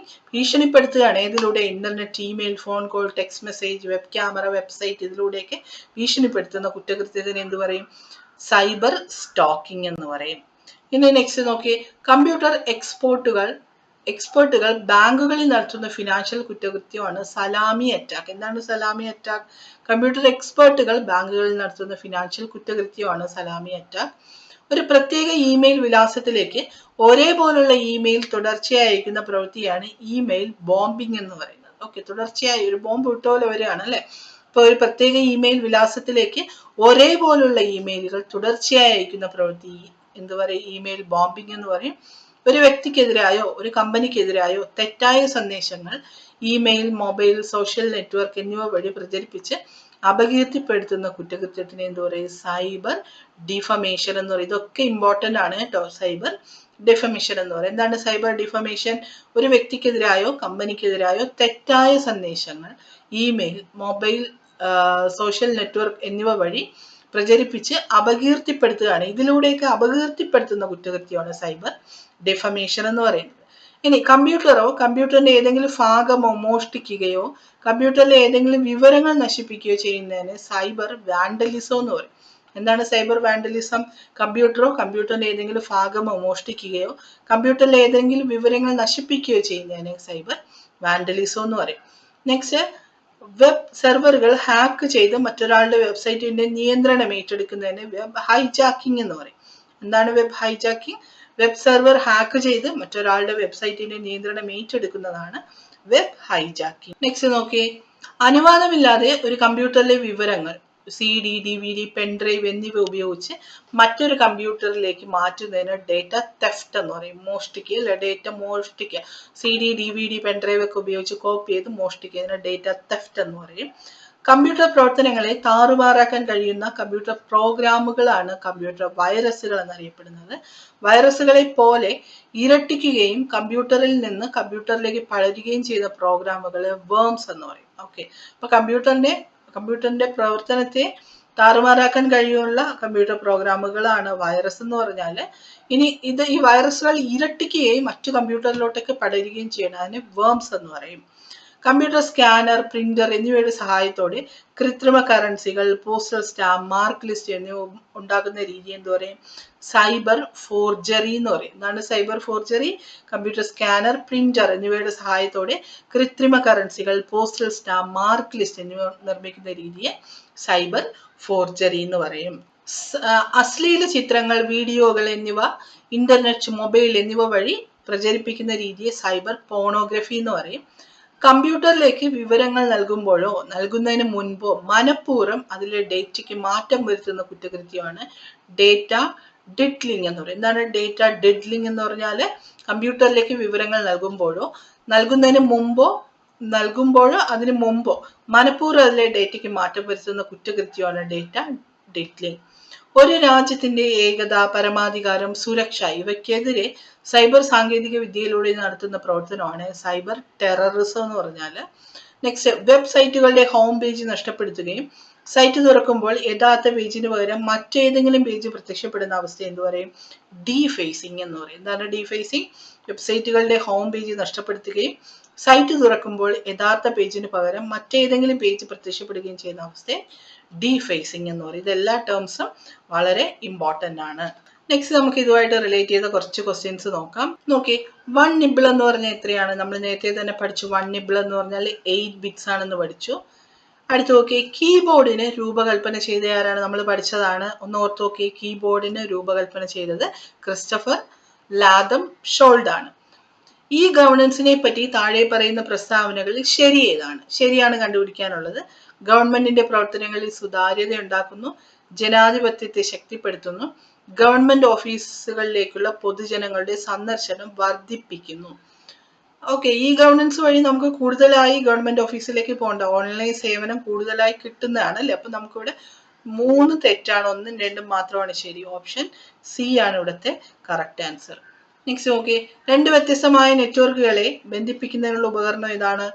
ഗേറ്റ് വേ ആണ്. 2 വ്യത്യസ്തമായ നെറ്റ്വർക്കുകളെ 2 വ്യത്യസ്തമായ നെറ്റ്വർക്കുകളെ തമ്മിൽ ബന്ധിപ്പിക്കാനുള്ള ഉപകരണമാണ് ഗേറ്റ് വേ. വെബ് പേജ് നിർമ്മിക്കുവാൻ ഉപയോഗിക്കുന്ന കമ്പ്യൂട്ടർ ഭാഷയ്ക്ക് ഉദാഹരണം ഏതാണ്? HTML ആണ് വെബ് പേജ് നിർമ്മിക്കാൻ വേണ്ടി ഉപയോഗിക്കുന്ന ഭാഷ. താഴെ പറയുന്ന പ്രസ്താവനകൾ പരിഗണിക്കുക. ഒരു നെറ്റ്വർക്കിലുള്ള കമ്പ്യൂട്ടറുകൾ തമ്മിൽ വിവരങ്ങൾ കൈമാറാൻ ഹബും സ്വിച്ചും ഉപയോഗിക്കുന്നു. നെക്സ്റ്റ് എന്താണ്? ഹബിലേക്കുള്ള വരുന്ന വിവരങ്ങൾ നെറ്റ്വർക്കിലുള്ള എല്ലാ കമ്പ്യൂട്ടറുകളിലേക്കും കൈമാറുന്നു. ഏത് കമ്പ്യൂട്ടറിലേക്കാണ് വിവരങ്ങൾ മാറേണ്ടത് അതിലേക്ക് മാത്രമേ സ്വിച്ച് നിർദ്ദേശം അയക്കുകയുള്ളൂ. ഇതിൽ ഏതൊക്കെയാണ് ശരി? ഇതിലെല്ലാം ശരിയാണ് കേട്ടോ. ഒരു നെറ്റ്വർക്കിലുള്ള കമ്പ്യൂട്ടറുകൾ തമ്മിൽ വിവരം കൈമാറാനാണ് ഹബും സ്വിച്ചും ഉപയോഗിക്കുന്നത്. ഹബിലേക്ക് വരുന്ന വിവരങ്ങൾ നെറ്റ്വർക്കിലുള്ള എല്ലാ കമ്പ്യൂട്ടറുകളിലേക്കും കൈമാറാറുണ്ട്. ഏത് കമ്പ്യൂട്ടറിലേക്കാണോ വിവരങ്ങൾ മാറേണ്ടത് അതിലേക്ക് മാത്രമേ സ്വിച്ച് നിർദ്ദേശം അയക്കാറുള്ളൂ. ഇവിടെ എല്ലാം ശരിയാണ്. നെക്സ്റ്റ് നോക്കി, ഇതിൽ ഏതൊക്കെയാണ് ശരി? ഇതിൽ ഓപ്പറേറ്റിംഗ് സിസ്റ്റം എന്ന് പറഞ്ഞ ഏതാണ്? ആൻഡ്രോയിഡ് ഒരു ഓപ്പറേറ്റിംഗ് സിസ്റ്റം ആണ്. ഇതിൽ ബ്രൗസർ ഏതാണ്? മോസില്ല ഫയർഫോക്സ് ഒരു ബ്രൗസർ ആണ് അല്ലേ. ഇനി ഇൻപുട്ട് ഡിവൈസ്, പ്ലോട്ടർ ഉണ്ട്, ജോയ്സ്റ്റിക് ഉണ്ട്. ജോയ്സ്റ്റിക് ആണ് ഗെയിം കളിക്കുമ്പോൾ നിർദ്ദേശങ്ങൾ കൊടുക്കാൻ ഉപയോഗിക്കുന്ന ഇൻപുട്ട് ഡിവൈസ്. ഔട്ട്പുട്ട് ഡിവൈസ് ആണെങ്കിലോ പ്ലോട്ടർ ആണ് അല്ലേ. ഇപ്പൊ കമ്പ്യൂട്ടറിന്റെ ഡിസൈനിങ് ഒക്കെ വലിയ പ്രിന്റ് ഒക്കെ എടുക്കാൻ ഉപയോഗിക്കുന്ന പ്ലോട്ടർ ആണ്. അപ്പൊ ഇതിൽ ഏതാണ് കറക്റ്റ് ആയിട്ടുള്ളത്? ഓപ്ഷൻ ഡി ആണ് കറക്റ്റ് ആയിട്ടുള്ളത്. നെക്സ്റ്റ്, VDUവിന്റെ പൂർണ്ണരൂപം എന്താണ്? നമ്മൾ പഠിച്ചതാണ്. വിഷ്വൽ ഡിസ്പ്ലേ യൂണിറ്റ് ആണ് VDUവിന്റെ പൂർണ്ണരൂപം.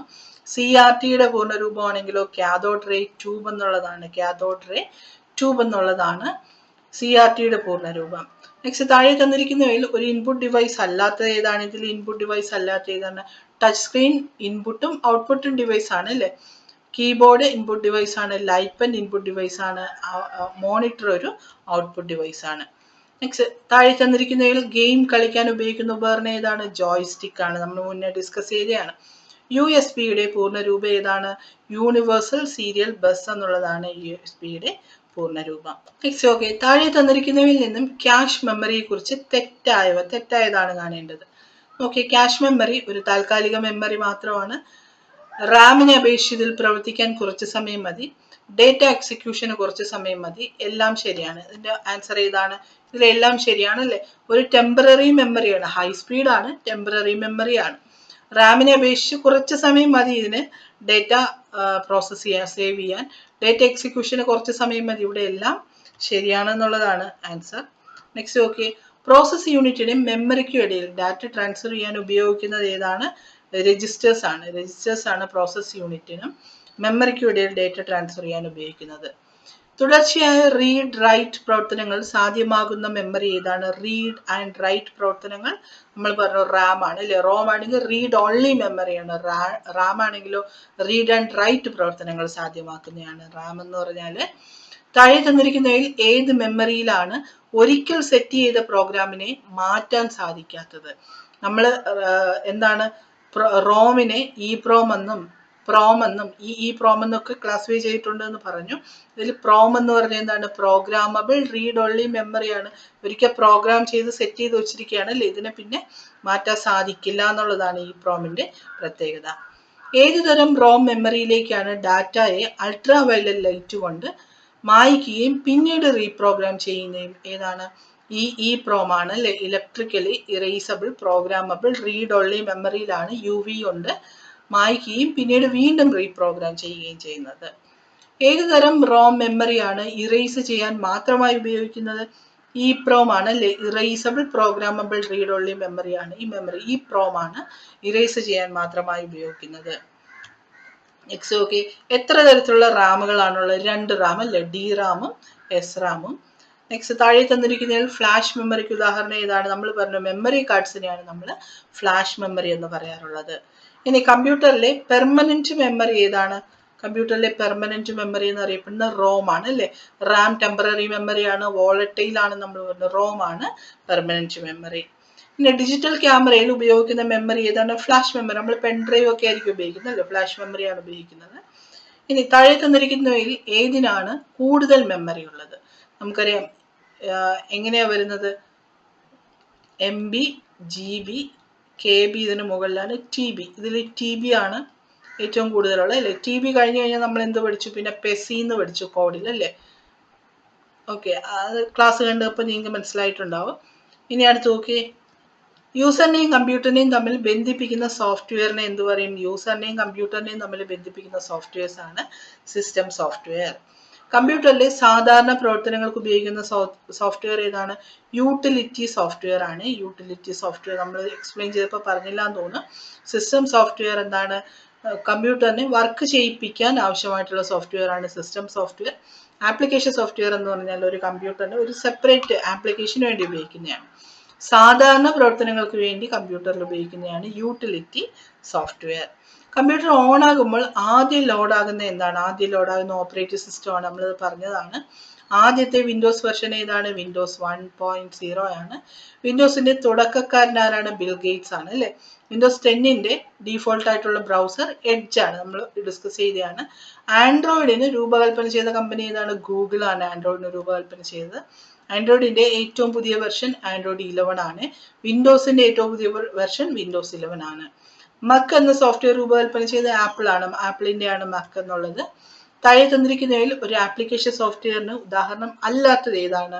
നോക്കിയേ, MS office, dose, Tally, Photoshop. ഇതിൽ MS ഡോസ് എന്ന് പറഞ്ഞു കഴിഞ്ഞാൽ ഒരു ഓപ്പറേറ്റിംഗ് സിസ്റ്റം ആണ്. അതായത് ഡിസ്ക് ഓപ്പറേറ്റിംഗ് സിസ്റ്റം എന്നുള്ളതാണ് ഡോസ്.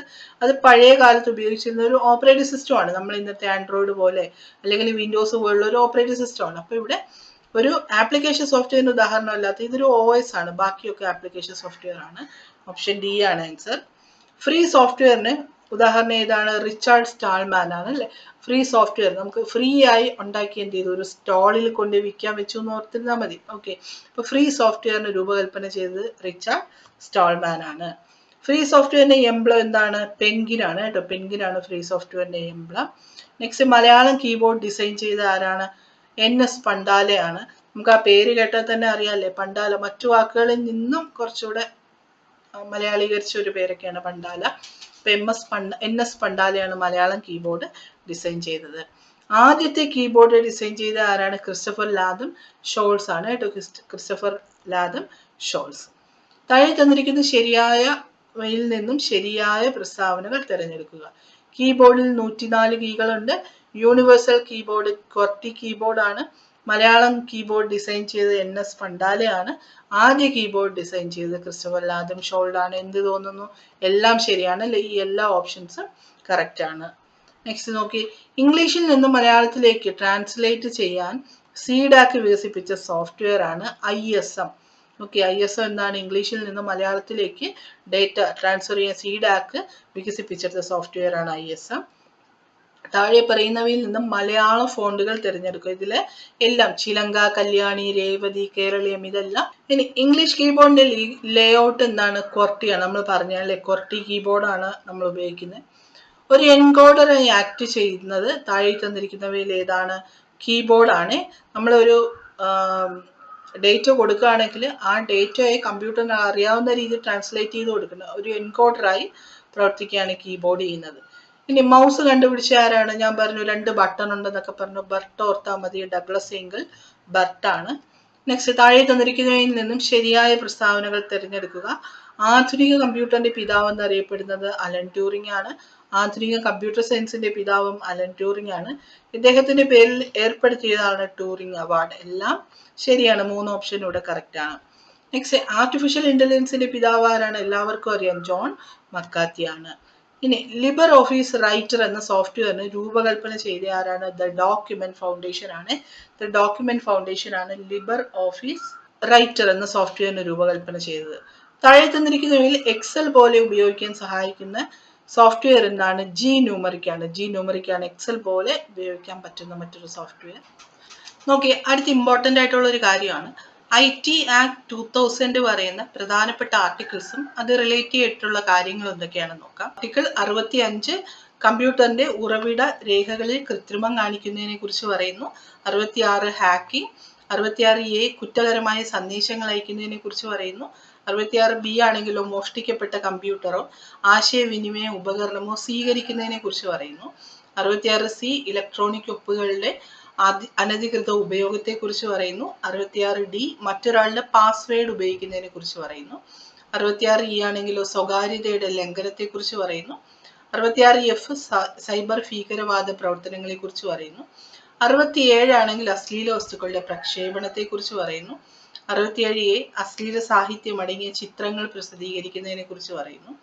ഇനി 72 രഹസ്യാത്മകതയുടെയും സ്വകാര്യതയുടെയും ലംഘനത്തെ കുറിച്ച് പറയുന്നു. 73ഉം 74ഉം തെറ്റായ ഡിജിറ്റൽ സിഗ്നേച്ചർ സർട്ടിഫിക്കറ്റ് എന്നിവ പ്രസിദ്ധീകരിക്കുന്നതിനെ കുറിച്ച് പറയുന്നു. ഓൺലൈൻ സ്പ്രെഡ്ഷീറ്റിന് ഉദാഹരണം എന്താണ്? ഗൂഗിൾ ഷീറ്റ് ആണ്. ഗൂഗിൾ ഷീറ്റ് ആണ് ഓൺലൈൻ സ്പ്രെഡ്ഷീറ്റിന് ഉദാഹരണം. ഇമേജ് എഡിറ്റ് ചെയ്യാനുള്ള സ്വതന്ത്ര സോഫ്റ്റ്വെയറിന് ഉദാഹരണം എന്താണ്? ജിംബ് ആണ്.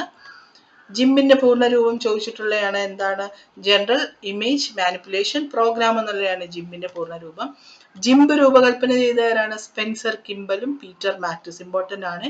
സ്പെൻസർ കിംബലും പീറ്റർ മാറ്റിസും ആണ് ജിംബിനെ രൂപകൽപ്പന ചെയ്തത്. താഴെ തന്നിരിക്കുന്നവയിൽ ഇമേജ് എഡിറ്ററിന് ഉദാഹരണം ഏതാണ്? ഇവിടെ നോക്കി, ഫോട്ടോഷോപ്പ്, പിക്കാസ, പെൻസിൽ ഇതെല്ലാം ഇമേജ് എഡിറ്റ് ചെയ്യാൻ ഉപയോഗിക്കുന്നതാണ്. ഇനി ഒരു രാജ്യത്തിലെ മുഴുവൻ ജനങ്ങളുടെയും വിവരങ്ങൾ ശേഖരിക്കാൻ ഉപയോഗിക്കുന്ന ഡേറ്റാബേസിനെ ബിഗ് ഡേറ്റ എന്ന് പറയും കേട്ടോ. ബിഗ് ഡേറ്റയാണ് ഒരു രാജ്യത്തിലെ മുഴുവൻ ജനങ്ങളുടെയും വിവരങ്ങൾ ശേഖരിക്കാൻ ഉപയോഗിക്കുന്ന ഡേറ്റാബേസ്. അടുത്ത, ബിഗ് ഡേറ്റ കൈകാര്യം ചെയ്യാൻ ഉപയോഗിക്കുന്ന സോഫ്റ്റ്വെയറിന് ഉദാഹരണം എന്താണ്? ഹാഡൂപ്പും അപ്പാച്ചെ സ്പാർക്കും. ഇത് രണ്ടും ഉപയോഗിക്കാറുണ്ട്. ഹാഡൂപ്പും അപ്പാച്ചെ സ്പാർക്കും ആണ് ബിഗ് ഡേറ്റ കൈകാര്യം ചെയ്യാൻ ഉപയോഗിക്കുന്ന സോഫ്റ്റ്വെയറിന് ഉദാഹരണം. ബിഗ് ഡേറ്റ എന്താണ്? ഒരു രാജ്യത്തിലെ മുഴുവൻ ജനങ്ങളുടെ വിവരങ്ങൾ ശേഖരിക്കാൻ ഉപയോഗിക്കുന്ന ഡേറ്റാബേസ് ആണ് ബിഗ് ഡേറ്റ. അടുത്ത, WWWന് തുടക്കം കുറിച്ച് നമ്മൾ കുറെ തവണ പറഞ്ഞു. ടിം ബെർണേഴ്സ്-ലീ ആണ് WWWന് തുടക്കം കുറിച്ചത്. ഇന്റർനെറ്റിന് തുടക്കം കുറിച്ച ആരാണ്? വിൻഡൻ സർഫ് ആണ് അല്ലെ. അടുത്ത, താഴെ തന്നിരിക്കുന്നവയിൽ ഒരു സെർച്ച് എഞ്ചിൻ ഉദാഹരണം അല്ലാത്തത് ഏതാണ്? സെർച്ച് എഞ്ചിൻ ഉദാഹരണം അല്ലാത്ത ഏതാണ്? ഫേസ്ബുക്ക് ആണ് അല്ലെ. ഫേസ്ബുക്ക് ഒരു സോഷ്യൽ മീഡിയ പ്ലാറ്റ്ഫോം ആണ്. നെക്സ്റ്റ്, ഓക്കെ, താഴെ തന്നിരിക്കുന്ന പ്രസ്താവനകൾ പരിശോധിക്കുക. മൈക്രോസോഫ്റ്റിന്റെ ഇമെയിൽ ആണ് ഹോട്ട്മെയിൽ. ഹോട്ട്മെയിൽ പിന്നീട് outlook.com എന്ന പേരിലേക്ക് മാറ്റി. സബീർ ഭാട്ടിയ, ജാക്ക് സ്മിത്ത് എന്നിവരാണ് ഹോട്ട്മെയിൽ തയ്യാറാക്കിയത്. ഇവിടെ എല്ലാം ശരിയാണ്. ഹോട്ട്മെയിൽ എന്ന് പറഞ്ഞാൽ മൈക്രോസോഫ്റ്റിന്റെ ഒരു ഇമെയിലിന്റെ പേരാണ് അല്ലെ. ഹോട്ട്മെയിൽ എന്ന് പറയും. ഹോട്ട്മെയിലിനെ പിന്നീട് outlook.com എന്ന പേരിലോട്ട് മാറ്റി. ആരാണ് ഹോട്ട്മെയിൽ തയ്യാറാക്കിയത്? സബീർ ഭാട്ടിയയും ജാക്ക് സ്മിത്തും ചേർന്നാണ്. എല്ലാം ഇവിടെ ശരിയാണ്. ഇനി അനാവശ്യ ഇമെയിലുകളെ എന്ത് പറയും? സ്പാം മെയിൽ എന്ന് പറയില്ല, സ്പാം എന്ന് പറയും. URLന്റെ പൂർണ്ണരൂപം നമ്മൾ നേരത്തെ ഡിസ്കസ് ചെയ്ത് യൂണിഫോം റിസോഴ്സ് ലൊക്കേറ്റർ ആണ്. വാട്സപ്പിനെ രൂപകൽപ്പന ചെയ്ത ആരാണ്? ജാൻ കോമും ബ്രെയിൻ ആക്ഷനും ചേർന്നിട്ടാണ്. ടെലഗ്രാമിനെ രൂപകൽപ്പന ചെയ്തയാണെങ്കിലോ നിക്കോളയും പാവൽ ദുറോവും ചേർന്നിട്ടാണ്. HTMLന്റെ പൂർണ്ണരൂപം നമ്മൾ പറഞ്ഞാണ് ഹൈപ്പർ ടെക്സ്റ്റ് മാർക്കപ്പ് ലാംഗ്വേജ് ആണ്. HTMLന്റെ പിതാവ് ആരാണ്? ടിം ബെർണേഴ്സ്-ലീ ആണ് അല്ലെ. ഈ ടിം ബെർണേഴ്സ്-ലീയുടെ പ്രത്യേകത എന്താണ്? WWWന്റെയും കൂടെ പിതാവാണ്. HTMLന്റെ എക്സ്റ്റൻഷൻ ഏതാണ്? .html എന്നുള്ളതാണ്, അല്ലെങ്കിൽ .htm എന്നും പറയാറുണ്ട്. HTML ഉപയോഗം എന്താണ്? വെബ് പേജുകൾ ക്രിയേറ്റ് ചെയ്യാനാണ് HTML ഉപയോഗിക്കുന്നത്. ലോക കമ്പ്യൂട്ടർ സുരക്ഷാ ദിനം എന്നാണ്? ഡിസംബർ 30 ലോക കമ്പ്യൂട്ടർ സുരക്ഷാ ദിനം. പല സൈബർ കുറ്റകൃത്യങ്ങളും ഇന്ത്യൻ ശിക്ഷാ നിയമത്തിന് കീഴിലാണ് വരുന്നത്. ഇനി അതിൽ ഒരു ഉദാഹരണം എന്താണ്? ഇമെയിൽ വഴി ഭീഷണി സന്ദേശങ്ങൾ അയക്കുന്നു, ഇലക്ട്രോണിക് രേഖകളുടെ വ്യാജ വെബ്സൈറ്റുകൾ ഉണ്ടാക്കൽ, ഇവയെല്ലാം. ഇതിൽ ഏത് ആൻസർ വരും? ഇവയെല്ലാം ആണ് അല്ലെ. മോളിൽ പറഞ്ഞ 3 സൈബർ കുറ്റകൃത്യത്തിൽ പെടുന്നവയാണ്. ഇൻഫർമേഷൻ ടെക്നോളജി ആക്ട് 2000 താഴെ പറയുന്നവയിൽ നിലവിലുള്ള ഏത് നിയമത്തിലാണ് ഭേദഗതി വരുത്തിയത്? ഇന്ത്യൻ ശിക്ഷാ നിയമത്തിലും ഇന്ത്യൻ തെളിവ് നിയമത്തിലും ബാങ്കേഴ്സ് ബുക്ക് എവിഡൻസ് ആക്ട് നിയമത്തിലും ഒക്കെ എന്ത് ചെയ്തു? ഭേദഗതി വരുത്തി. ഇന്റർനെറ്റിൽ പ്രസിദ്ധീകരിക്കുന്ന സംഭവങ്ങൾ ശരിയായ അംഗീകാരമില്ലാതെ സ്വന്തമായി പകർത്തുന്നതിനെ എന്ത് പറയും? ഇന്റർനെറ്റ് പ്ലഗേറിയസം എന്ന് പറയും. ഓക്കെ, ഇനി പറയുന്നവയിൽ ഏതാണ് സൈബർ കുറ്റകൃത്യത്തിന് കീഴിൽ വരുന്നത്? മുകളിൽ പറഞ്ഞവയെല്ലാം, അതായത് മുകളിൽ എന്തൊക്കെയാണ്? ഭൗതിക സ്വത്തവകാശ കുറ്റകൃത്യം, അശ്ലീലം, ഓൺലൈൻ ചൂതാട്ടം, ഇതെല്ലാം സൈബർ കുറ്റകൃത്യത്തിന് കീഴിൽ വരുന്നവയാണ്. 2008 IT ഭേദഗതി നിയമം അനുസരിച്ച് കമ്പ്യൂട്ടർ ഉറവിട രേഖകളിൽ കൃത്രിമം കാണിക്കുന്നതിന് പിഴ എത്ര രൂപ വരെയാണ് ലഭിക്കുന്നത്? 2 ലക്ഷം രൂപ വരെയാണ്. ഇനി പറയുന്നവയിൽ ഏതാണ് വ്യക്തിക്കെതിരായ സൈബർ കുറ്റകൃത്യം? അതായത് ഇമെയിൽ തട്ടിപ്പ്, സൈബർ അപകീർത്തിപ്പെടുത്തൽ, സൈബർ സ്റ്റോക്കിംഗ്, ഇതെല്ലാം ഒരു വ്യക്തിക്കെതിരായ സൈബർ കുറ്റകൃത്യമാണ്. ഇന്ത്യയിലെ ആദ്യത്തെ police station, cyber police station ആരംഭിച്ച ബാംഗ്ലൂരാണ്. ഇന്ത്യയിലെയാണ് കേട്ടോ, ബാംഗ്ലൂരിലാണ് ആരംഭിച്ചത്. ഒരു സോഷ്യൽ നെറ്റ്വർക്കിംഗ് സൈറ്റിൽ തൊഴിലുടമയെക്കുറിച്ച് അപകീർത്തികരമായ പരാമർശങ്ങൾ പോസ്റ്റ് ചെയ്യുന്നതിന് എന്തിനുദാഹരണമാണ്? സൈബർ അപകീർത്തിപ്പെടുത്തലാണ്. ഇൻഫർമേഷൻ ടെക്നോളജി ആക്ട് 2000-ന് അംഗീകാരം നൽകിയ രാഷ്ട്രപതി KR നാരായണനാണ്. സൈബർ നിയമങ്ങൾ ഏത് ലിസ്റ്റിലാണ് ഉൾപ്പെടുന്നത്? റെസിഡ്യൂറി പവേഴ്സ്, ശേഷിക്കുന്ന അധികാരത്തിലാണ് ഉൾപ്പെടുന്നത്. സൈബർ നിയമ പദാവലിയിൽ DOS എന്തിനെ അർത്ഥമാക്കുന്നു? ഡെനിയൽ ഓഫ് സർവീസ് അല്ലെങ്കിൽ സേവനം നിഷേധിക്കലിനെയാണ് അർത്ഥമാക്കുന്നത്. ഒരു വ്യക്തിയുടെ അനുവാദമില്ലാതെ കമ്പ്യൂട്ടറിനെ ഉപയോഗിക്കുന്ന എന്ത് പറയുക? ഹാക്കിംഗ് എന്ന് പറയും. അനുവാദമില്ലാതെ ഒരു സോഫ്റ്റ്വെയറിനെ കോപ്പി ചെയ്യുകയോ റീപ്രൊഡ്യൂസ് ചെയ്യുകയോ ചെയ്താൽ എന്ത് പറയും? സോഫ്റ്റ്വെയർ പിറസി എന്ന് പറയും. ഒരു സ്ഥാപനത്തിന്റെ സൽപ്പേരിനെ ബാധിക്കുന്ന തരത്തിൽ തെറ്റായ മെസ്സേജ് അയക്കുന്ന എന്താണ്? സൈബർ ഡിഫമേഷൻ എന്ന് പറയും. രഹസ്യമായി സൂക്ഷിക്കുന്ന ഡേറ്റയും മോഷ്ടിച്ചാലോ? സൈബർ എസ്പൊണേജ് എന്ന് പറയും. ഒരു കമ്പ്യൂട്ടറിന്റെ ഹാർഡ്വെയർ ഭാഗങ്ങൾ മോഷ്ടിച്ചാലോ? സൈബർ വാൻഡലിസം എന്ന് പറയും. നമ്മൾ ഡിസ്കസ് ചെയ്തതാണ് ഇതൊക്കെ. അപ്പൊ ഇത്രയും കാര്യങ്ങളാണ് നമ്മുടെ ഈ ഒരു കമ്പ്യൂട്ടർ ടോപ്പിക്കിലുള്ളത്. അപ്പോൾ വീഡിയോ ഇഷ്ടമായാലും തീർച്ചയായും ലൈക്ക് ചെയ്യാനും ഷെയർ ചെയ്യാനും സബ്സ്ക്രൈബ് ചെയ്യാനും മറക്കരുത്. Thank you.